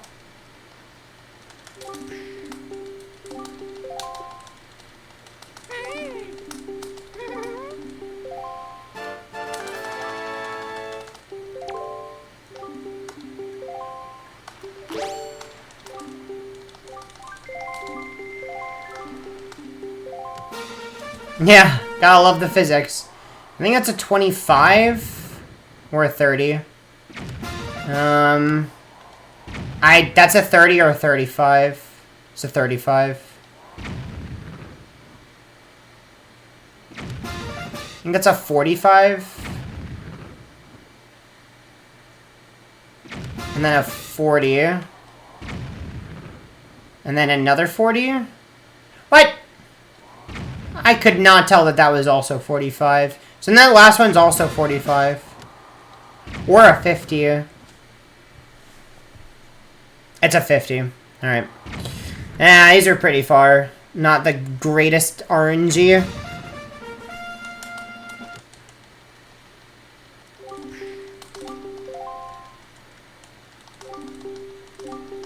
Those were very far away. You want them to spawn closer. It saves time and it's easier. And less punishing to fail.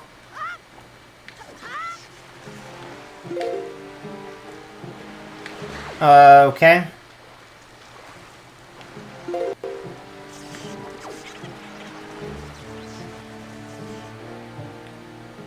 Whoa! Where in the world? Okay. Alright. Whoa! Okay! Alright! That was an interesting swim.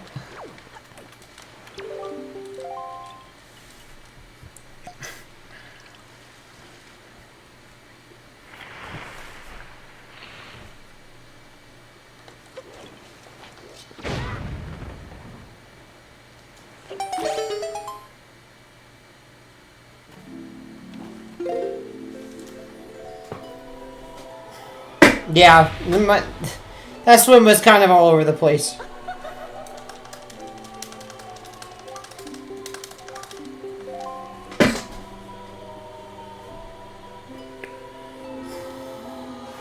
Alright, so this is the Eastern Ferry. Is this the last upgrade? No. We have one more bomb upgrade after this. One more bomb upgrade and that's it.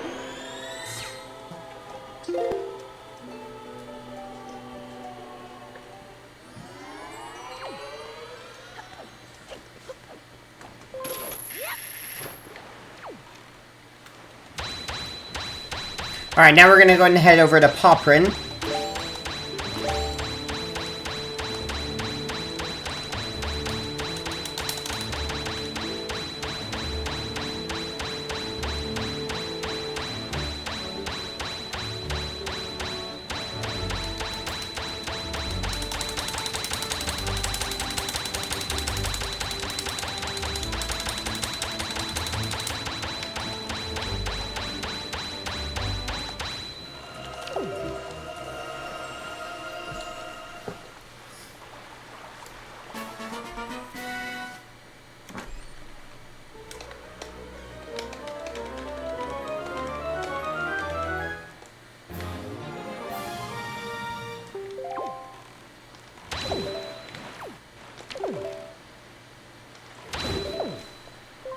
So I'm setting the wind direction before hookshotting, because I'm gonna be using that to leaf later. Ripperoni, I love it.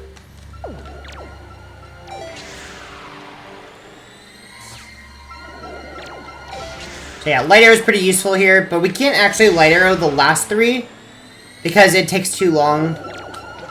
We don't want them to spawn a bunch of enemies. So we gotta hit them before they spawn enemies. So that's why we have to use regular arrows for the last 3.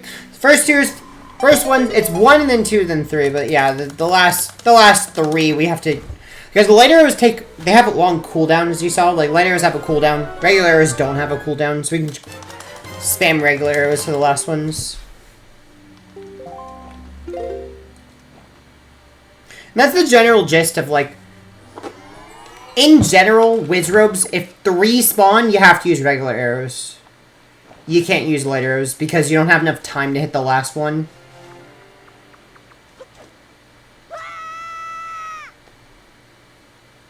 Alright, so we're gonna go and enter the inside. I actually don't need any of... There's a bunch of other chests in here. We don't need any of them. We only need this one, which is a heart piece. Don't need any of the others. They're not useful. There's like 3 other chests in here that don't give anything useful.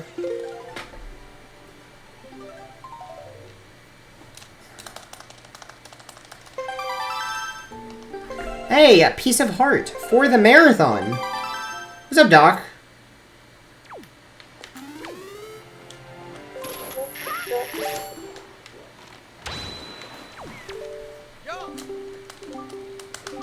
Ha ha ha ha ha! Mm-hmm.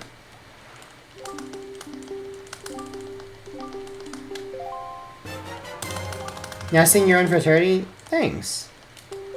It's a good cause. You should donate. Mm-hmm. Bye.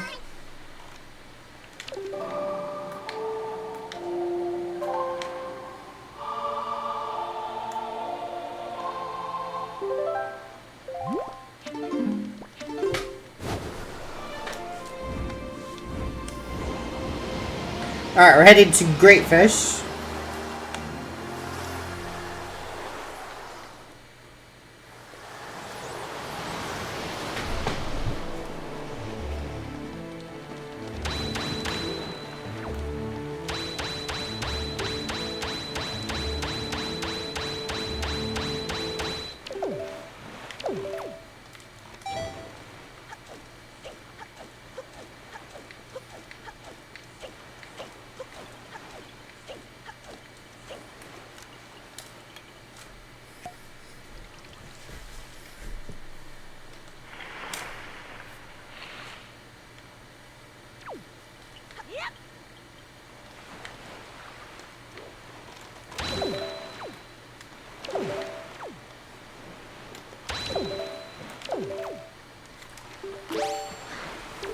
Alright. More trading. More trees.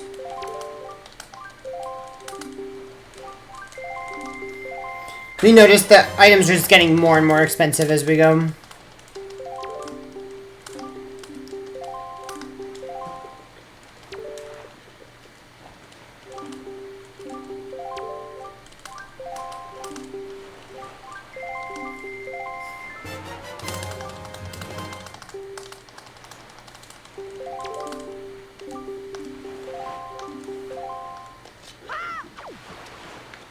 Alright.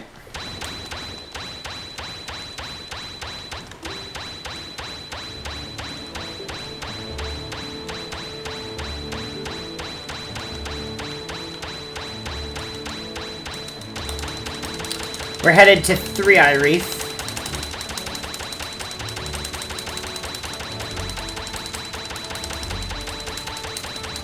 Lots and lots of reefs. That's where we do, like, all of them.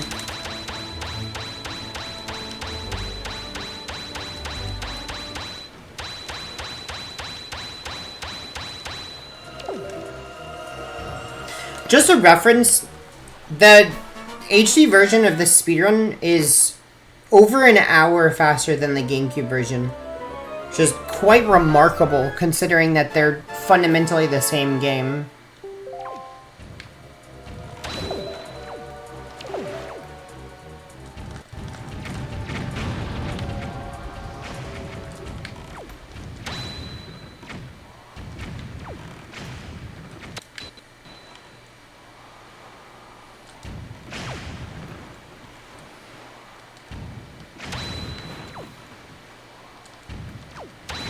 It's actually, this is the only remake of any Zelda game that is faster than the original.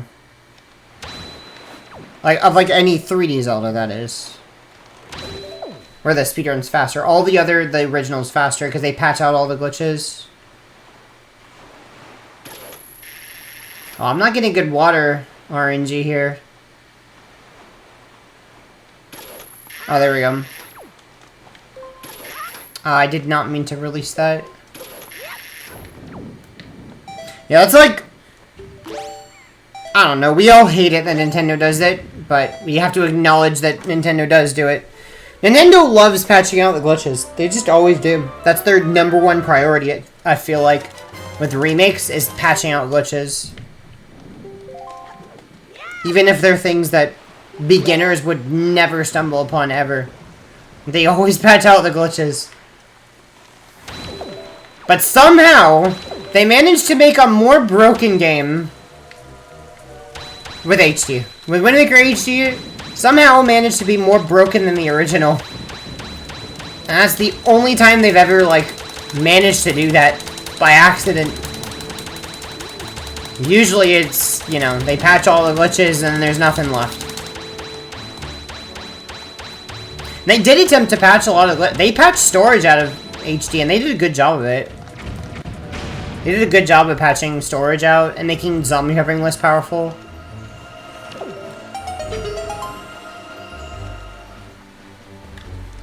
If only it was the same for TP, yeah. Well, TP HD, a lot of the run is faster than GameCube. But to be fair, there aren't that many glitches. I think if TP HD got some glitch that was HD only, it'd probably, like, and it was like a powerful glitch, it'd probably just end up being permanently faster than the GameCube version. Because there's not much in TP that you can save time on, because, like, there's not really much, you know, powerful stuff. There's not really any powerful glitches, it's just, like, ripe for something being found. Maybe Nintendo games aren't supposed to be speedrun. Maybe not. Oh yeah, and that trick that I just did was to... I shot the... Well, I really shot the bird that knocked into the... It knocked into the switch. And that prevented me from having to use the, what's it called? The pear.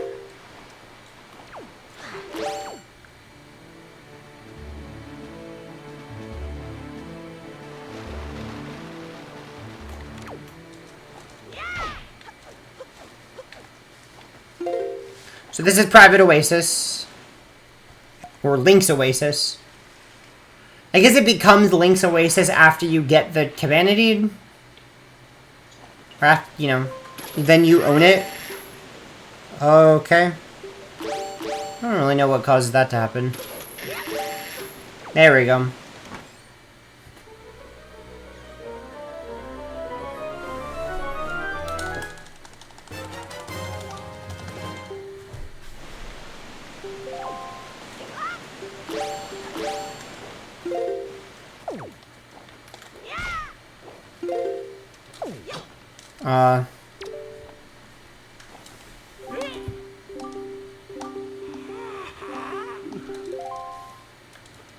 What am I doing?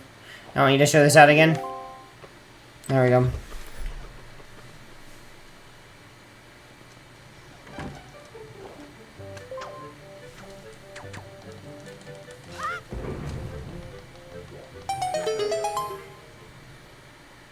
Alright.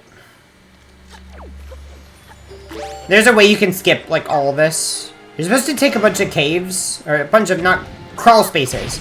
But you can kind of just hammer through the wall, and hit the pegs and open up the shortcuts and just take the shortcuts to the end. A really funny way to just cheese through this entire basement.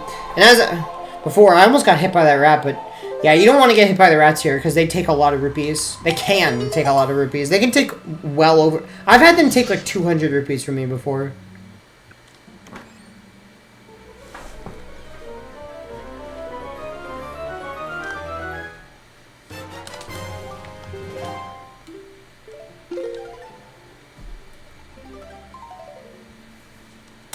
For anybody wondering about my forest water timer, I have 20 minutes left on the forest water still.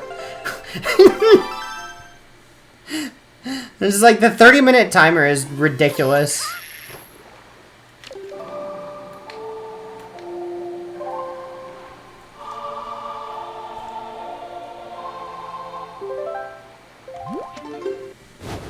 Alright, finally we're gonna go decipher. The butler door is never explained. I don't know why there's a butler on the door. I don't know. The butler is the door. How does that even function? How does that even work? How is that helpful? If the door is the butler, it just sits there and yells at you. Like, I don't think I'd want the door as my butler.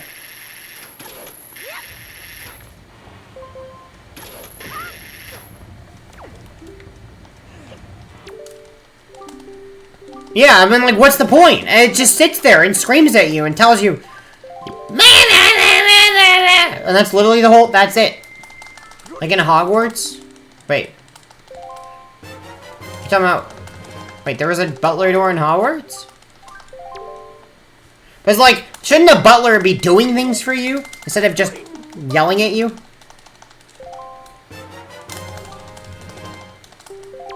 Maybe the goal... Maybe really the whole point is that the door... like, decides who comes in and who isn't. It's like a security function, you know? Which is a good function to have.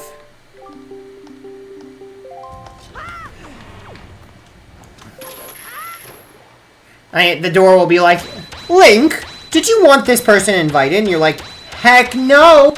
And then the door just doesn't invite them in.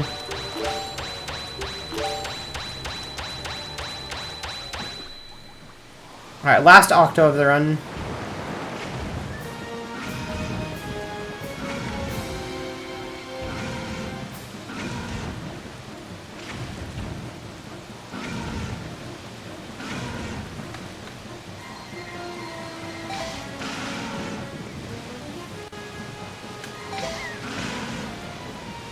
See if I can get this.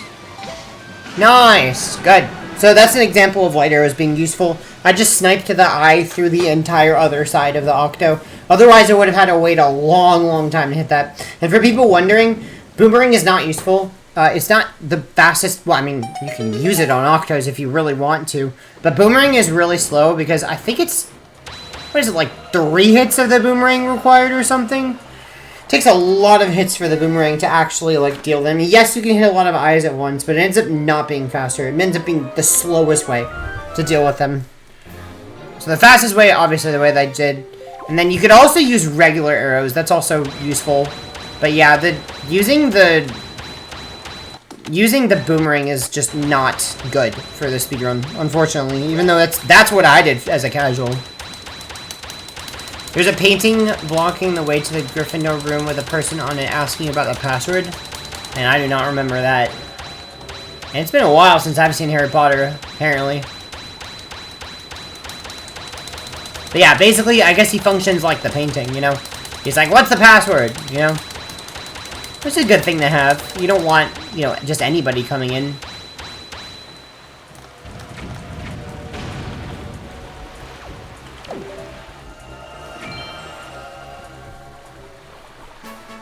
Security use y'all brought up makes sense. But was the butler awake?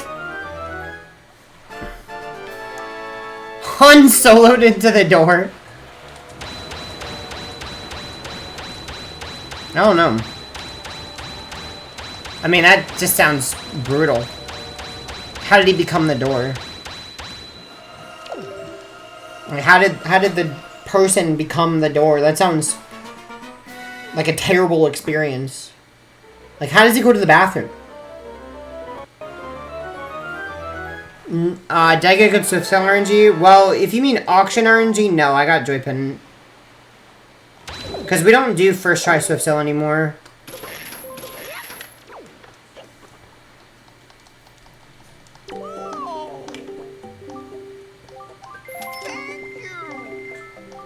Well, we get all the items at once now. So you either get Joypin or you don't.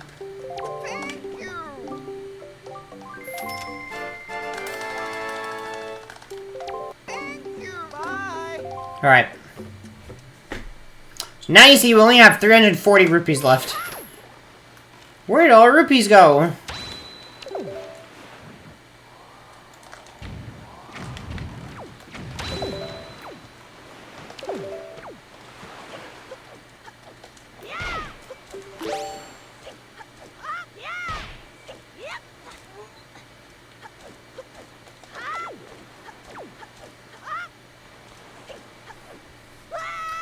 Maybe the Swift Cell has this ability. Swift Swim, maybe.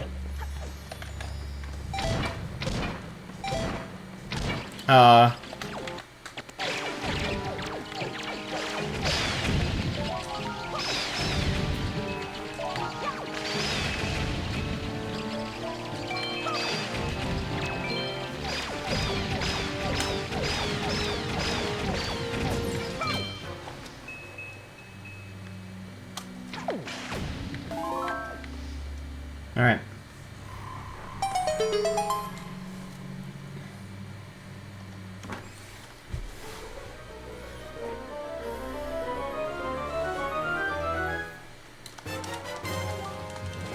Isn't Swift Sim like faster speed while it's raining or something?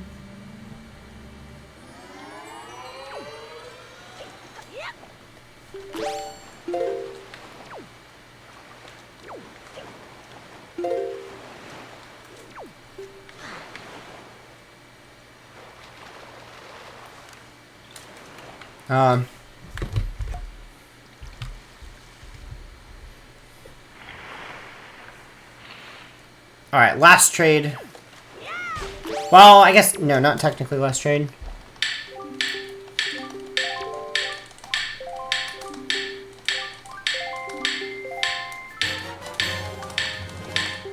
We have one more trade.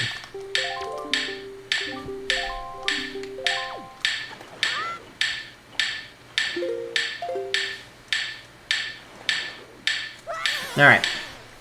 Voiding out again to go back to the boat, which was at Brockspire, which we can actually swim off of.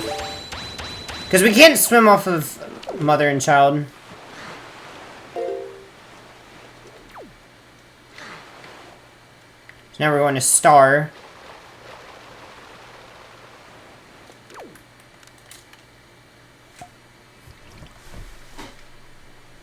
You just gain 100 points.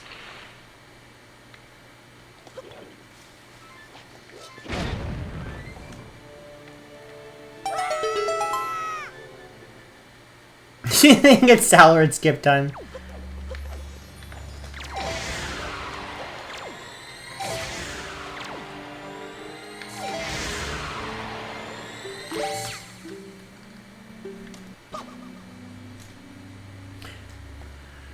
My brain can think of comical story ideas. You hope he doesn't need to go to the bathroom, me too. But yeah, the mystery of how he became a butler door, I would love if that was solved.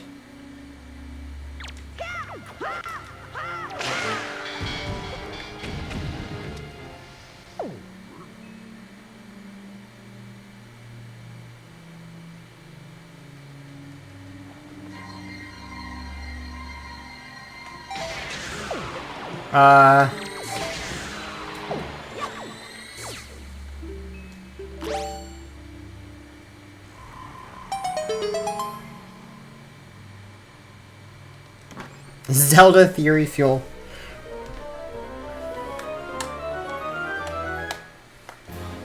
I would love some creative stories. If y'all got any. Zelda lore YouTubers? I think so. I watched some. What did you say? Something around that. One more time, sorry. I was just talking to my cat. Oh, you're talking to your cat. Oh. Did you say meow? No.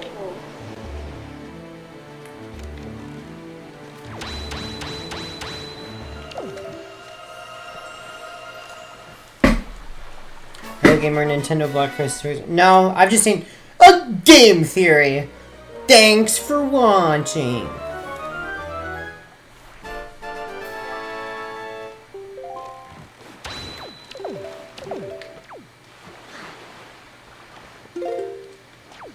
Alright, last bomb upgrade, last upgrade period of the run.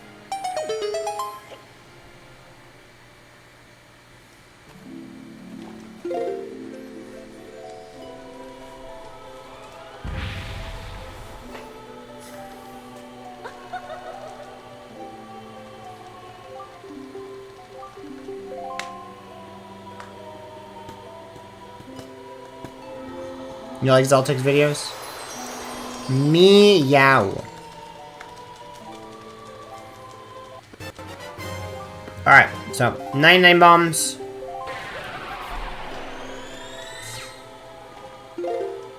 I got 99 bombs, but Coral ain't one.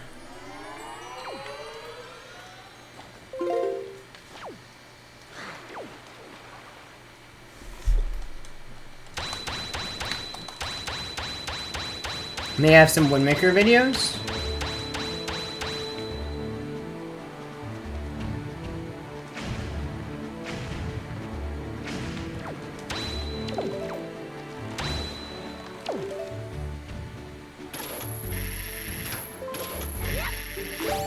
Alright, it's a cool strat for this reef. Not reef, but platform. So I can leaf over to this platform as this chest is spawning.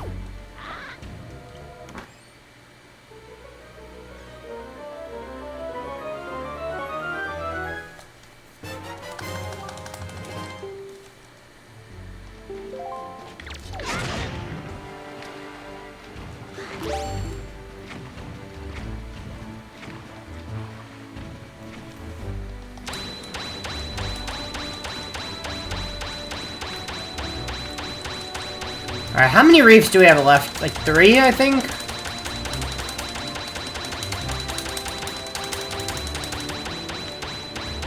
This is the laggiest of all the reefs. Because it always rains here. Well, this one and Cyclops, it always rains. And it's very annoying.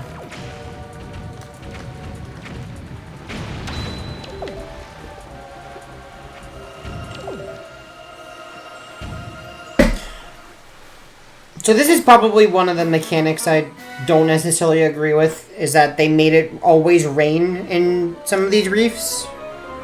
Which means it always lags. Because the rain lags very badly in this game.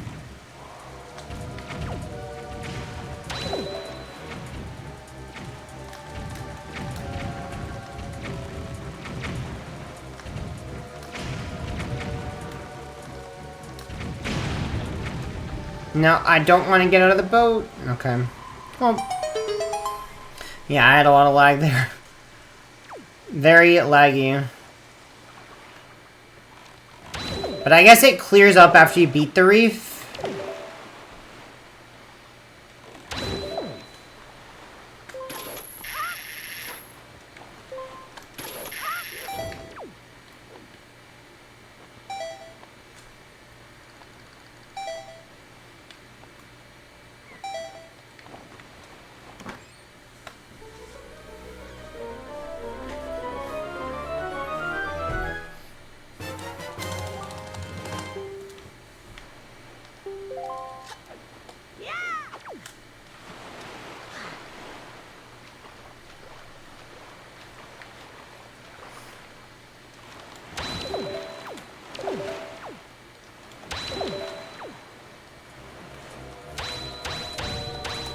Alright.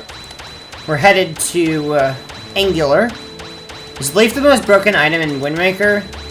That's a tough one because Swift Sail is also really broken. Swift Sail and Wind Waker and Leaf. Well, and also, if you mean like casually, I don't know. It's one of the two, but if you mean with glitches, then it's gotta be the grapple.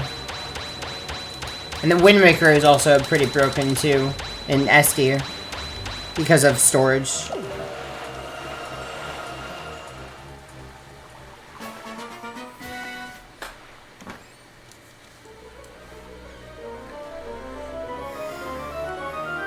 Hookshot is also pretty broken.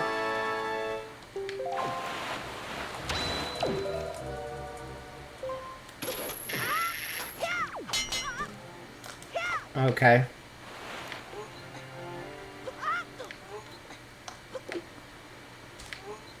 Alright, I had to do this casually, I guess. Who broke all your items? Oh. Hey, man. And they got low durability, alright? Okay. I did not mean to be too far back.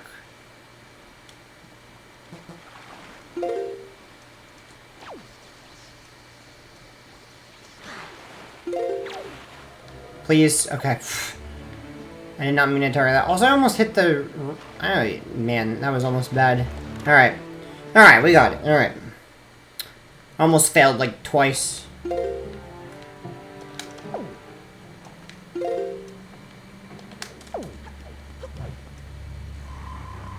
That's the second to last sub of the run.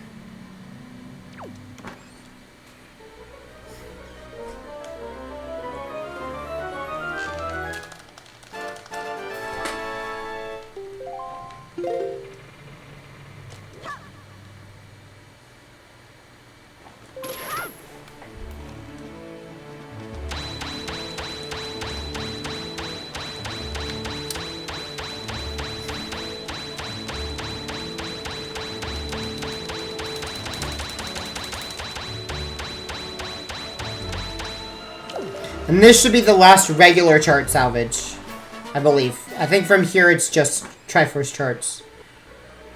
So this is the last regular chart. My Master Sword out of Jute's gotta wait 10 minutes. Oh no! Who broke the Master Sword? Zelda! I thought you fixed it!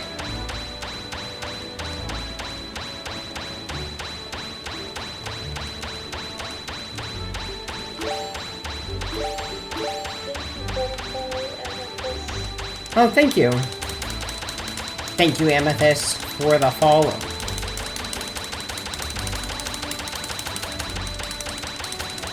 Zelda fix it so it could be worse than in Breath of the Wild. Yeah, because can it be upgraded in Breath of the Wild? And it can't in Tears of the Kingdom?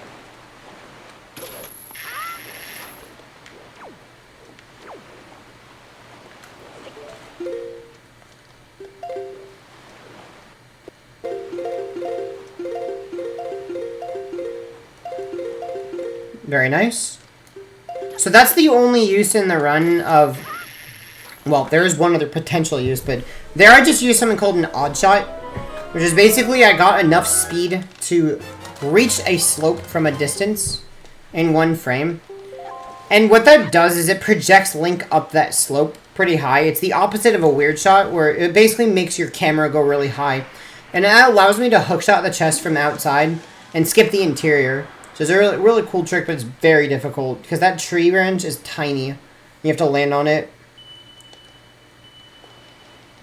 Alright. This is the 15-minute mark. Should be only 15 minutes left in the run.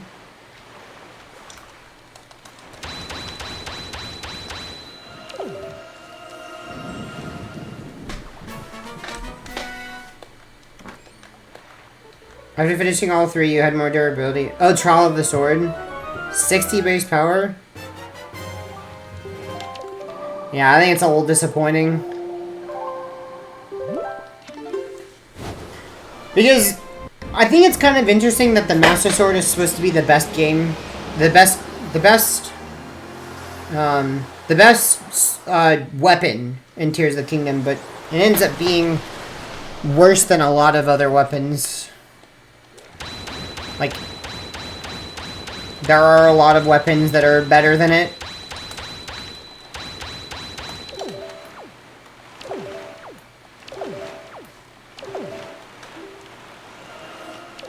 You had the wrong one open. Yeah, we're struggling. There we go. Alright. Overshot it like 2 times. After finishing all 3, you had more durability. I already read that.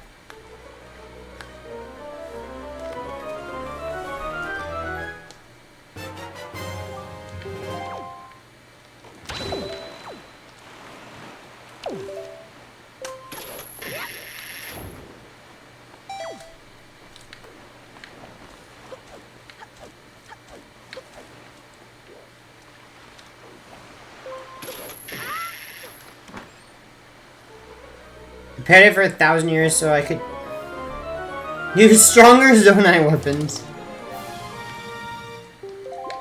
Well, I really mean like the Savage Lionel Bow.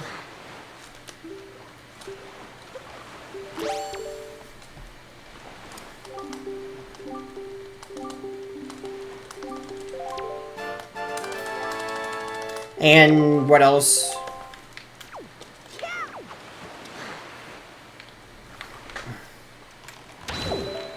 The, what do you call it? Scimitar. That one's really good.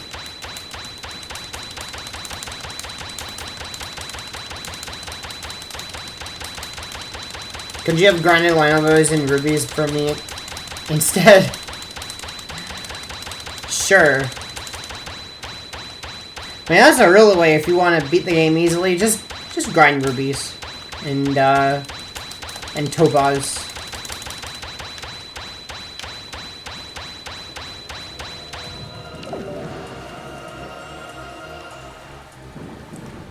They kind of brought back Skyward Strike with it. The Scimitar. Yeah, the Scimitar is like really good.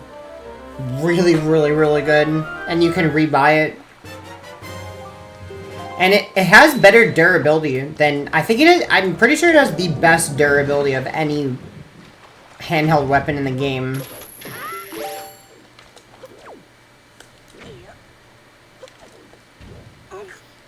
Alright, so this is, what is it called? Headstone? No, Stone Watcher. I always mix those up. So this is really where we're going to finish up the Triforce quest. Oh.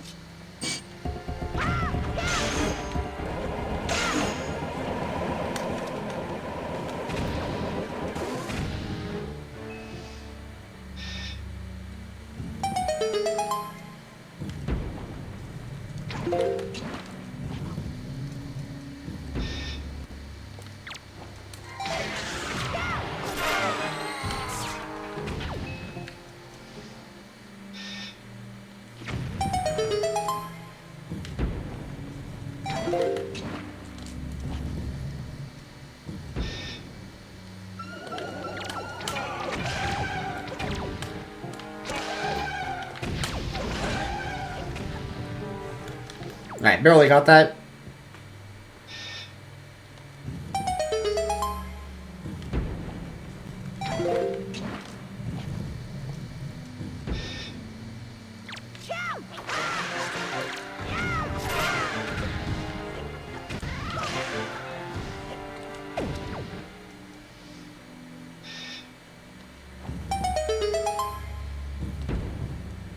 Oh, I didn't...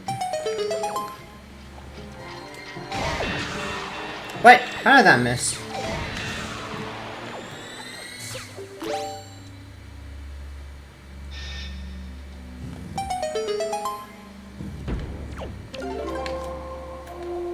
Alright. So anyway, got 2 more shards.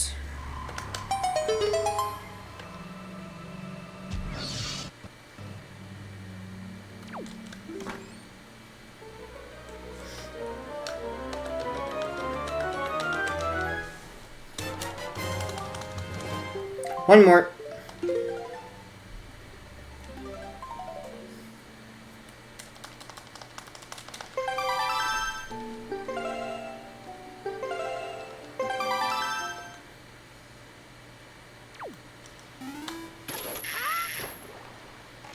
Oh wait, no. That was the last one. Sorry. Alright, looks like I didn't forget anything, so...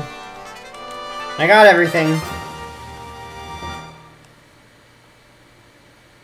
So, 2 more things, and we'll be finishing this out.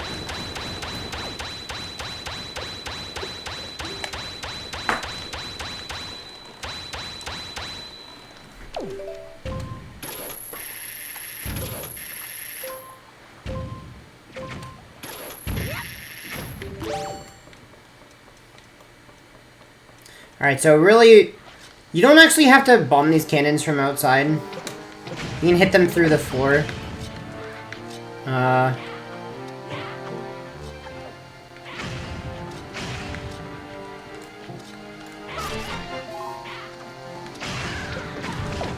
Whatever.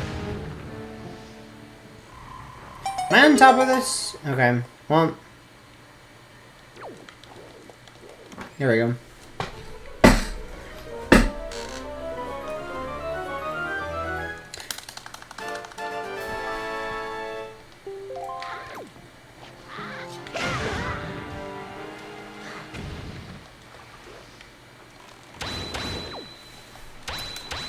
I think this is on pace to be my best ever.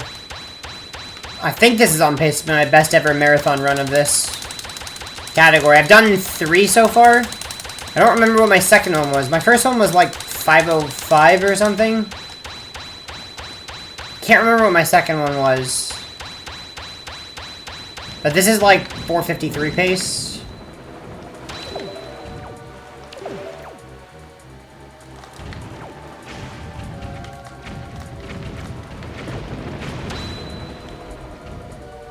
Well, yeah, this is another reef that lags a lot. Because of the rain, which is annoying. It's not really raining, though. It's... I'm surprised, because it usually rains. Am I just getting lucky? I'm surprised. It always rains in this reef, and I don't know why it's not raining now.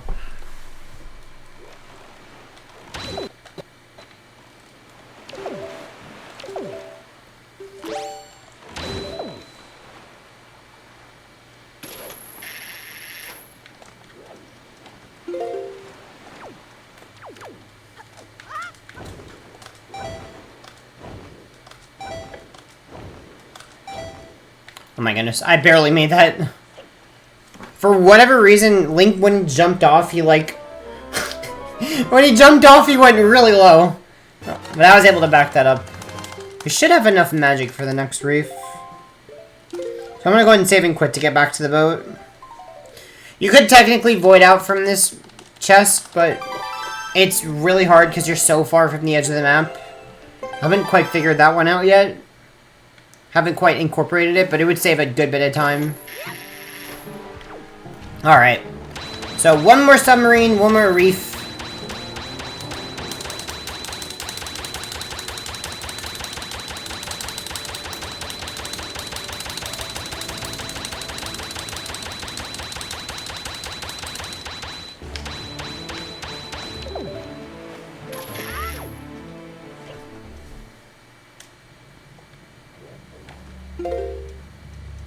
I did not mean to do that.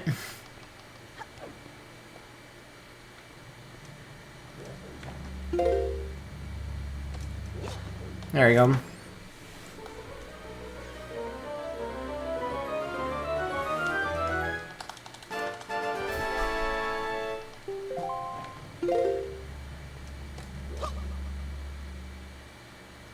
Is this sub 5 harder than sub 3 TP? I think they're about the same.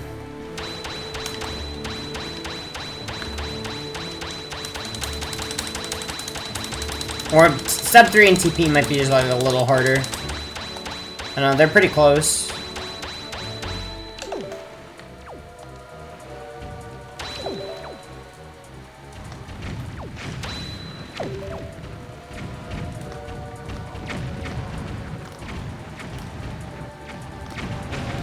Okay. Guy was being annoying.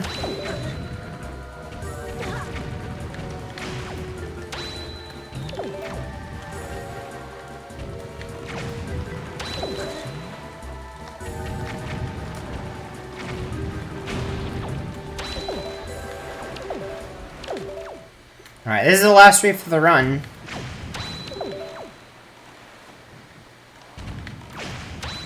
Oh, that guy missed. Alright.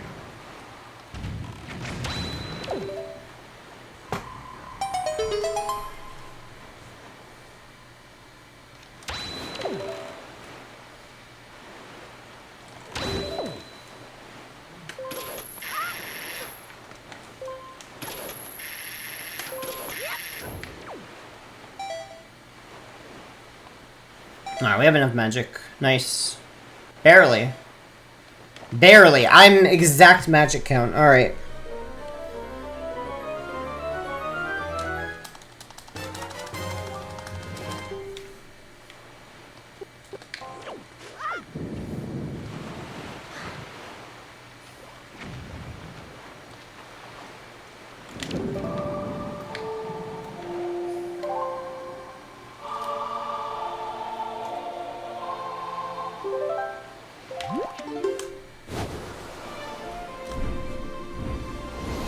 I think I'm more like 454 pace. I think.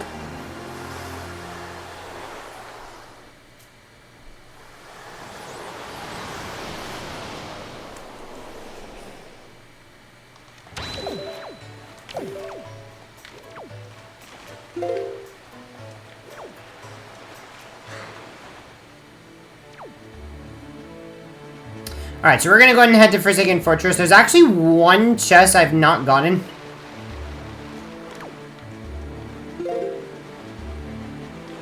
At Forsaken Fortress. And this is also where the Dark Portal is, so we need to use this to get to the end of the game.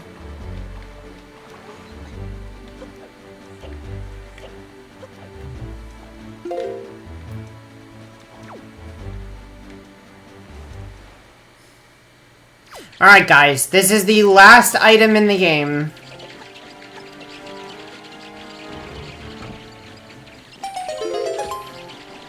Dead. These guys are being annoying. Alright, there we go.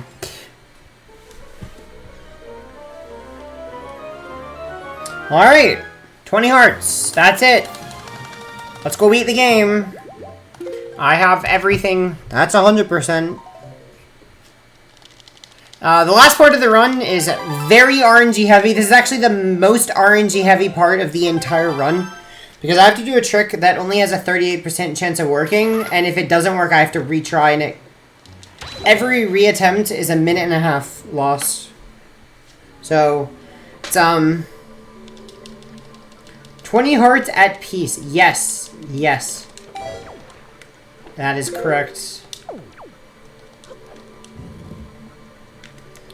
So basically, I'm going to be attempting to skip the Puppaganon fight, and it's random whether it works. It's pure RNG. And I hope I get it. I'm going to keep reattempting until I get it. If I get it first try, it saves 2.5 minutes over fighting Puppaganon.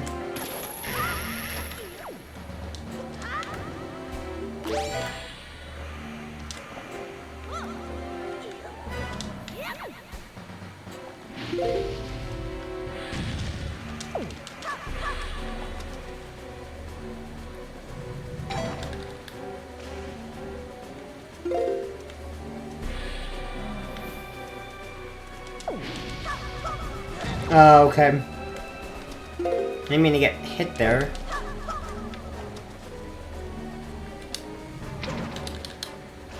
Alright. So I hit both Morths with the fire arrow after clipping out of bounds. And see if it worked? No. Alright, well that's one fail. So basically what I'm doing is I'm clipping out of bounds and getting an angle where I can actually shoot both Morths with a fire arrow through the ground. And I need them to bounce far enough to burn the warp pot lid. So that then the warp pot's open and I can take the warp pot from the bottom.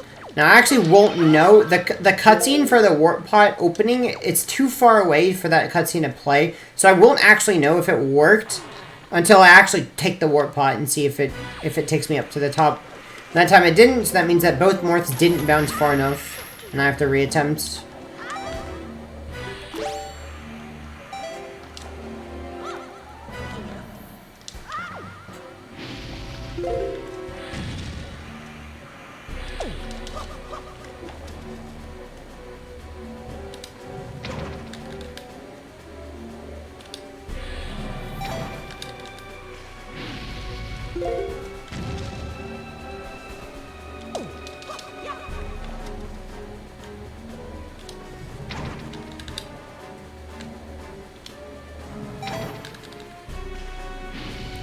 Alright, will RNG be on my side? Second time? Nope. Alright, that's 2 tries.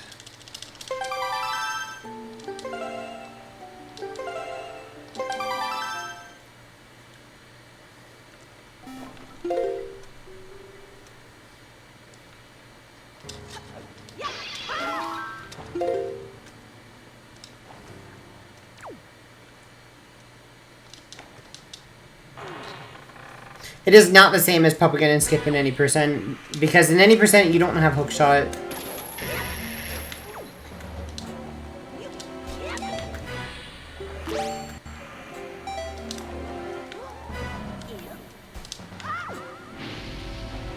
So the any percent Puppet and Skip does zombie hover, and it's way harder.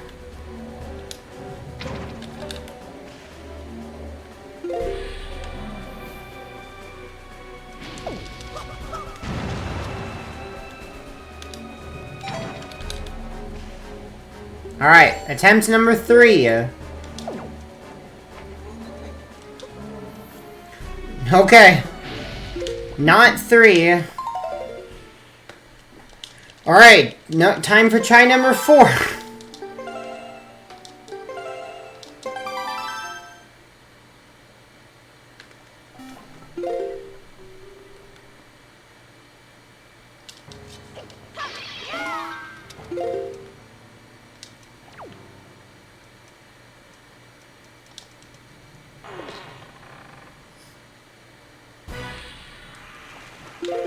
I don't know what I'm doing.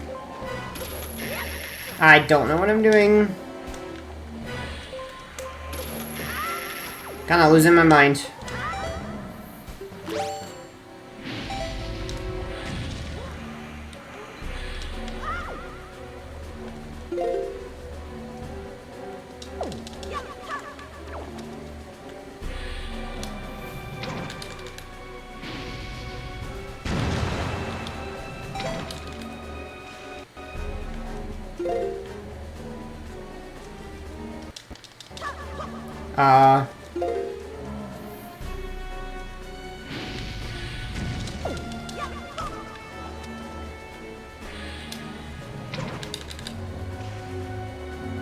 Alright. Attempt number 4. Nope. Okay.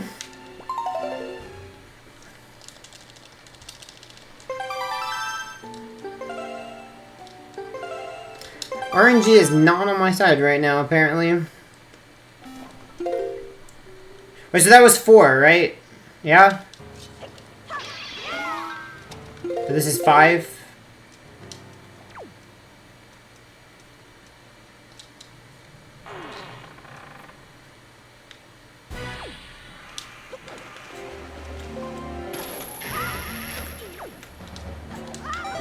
Yep, it's just RNG.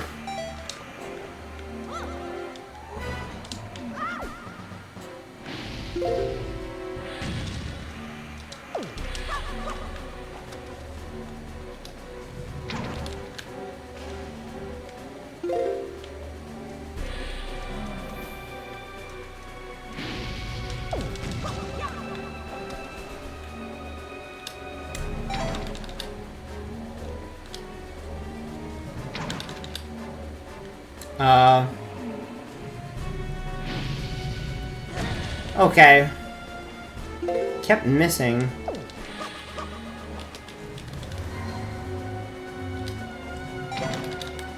There we go. Alright, attempt number 5. Nope. Oh my goodness. This RNG is not too good.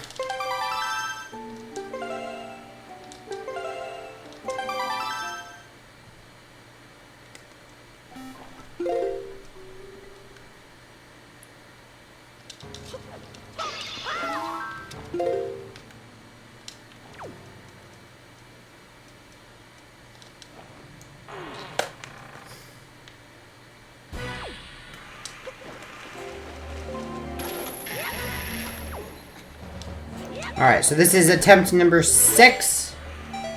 I told you, it's a 38% chance. It's not that low.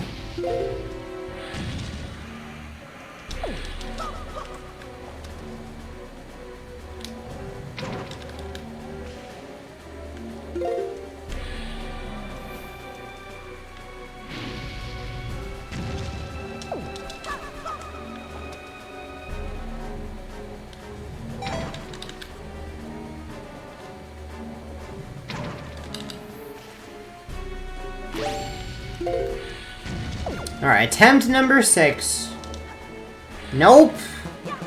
Oh my goodness. Alright, let's try 7 maybe?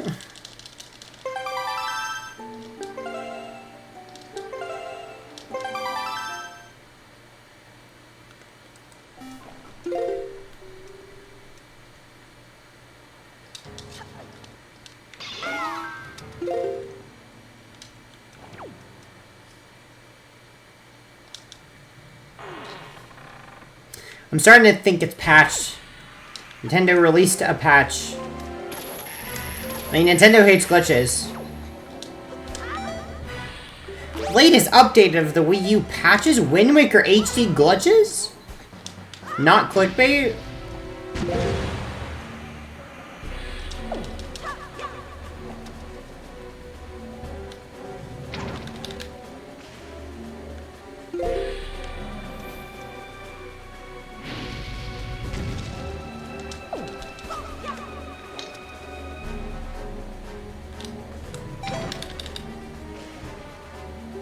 Alright, attempt number 7, I think? Oh my gosh, 7th try. Alright.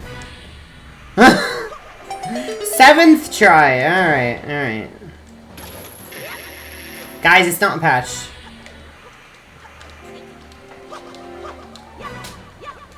Alright, last pause storage skip. So this skips the Genderf cutscene. This actually saves a lot of time. It saves like 2 minutes. Like, actually, I think it's more. It's like 3.5 minutes or something. Very, very big cutscene skip. That's a very long cutscene I just skipped.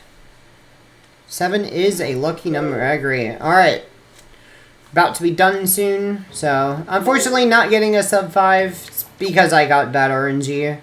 Ended up losing a good 10 minutes or so to RNG this run, so.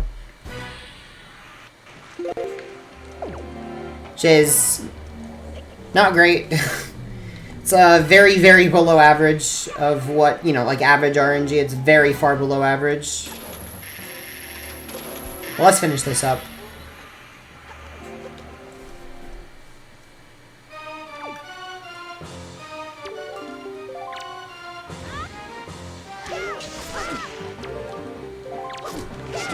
So yeah, Ganondorf is a very fast fight.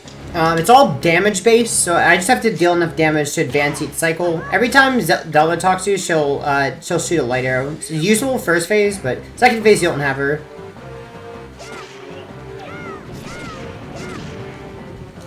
Then you have her again for fourth phase.